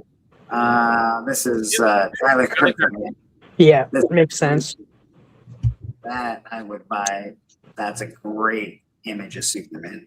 That's really cool. Battle damaged. Yeah, I love it. The fire cape and all that looks really awesome. There it is in the Virgin. It's $25, and there it is again. Because why not? You're gonna we'll have 3 of them. Fair enough. Jason Aaron's still on this. Jason Aaron's a good writer. He writes gods very well. So I assume that this is a good, well-written story. I heard that it takes a minute to get into it, though. Like, I heard it takes, it sets up for a while. So, see what happens. We got Batman number 12. What, the regular Batman still sells really well? That's crazy. This one's selling really well. First appearance of Verity Pennyworth, Alfred's successor as the new butler of Wayne Manor. It looks like, is she a gal? Is that what's happening here? Yeah. Okay. No, it's his great niece. Oh, okay. 6 assassins, 1 city, countless ways to die. 6 of the world's deadliest killers have descended on Gotham City at once, but who hired them and who's the target? Surely it can't be the Batman, as the Cape Crusader races to uncover who set his deadly plan into motion, or set this deadly plan into motion. The late Alfred Pennyworth provides a gift from beyond the grave with the arrival of a brilliant new ally to the Bat family at a time when it needs the most. I bet you she's the one that hired them all. She's an evil bitch. I mean, she did pop up. Right? But it is the first for Verity Pennyworth. We got 7 variants. Pardon me, Chris. What were you saying? I was say she just showed up like she just came in the issue. She's like, yeah, here I am. I'm Alfred's granddaughter, or whatever the hell I am, and I'm here to work. Like, don't you want to like try to? I mean, it's actually kind of funny because it's like I feel like Bruce is such a guarded person. He'd be like, I have a lot of questions for you before you even step in the door. Like, sorry, bro, you're not my butler. I'm sorry, that's not happening. Yeah, he'll definitely go through she'll definitely have to go through loops and that, but This is a 1 in 25. I am not a huge fan of what I'm looking at here. As Yeah, far as no, that's not good at all. 1 in 25 is concerned, it doesn't really strike me as I want to pay extra. So let's see who did this. Cover artist David Aja. All right, David. I'll keep your name in mind so I don't buy any of your covers. Yeah. Not a fan. The Matt Fraction's pretty good. Like he did, like everybody loved his Hawkeye run when he did the Hawkeye series. Matt Fraction. Okay. Not a huge fan of that. It's a cover though. It's all right. It is what it is. That I always like this kind of thing. It's all right. It's pretty good. Just sort of cool back cover. Nothing too fancy. Pretty It's much a lot better than that 1 in 25. Yeah. I don't mind that one with the.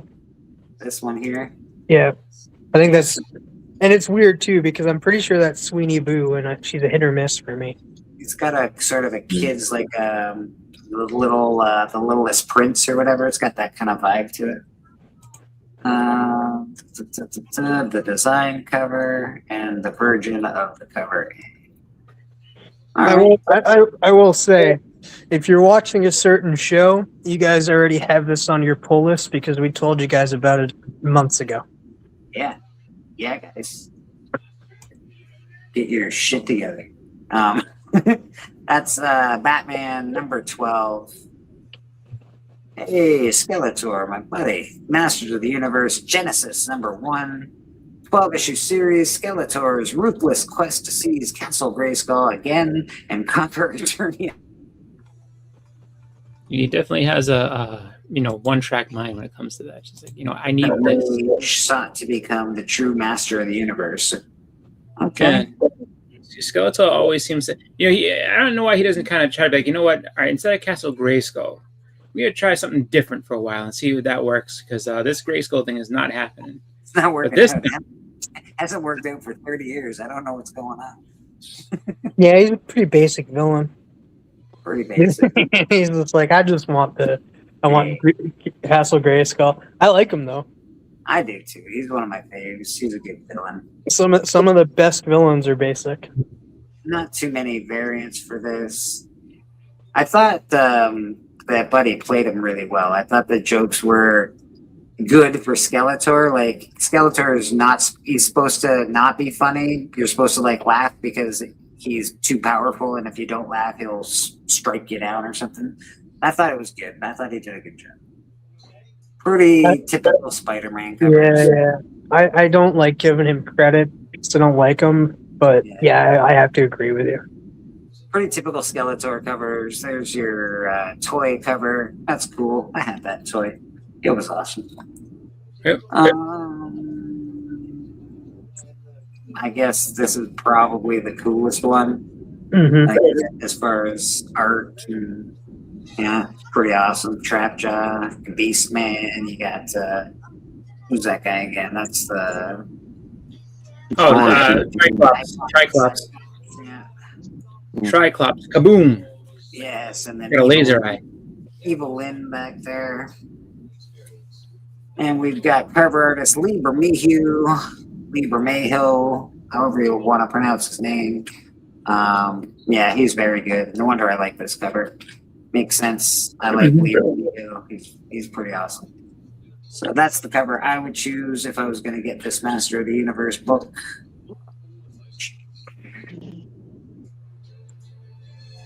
We got Queen in Black, Venom Unchained #1. The debut of new Eddie Brock Venom suit. I thought the Queen in Black is Venom. What happened? No, I thought it was I thought Mary Jane was Venom. No, isn't it Hela from Venom is everybody, dude. It's like everybody could be Venom at this point. Yeah, I feel like at this point that's pretty much it. I think that's right. Hela is the Queen in Black or whatever. Well, it says here, Eddie Brock imprisoned. Eddie Brock is in prison after a failed bond with Carnage, and the Queen of Black is coming. Eddie wants to get back to Venom, but without a symbiote, how will he escape? So it's like I guess he doesn't have the Venom suit, but by the end of this, I guess he will because he has a new suit by the end of it. New version, yeah. Well, the symbiotes always like say that Eddie and the Venom symbiote is one of the strongest combinations. Like Eddie's the best suitor for any symbiote kind of deal. So Except for that's what I Spider. think. Yeah. So these are the variants. They sort of suck. That one's all right. Sort of cool. Yeah, I like that one. That one's all right. Who did that? Probably one of our boys. Skin? Spawn. Yeah. Okay. I thought his name was Skin. That'd be That's weird. I don't love this one. I get it's stylish and it's got a unique sort of feel to it. It's just not my style. But I'm guessing that's Momoko. Yeah, it is. Could you imagine being like, hey, if his name was Skin, it's like I'm gonna get that Skin variant. Like, what? To get that Skin variant, baby. This one's just not showing, so we're gonna go past that one, I guess. All right. So that is they're all right. That's the Queen in Black Venom Unchained. That is the new Eddie Brock Venom suit. Mark I'll pass. Spector Moon Knight, number 7. It looks like we got Reyes on the front cover here and Moon Knight. Moon Knight assembled a new Midnight Suns roster that began recruiting in Mark Spector, Moon Knight number 5.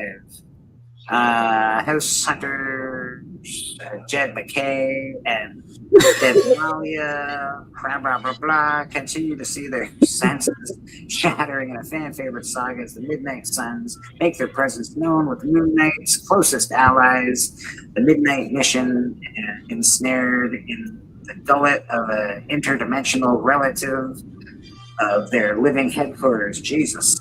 Mark calls out Clea, Blade, Ghost Rider, and Daredevil to form the new incarnation of Marvel's occult operators, and they're about to blow the doors off. Well, they're not doing it for me with cover A, I'll tell you that. Mhm. My doors are not blown. Let's see if we have a blow my doors off cover. No, we do not. How's your video, Boston? No, we do not. Video? I can hear you watching something. Oh yeah, no, there's edits that shouldn't work. It's funny. So Someone's I enjoy nice. it. Oh wow, look at that. Look at that redhead. Todd Knock did this one. Oh man, yeah, Todd Knox, great. This is pretty nice. It looks, Yeah. It's good. It's got a real old school feel to it, like more of a 90s, late 80s kind of feel to it. I really like the art on that. Mm-hmm. That's cool. And then Moon Knight sitting in Hanchu chair. I don't know why Evil Lynn's behind him, but apparently Evil Lynn's behind him. All right. So that the only one I really liked was the Knock cover. Mm-hmm. Yeah, that's probably the best one. That's the one I would choose. And I don't even choose covers just because they got girls on them. Like, it's not why I choose the cover, but that one just seems Yeah, to be- Todd's really good. Like he did a lot of the series Stargirl: The Lost Children. He did the interiors for that. It was fantastic. This is the accessories number 1 because I need more accessories. Accessories are what costs all the money, everybody. If you don't have enough accessories, you're not making enough money. Is this a new publisher? Because I've never heard of Rocket Ship Entertainment. Neither have I. Rocket Ship Entertainment. If we had Beckerman on panel, he would be able to probably tell us a little more about Rocket Ship Entertainment. But Yeah. let's check- Got their attention. It sounds a little. the cover's cool. Yeah, it's like all the sidekicks of monsters, I guess, kind of getting Spines. together. We got beakers, we got monsters. Looks like Dracula's hand there. We got probably Frankenstein's hand there. Dr. Yeah. Frankenstein. So it's like, yeah, because it's Igor and what's it called, Renfield, and then was it Mr. Hyde? So it's just like Yeah, those three. yeah. They're henchmen for the other, monsters. So it's just like, like, I guess maybe they're sick of their bosses. Like, look, I've had enough of this shit. Let's stake Dracula, burn Frankenstein, and then whoever Mr. Hyde works for, let's go beat them up too. I like cover A in this quite a bit. So cover A is pretty cool. So let's see if they did anything special for their 4 variant covers. Meh. Black and white of cover A, and that's okay. This one is good. I like this one probably as much as I like cover A. So cover A and this one are really nice. This has got a good feel to it. It looks like a Golden Age book. This is really nice. Mm-hmm. The brain in the jar. Yeah, there's some golden-y feel about it. The way they drew the line work is I don't know. There's something cool about it. It looks really good. So that's a nice. Inside's already good. Like sometimes you get one of these nice covers like that, and then the insides are just mud.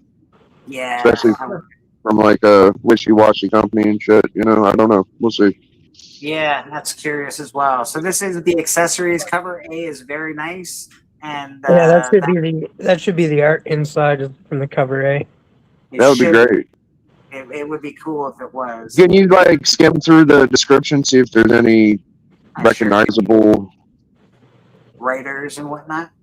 Yeah. See who we got on accessories. We got from David Dasmalakian. And oh man! Oh shit! What? Hold on. David Dasmalchian wrote this book. Yeah.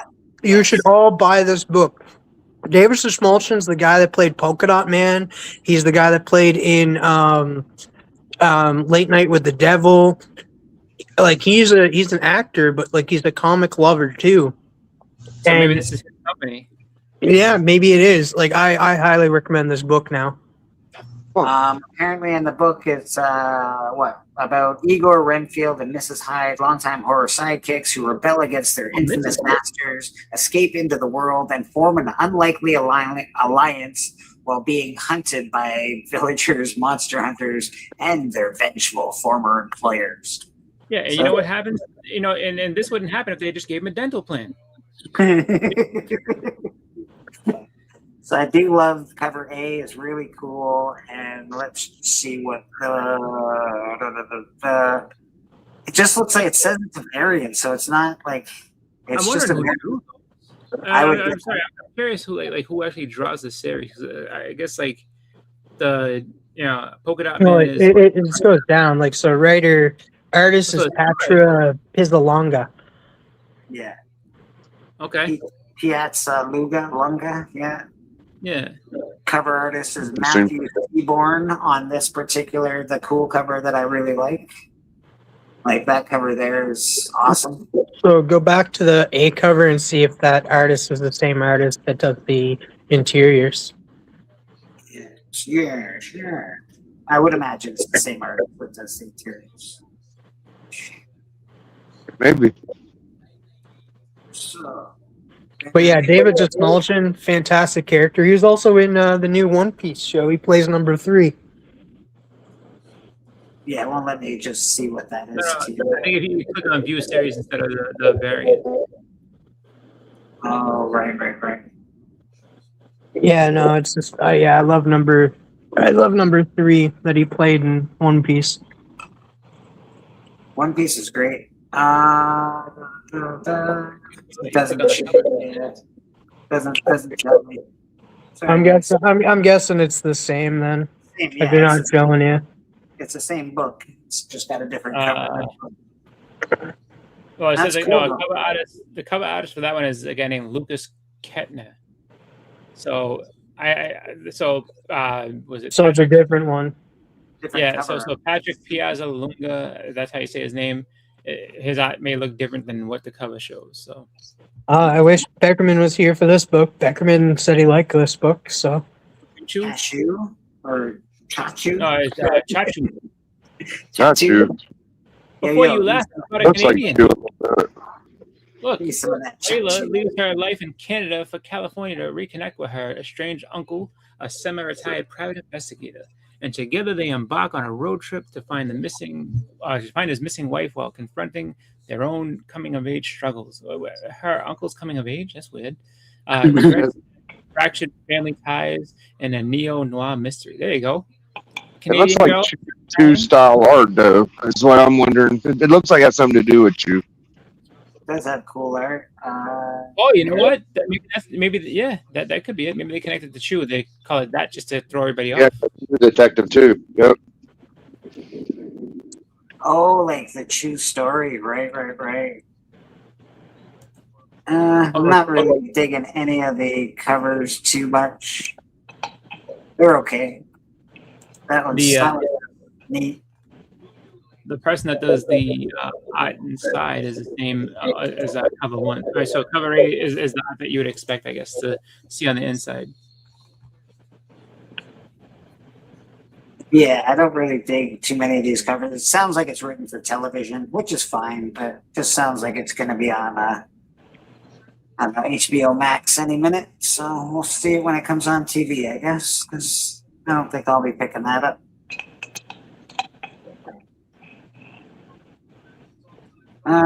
We got JSA number. What do we got? Number 22. The Spectre chooses a new host. If you like the Spectre, JSA is doing some Spectre stuff right now. Who will take on the mantle of the Spectre? The wrath of the Spectre has ravaged the JSA as the dust settles. One hero will step up and take the mantle of the Spectre, but who will they be? Who will they be able to control? And who will they be? What? Will they be able to control its fury? There you go. Jesus. Do you know who used to be a Spectre and then turned evil? Who? Hal Jordan. Eclipso. Oh, you know something that last book that one that we talked about, the Image one. You know who is writing that is the girl that was Miss Marvel. Imani. Oh, okay. Then yeah, it's probably definitely not attached to Chew in that. It'd be her own work and stuff. Yeah, she's a big fan. It's sad to see that she's not like playing Miss Marvel that much in the movie. Like, it's not her fault. Like, the Captain Marvel 2 sucked, but yeah, it's good to see that she's writing a comic now, and that I love that. Yeah, nothing great as far as JSA covers are concerned. There's only one variant. That's refreshing. Next we got Dark Horse with the Smart Division and GZ Tech Savant and a veteran FBI agent launched the Bureau's first AI crimes divisions. Talking about AI. Hey, that's Jennifer from Comics Will Break Your Heart on the cover. It doesn't look like her. Jeez Louise. Investigate a murder seemingly orchestrated by a powerful, predictive artificial intelligence capable of engineering the perfect kill. Minority Report. Oh, I'm surprised they have 4 variants. Dark Horse usually only has like 2. Yeah, it sounds a little boring. Minority Report with. Yeah, I know. Sorry, Dark Horse. I'm not interested. I don't mind. What's that cover there? It's kind of blurry though. Yeah, it's like very artsy. It's like painted. Yeah, it looks like a painted cover. Sean J. Pearson, cover artist Martin Simons. Oh. Tim just got hit. Oh, yeah. You all right? Yeah. You have an There's noises coming out of TM's area these days. He hit his funny bone already. Things aren't looking good. Mary Jane, Face It Tiger, #1. I'll bet you this has at least 9 variants. Oh my God, look, it has at least 9 variants. One shot anthology of stories from different eras of Mary Jane. And you know that the covers on these are probably going to be pretty good. I'd be surprised if J. Scott Campbell does not have a cover. Yeah, me. Mary Jane, #1. That's cover A. Oops. Man, freaking key collector has a mind of its own today. Variance number 9. 9 variants to this guy. There's got to be something that for 1 in 25. What are you doing? What are we doing here, people? That's a 1 in 25. Her face looks jacked. Man, she doesn't even look like she has pupils. she looks jacked. I am out. Like, look at her eyes, though. Like, look at, like, she has all, it's all white. No pupils whatsoever. She's staring very, like, much to one side of her eyes, but it looks awful. Happy 60 years. I don't mind this one. All right. Looks That like a one. girl I know. I like that one. Is it Nakayama? It's shiny. Yeah, it probably is. Cover. No, it's Jaeyoung Lee. All right. Ji-Hung Lee. Zaza. We got the card Yo. stock. Face It Tiger. We got a very anime-looking version. That's probably. Is that Momoko or is that what's her name? The other one. I don't think it's Momoko. It's It doesn't- Gurahiru. oh wow. I don't know that person at all. So much for guessing that one. Who's the other girl that there's Peach Momoko and then there's the other one that kind of does similar type of art? I can't remember her name. There's a David Nakayama one. I would say that's nothing special, David Nakayama. No, I'm not liking that at all.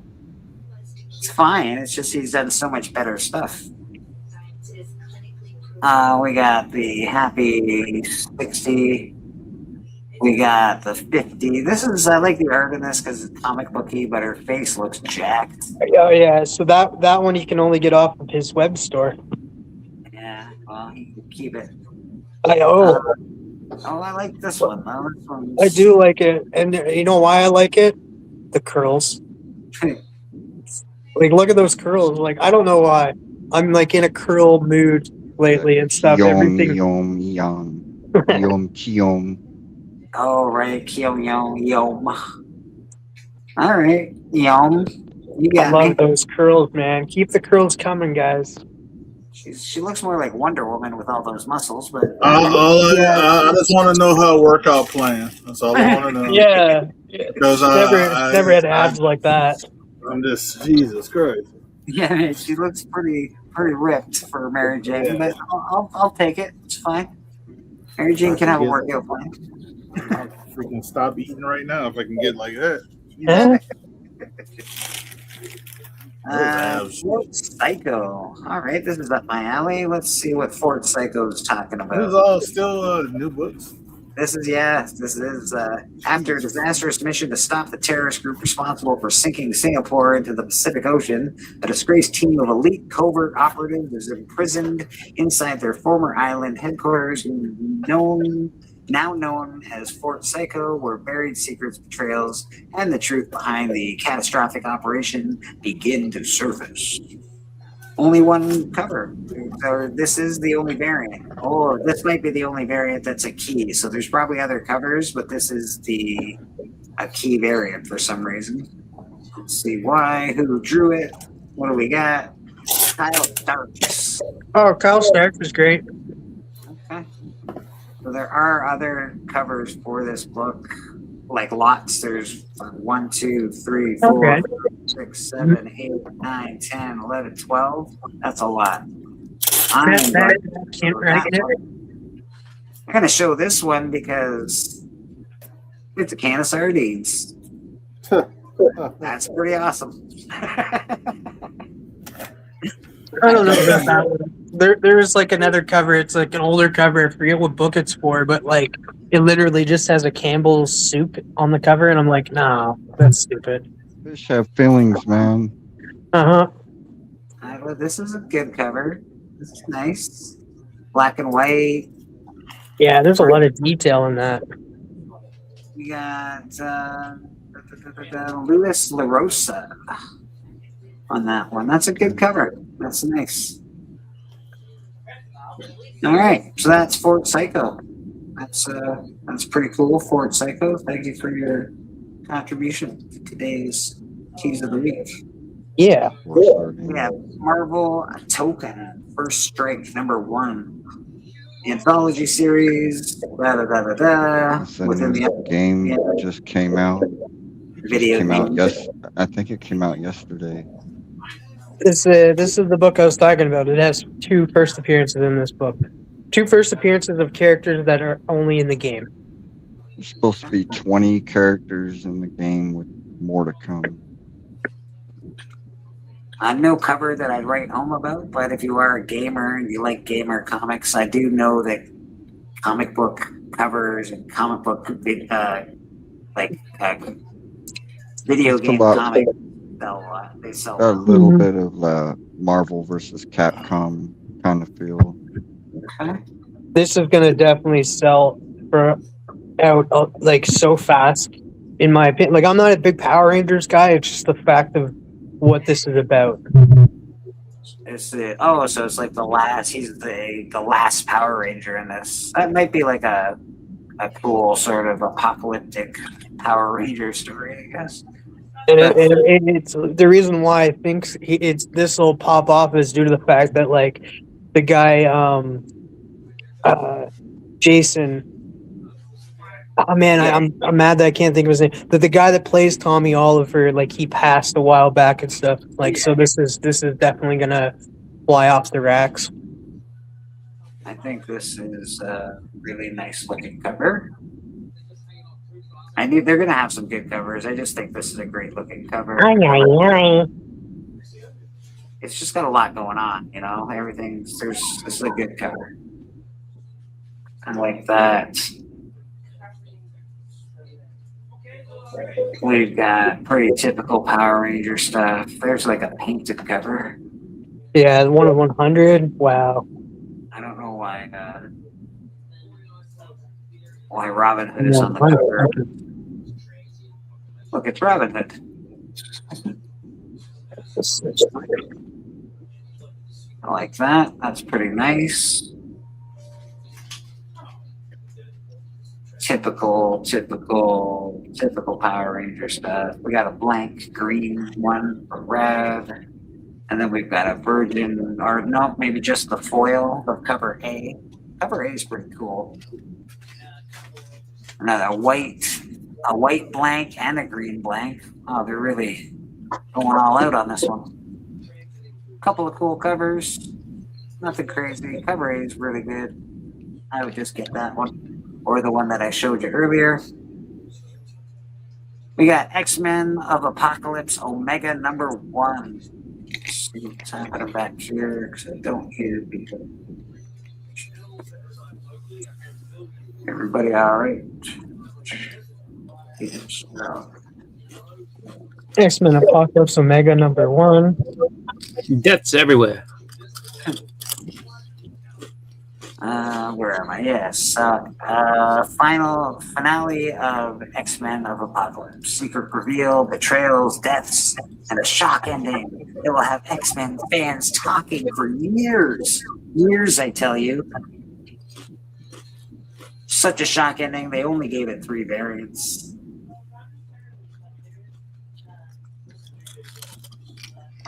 Jets there, Boston. And the variants are okay. This is cute.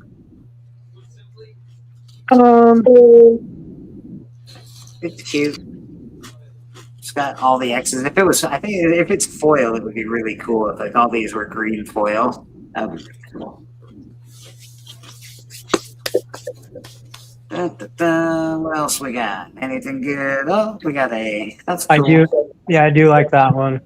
That is pretty cool. Little demon bastard that he is. Pretty awesome. Let's see who did this. Even though, like, he's probably the most Christian person out there, like, for mutants and stuff. I gotta switch to my Chromebook. All right, and that is Nightcrawler. That's pretty good. Or that is, sorry. Joe Madera cover. Joe Madera hasn't done comics in a long time. The good one that we just showed. The Nightcrawler one. Yeah. We can look at trending 20 real quick, see what's on the hot list. Damn, Ghost Rider Spotlight, baby. Woo! Nope, no, I don't have that yet. All right. I also have this Ghost Rider 1, Danny Ketch. Woo! I don't think I have this. Justice League of America 141. Trailer revealed that Manhunter. Right. I see. This is the Manhunter stuff. That was the Green Lantern trailer revealed the Manhunters. Avengers 1. Hey, happy to play $2. 2010. High grade. It's $12, people. Go get them. Why is it popping off? The announcement that Black Panther 3 will introduce T'Challa's son, played by David Johnson. All right. It will be T'Challa's son. There we go. Tio's But it'll be Black Panther. Yes. Azari. All right. So that's interesting. Oops. Let's go fast.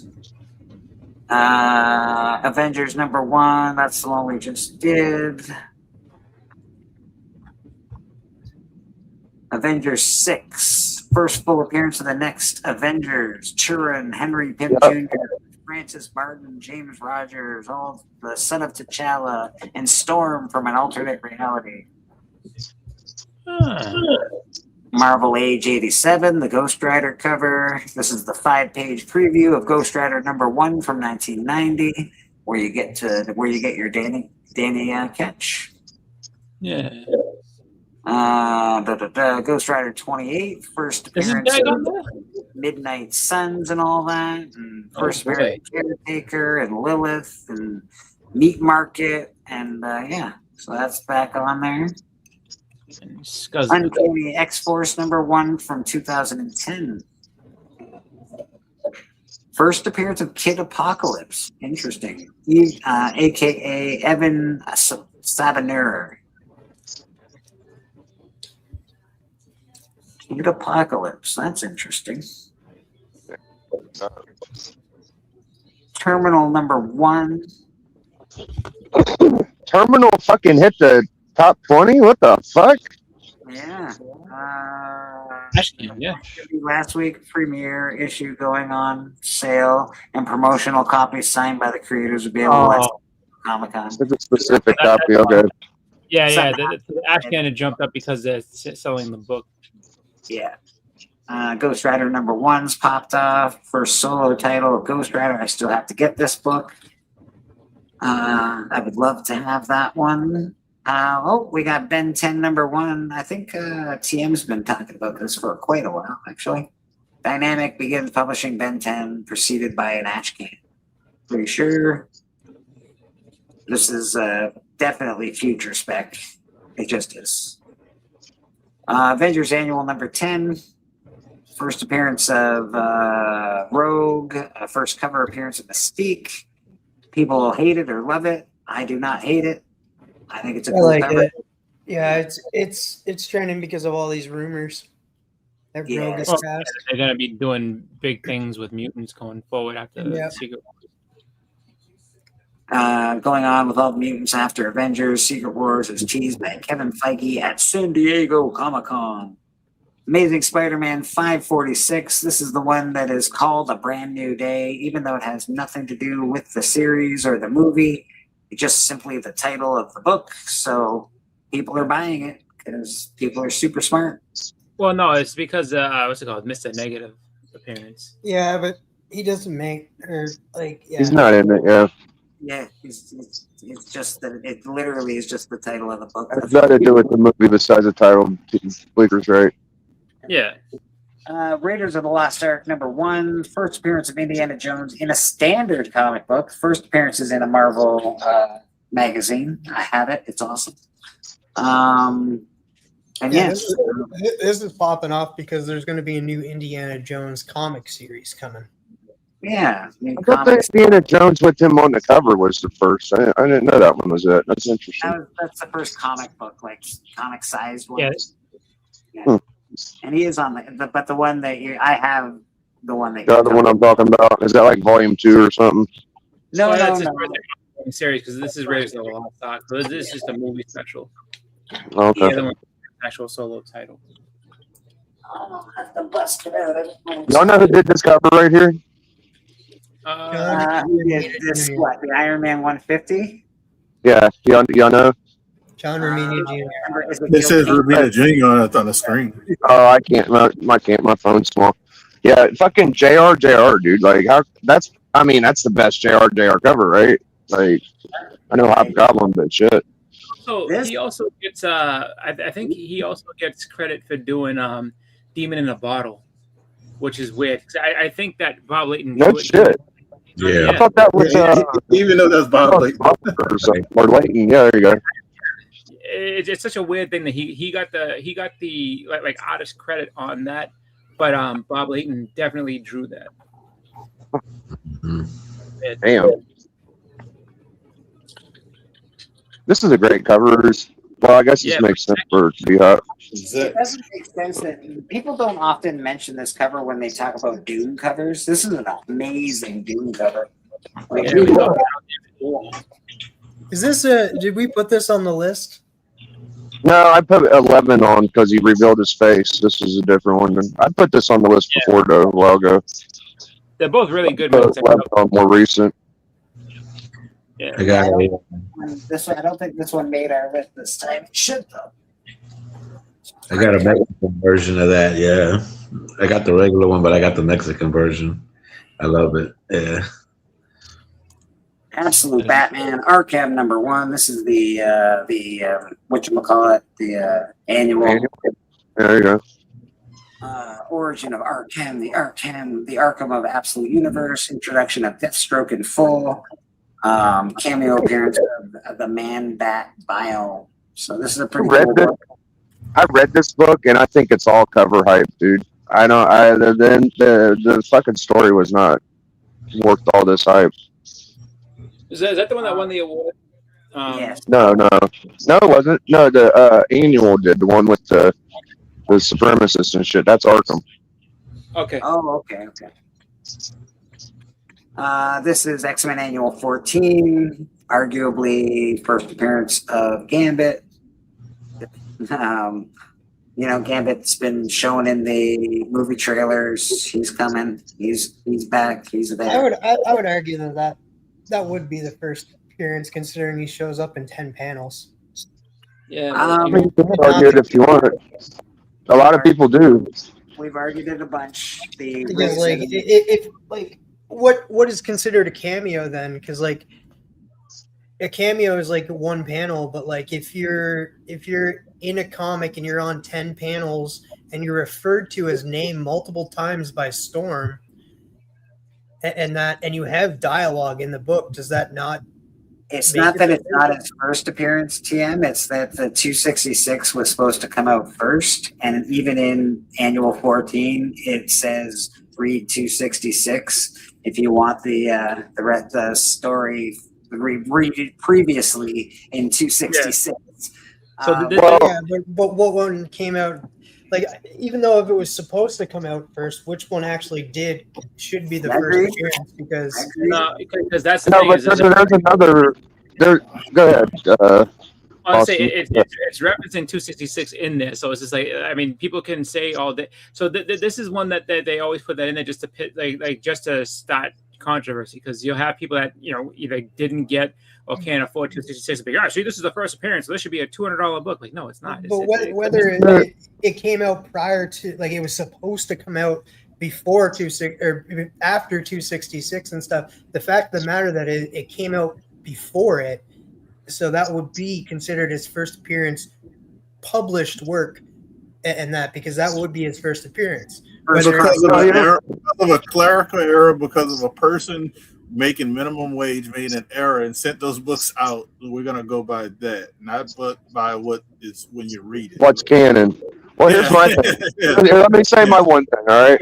So, if the thing is that in that annual, that was a story for a lot of characters. In the X-Men 266, he's on the cover and he's in the full story. That matters a lot.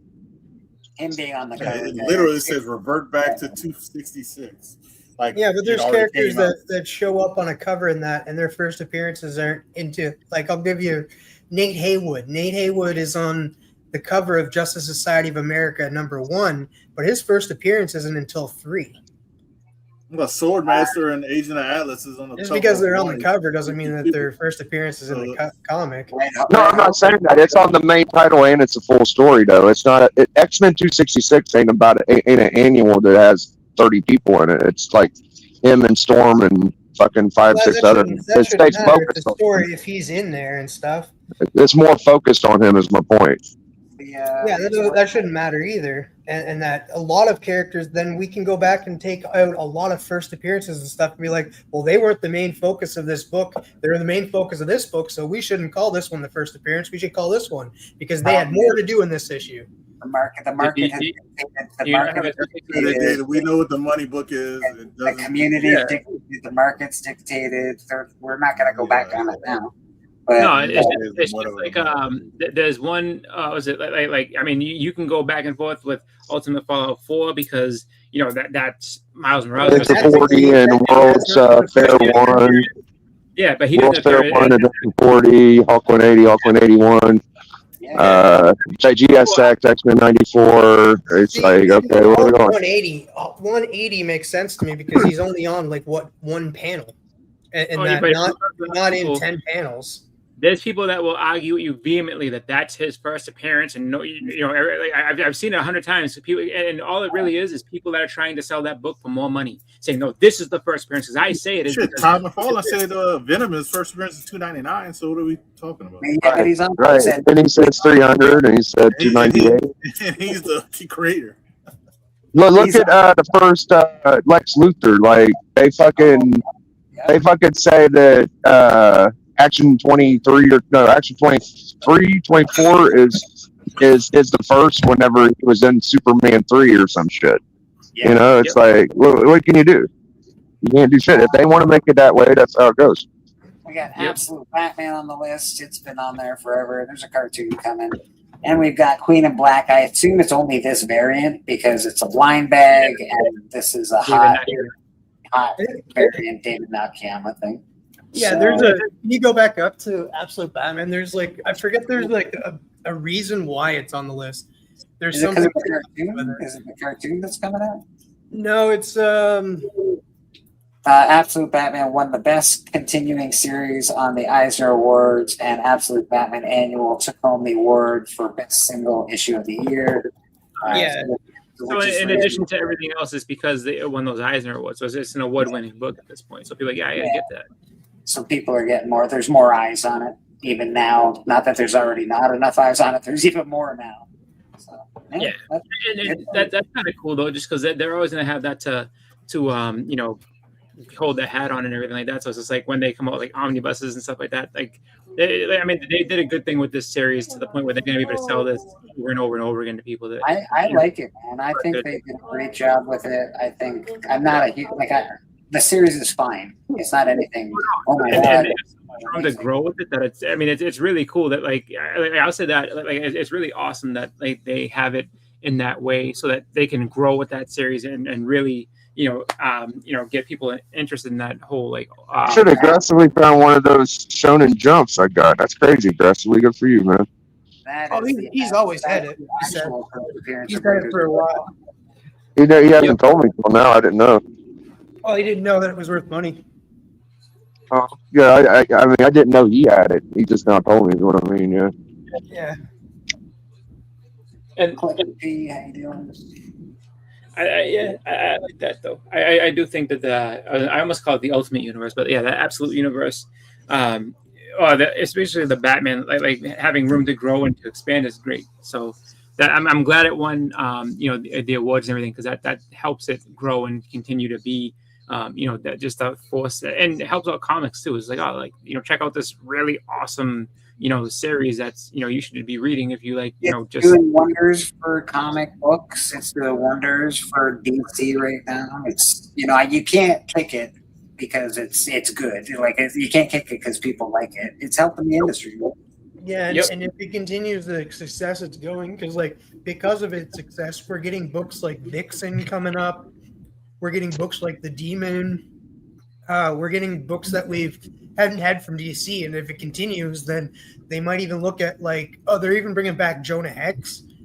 If they continue with the success, there is a chance that they can bring in a series like Unknown Soldier or Sergeant Rock, and that They'll have more titles than just 70 titles of Batman.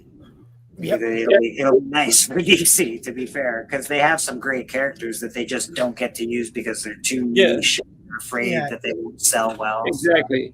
So Like they're them doing that. because they're making so much money off of Absolute Batman that they're like, you know what, we're going to take some risk and put out some characters that we haven't had for a while. Well, yeah, that and the fact that and you're retelling them in a different way, and it's just like, sometimes that's the shot that people need in the on. Like, oh wow, I never thought about this character acting like this, or I never saw it like this way. This is a cool, different spin on this. So, like I said, it's really cool. I like that they've done that to really expand upon it. I mean, I'm curious to see where it goes, just because I think, some of those names that you brought up are definitely things that, in a different light, in a different way, could be really successful too. People would think, oh, I never thought I cared about Jonah Hex, but check this out. It's a great series.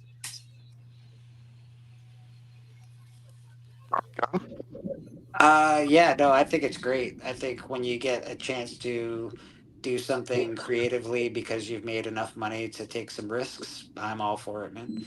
I think it's cool. Yep. I know Marvel's done that a little too much, but let's hope that this works out, man. All right, aggressively. That's funny. Did the any appear on the, or would I call it more of a cameo than an appearance? Or yes, I don't know, man. It's all that first appearance cameo. There's what is it? We've named probably the 6 or 7 that are the most popular to talk about. I've only ever heard of one getting changed after years, and that's the one that Steppo talks about. Oh no, you know what? Darkseid got changed recently. Darkseid's cameo. Wasn't that also an instance where the book was supposed to come out prior to the book that Steppo said? No, they always considered the Darkseid first appearance to Jimmy Olsen. No, the one that the Steppo. Talking about the Golden Age book? No. No, they had a Golden Age book that he changed. That's what you're talking about? The World's Fair one and the fucking Adventure 40. That was changed. That was hard at first. But that took some time though. That took some time. It wasn't that wasn't easy to get changed. I mean, as much as it changed, as much as it's changed or whatever, fucking Adventure 40 is still the big book.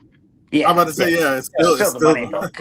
Well, and that's the thing too, is it's like when you have enough people that have put their money towards this big book, you're gonna have a very hard time changing that, because no one's gonna want to hear, okay, so this book I paid no one gives a fuck for versus a book I was able to get for $15. It helped the World's Fair one pretty good. I mean, it's a great book. It's got that gold-haired Superman, all that shit. But yeah, it's awesome. And just look at Adventure 40 cover and fucking think about what we're talking about. Just because it's the money book doesn't mean it's the first appearance. 266. So the 266. There's plenty of that second I bought- appearances that get more garner than first appearances that automatically make them first appearanrances because they're the money book. I'm not dying on any hill in this argument. I mean, it's either one way or the other. Wherever the money goes, wherever people have spent money, you're gonna have that many people that are gonna sit there and argue against you. Because I can tell you, I got a 266 for $60, and then I got X-Men Annual 14 for a quarter. Yeah. If you think that I'm gonna sit there and bring this up and be like, hey, listen, this should be this, and then This should be a $200 book, and this should be 50 cents. That's going to be a hard sell, man. I mean, you can call it the first appearance if you want, but the market dictates what's the harder book to get.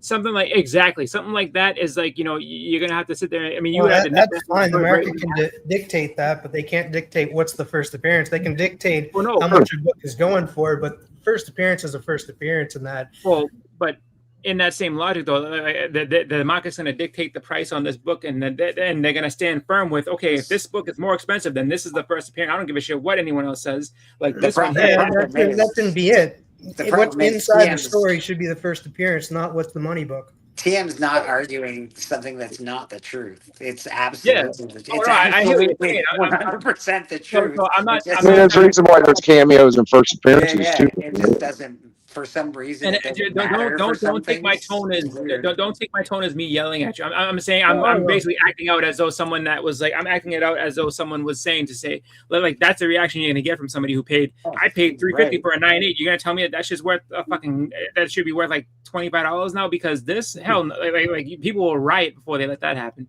because they spent the money on it. And so that's kind of like where that goes. I hear what you're saying.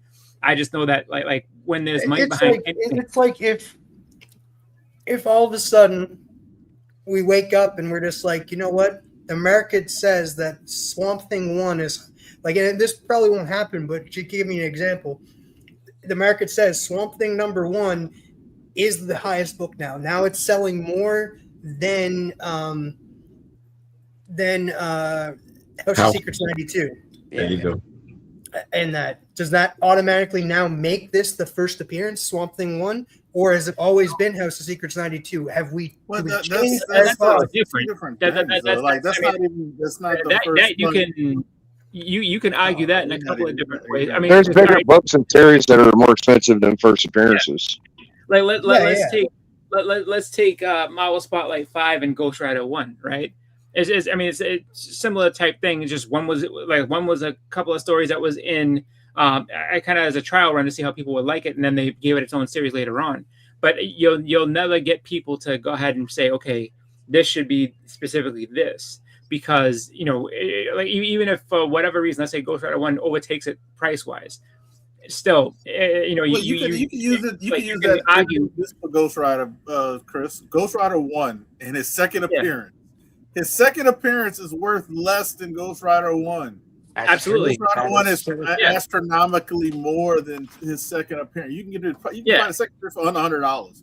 Exactly. To go back to TM's argument, the fucking Swamp Thing we're used to and we use in the comics now is actually from Swamp Thing 1. It ain't from House 92. So that's the only difference is that you could look at it and be okay. So that Swamp Thing that was in 92 is a different guy altogether. So you could say yes, it's the first appearance of it's the first appearance of that guy, but it's not the first. What about fucking Thor? We read fucking Journey 83, and that guy ain't the fucking Thor we know. No, I mean, he's a fucking Avatar now.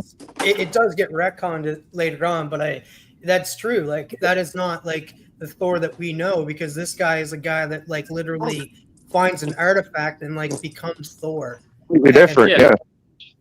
No, and that's the thing is, it's like I mean, again, like anything that has financial backing and has been around for a long time, like you have a crowd of people that's going to say like they're going to stand firm with what they prefer and what they had. That's why it was so hard for them to change the Sandman World's Fair thing in the other one.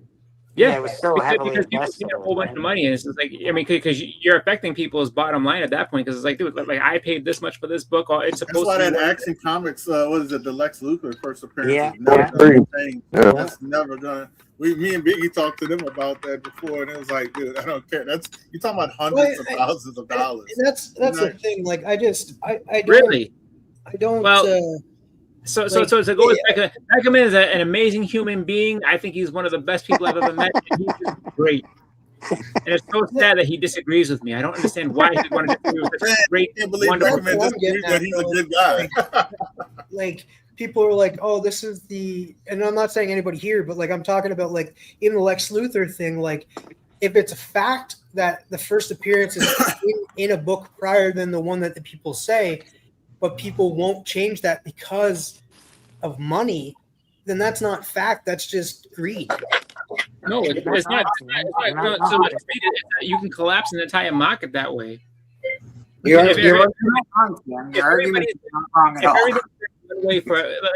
Especially as book if everyone has gone one way for like, let's say like 80 years, and this is like, okay, for 80 years, this has been it.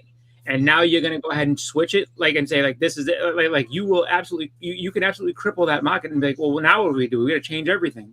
No one's going to go through all that shit. They're just going to sit there and just So, okay, here's the thing.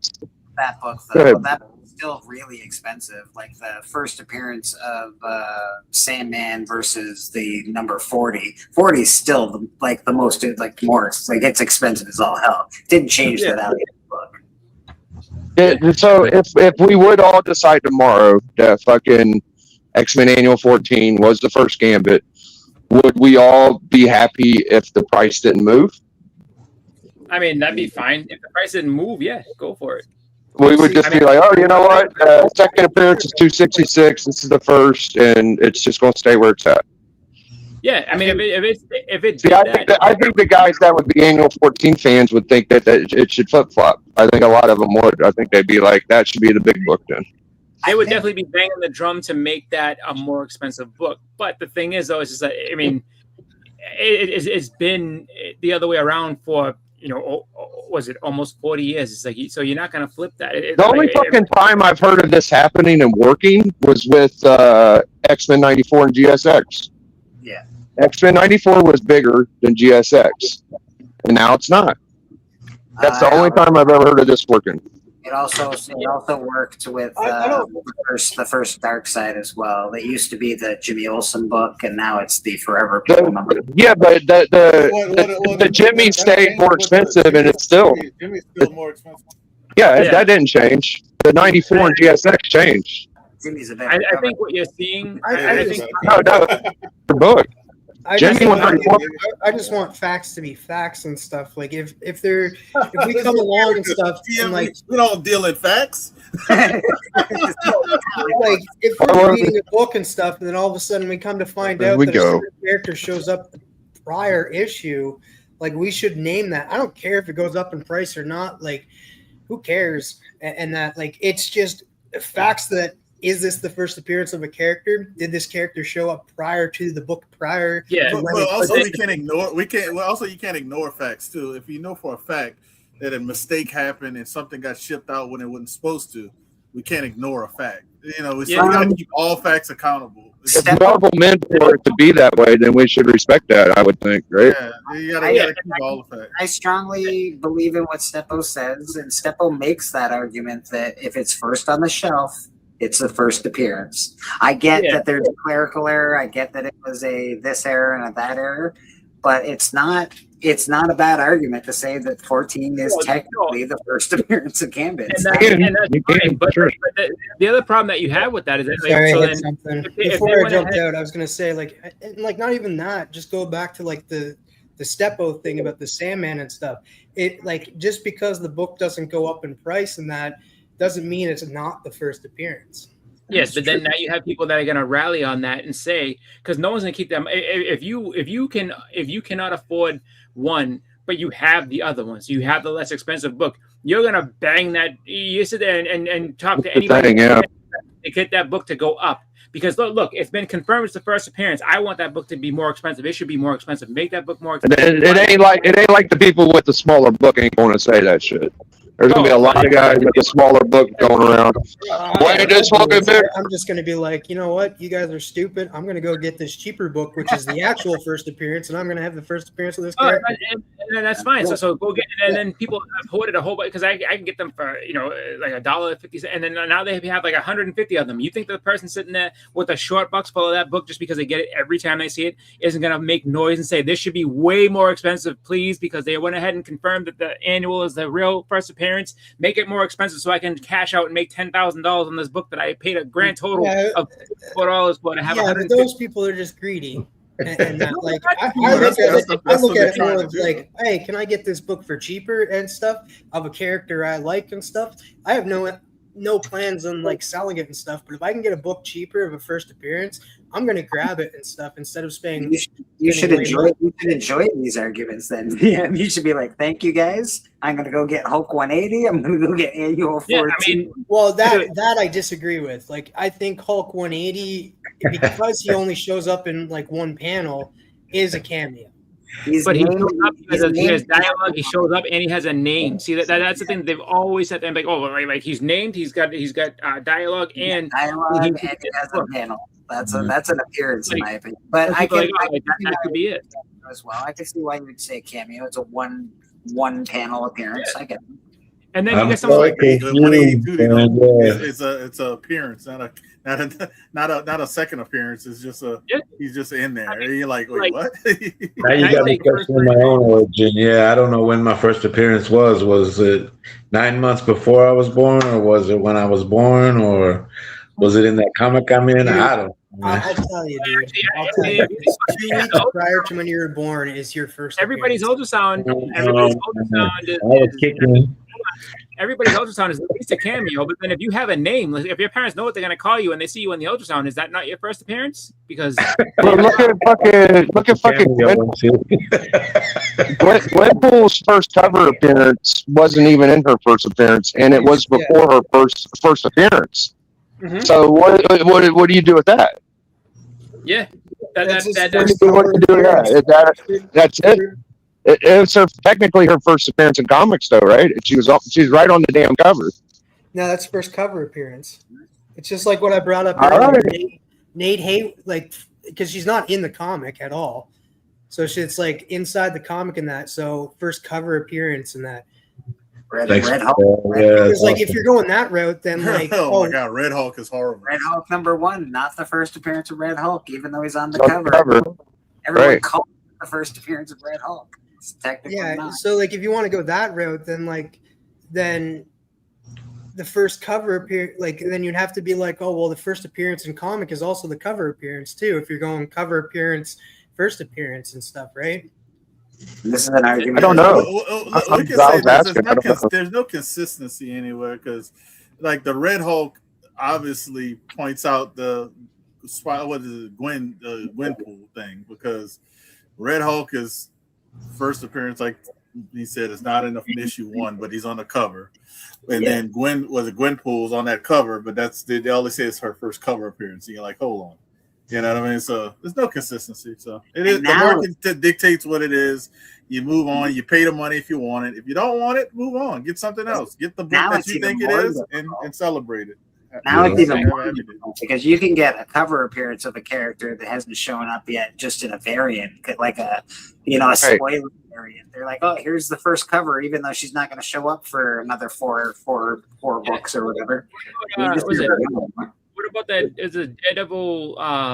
I forget which Daredevil book it is. I think it's 88 or something like that. It's the one where what's it called? They're swimming on the cover or whatever. And it's like, well, there's an ad for a Hulk 181 in there, and so it's like, oh, well, there's an ad for Hulk 181. So that's worth more automatically because there's an ad that says that Wolverine's coming in the next issue. Isn't that awesome?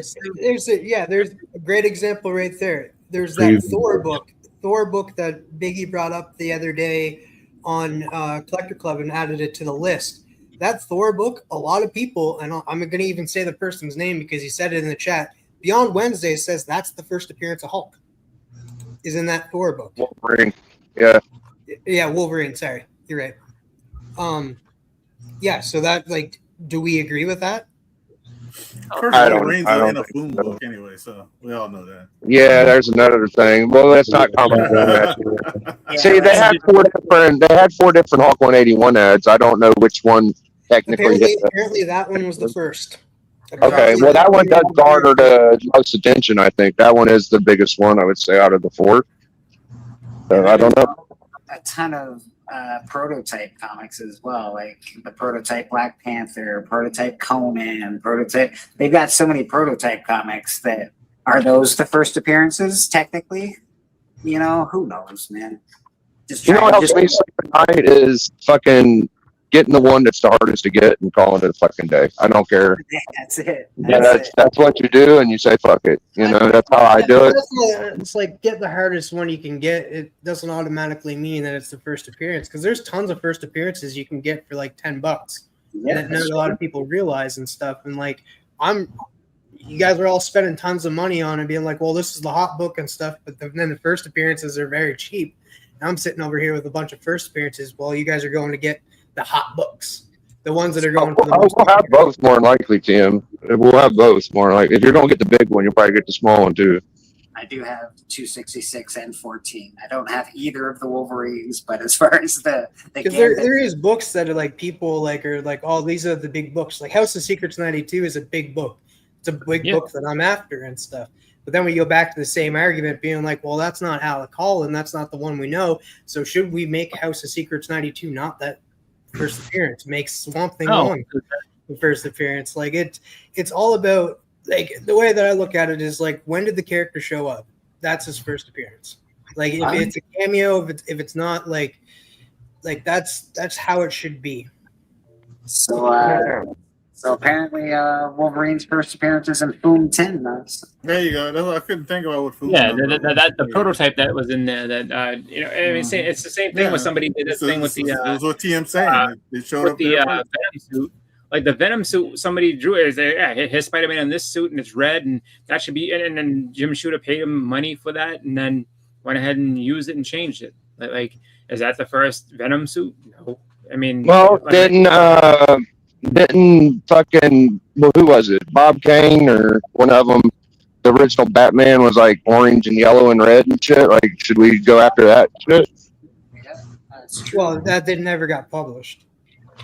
I mean, there's some kind of proposal art or something supposedly out there. But You know, that's not a comic though. Yeah, I mean, there was a prototype Spider-Man, Spider like character. I think it was a woman actually, like in the Golden Age. They made like a Spider-Man, a woman that had like pretty much similar powers and stuff to what Spider-Man did. And no one, Spider-Man, Peter Parker is the thing. That lady is great to say that. Okay, she was this, but if it was easy, we would want to do it. That's another thing. If this was all simple and we all knew all the answers, wouldn't be as fun to do, right? That's one of the best comic book arguments you can have. Batman 423 is the prototype for Spawn's cape. 100% it is. Spawn's cape was basically conceptualized on that cover. We have gone far into overtime. We're going to get out of here. Who's got what going on this week that's important? TM, you got something good going on? No. He's like, no. The Hot 5 Commandments, I bet. Hot 5 Commandments with Biggie Shaq. Don't forget to vote for them on the comic book community awards. Who dat? What do you got going on with yourself, sir? Yeah, we got Astonishing Auction. Tonight, come check us out. Myself, Bleeker. I'll have some San Diego Comic-Con exclusives. Astonishing tonight. Next week, I'll have a CGC unboxing because it should be shipped Monday. It's in the shipping. It's crazy how they delay your stuff even longer now at CGC because it'll go to quality control, then it'll say shipping, and then it'll say shipped. So it's in shipping. So hopefully it's shipped Monday, and then I'll get that probably like Wednesday or Thursday, and I'll do that reveal. I have an Iron Man 1 in there. I have a first real Dark Side, Jimmy Olsen. What else? Doesn't matter if he's on a TV screen or anything. It's still Dark Side. He appeared there first. What else I got in that thing? Some Fantastic Four books. What else? But yeah, I got some nice little 6-book unboxing that'll be done. And me and my daughter did a review of Spider-Man. Go check that out. Let us know how you thought of the movie as well if you saw it in the comments. And I'll be here on Collector Club and church and stuff, man. Time to time. But that's about it, man. I don't think I have anything else. I can't think of anything. Vote. Thank you for the nominations for best unboxing too, to anybody who did. So thank you. Yeah, Mr. Bobby D, what do you got going on with yourself, sir? No, man, just be doing like I do, you know what I'm saying, on the streets, hustling, bustling and stuff, and, trying to spread the love. Everybody take it easy out there. And, thanks for having me on, man. I love your this platform. And, everybody, peace and love. Yeah, that's it. Station. What do you got going on here? Mr. Biggie Shaq. Yeah. So I apparently used up all my StreamYard hours, but I could still invite one person on YouTube, and I'll get my hours back on the 6th or the 7th. book club is on vacation. Mainly Alan was like, I'm taking a break, and we were like, all right, fuck it. So that'll be back in like a month probably, and I'll bring it back within a month regardless. But yeah, the Hot Five Commandments is Thursday, 3 p.m. Eastern, and Collector Club on Friday nights, 9 p.m. Eastern. That'll be what's going on my channel. And thank you for having me. I fucking I didn't want to miss 2 weeks of those. Went well for the kid out. Naldi's still asleep, but I haven't got bitch out so far. So far so good. We always appreciate you, Biggie. Radar Comics, what you got going on with yourself, sir? I got ash cans. Yes, if you anybody do. needs an ash can, hit me up. Murder King And, Ash is in Brad's possession. Check it out. I'll just be staying busy. Appreciate you, Brad. As always, thank you very much for being here. Mr. Boston Chris, what you got going on with yourself, sir? Some nonsense show called Terrificon this weekend.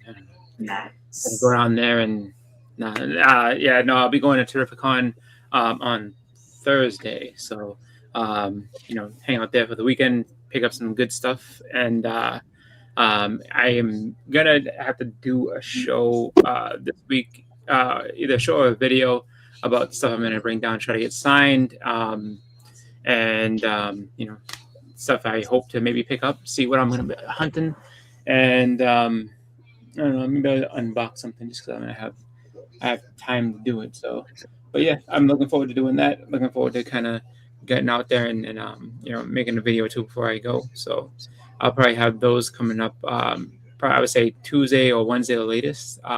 Definitely do that. Not sure if I'm gonna do it. I might do the stuff I'm bringing down as a live just to kind of do it. So we'll see. I'll let everybody know. And myself, catch me here on Church, Comic Book Church. We can, if you ever want on, just hit me up in Instagram. I'll send you a link. Other than that, Murder King's coming, man. We're working on that pretty heavy. People are starting to get their ash cans in hand. Pretty cool. I got some more to send out, which is even more cool. Yeah, man, we'll be here next week. I think there is a point in September where I will be missing a Sunday, but we'll get there when we get there. But other than that, I think everything's that's about it, man. I hope everybody has a great rest of your day. We're gonna get out of here, do an awesome backstage, and argue some more about first appearances. That's always fun. Have a good night, guys.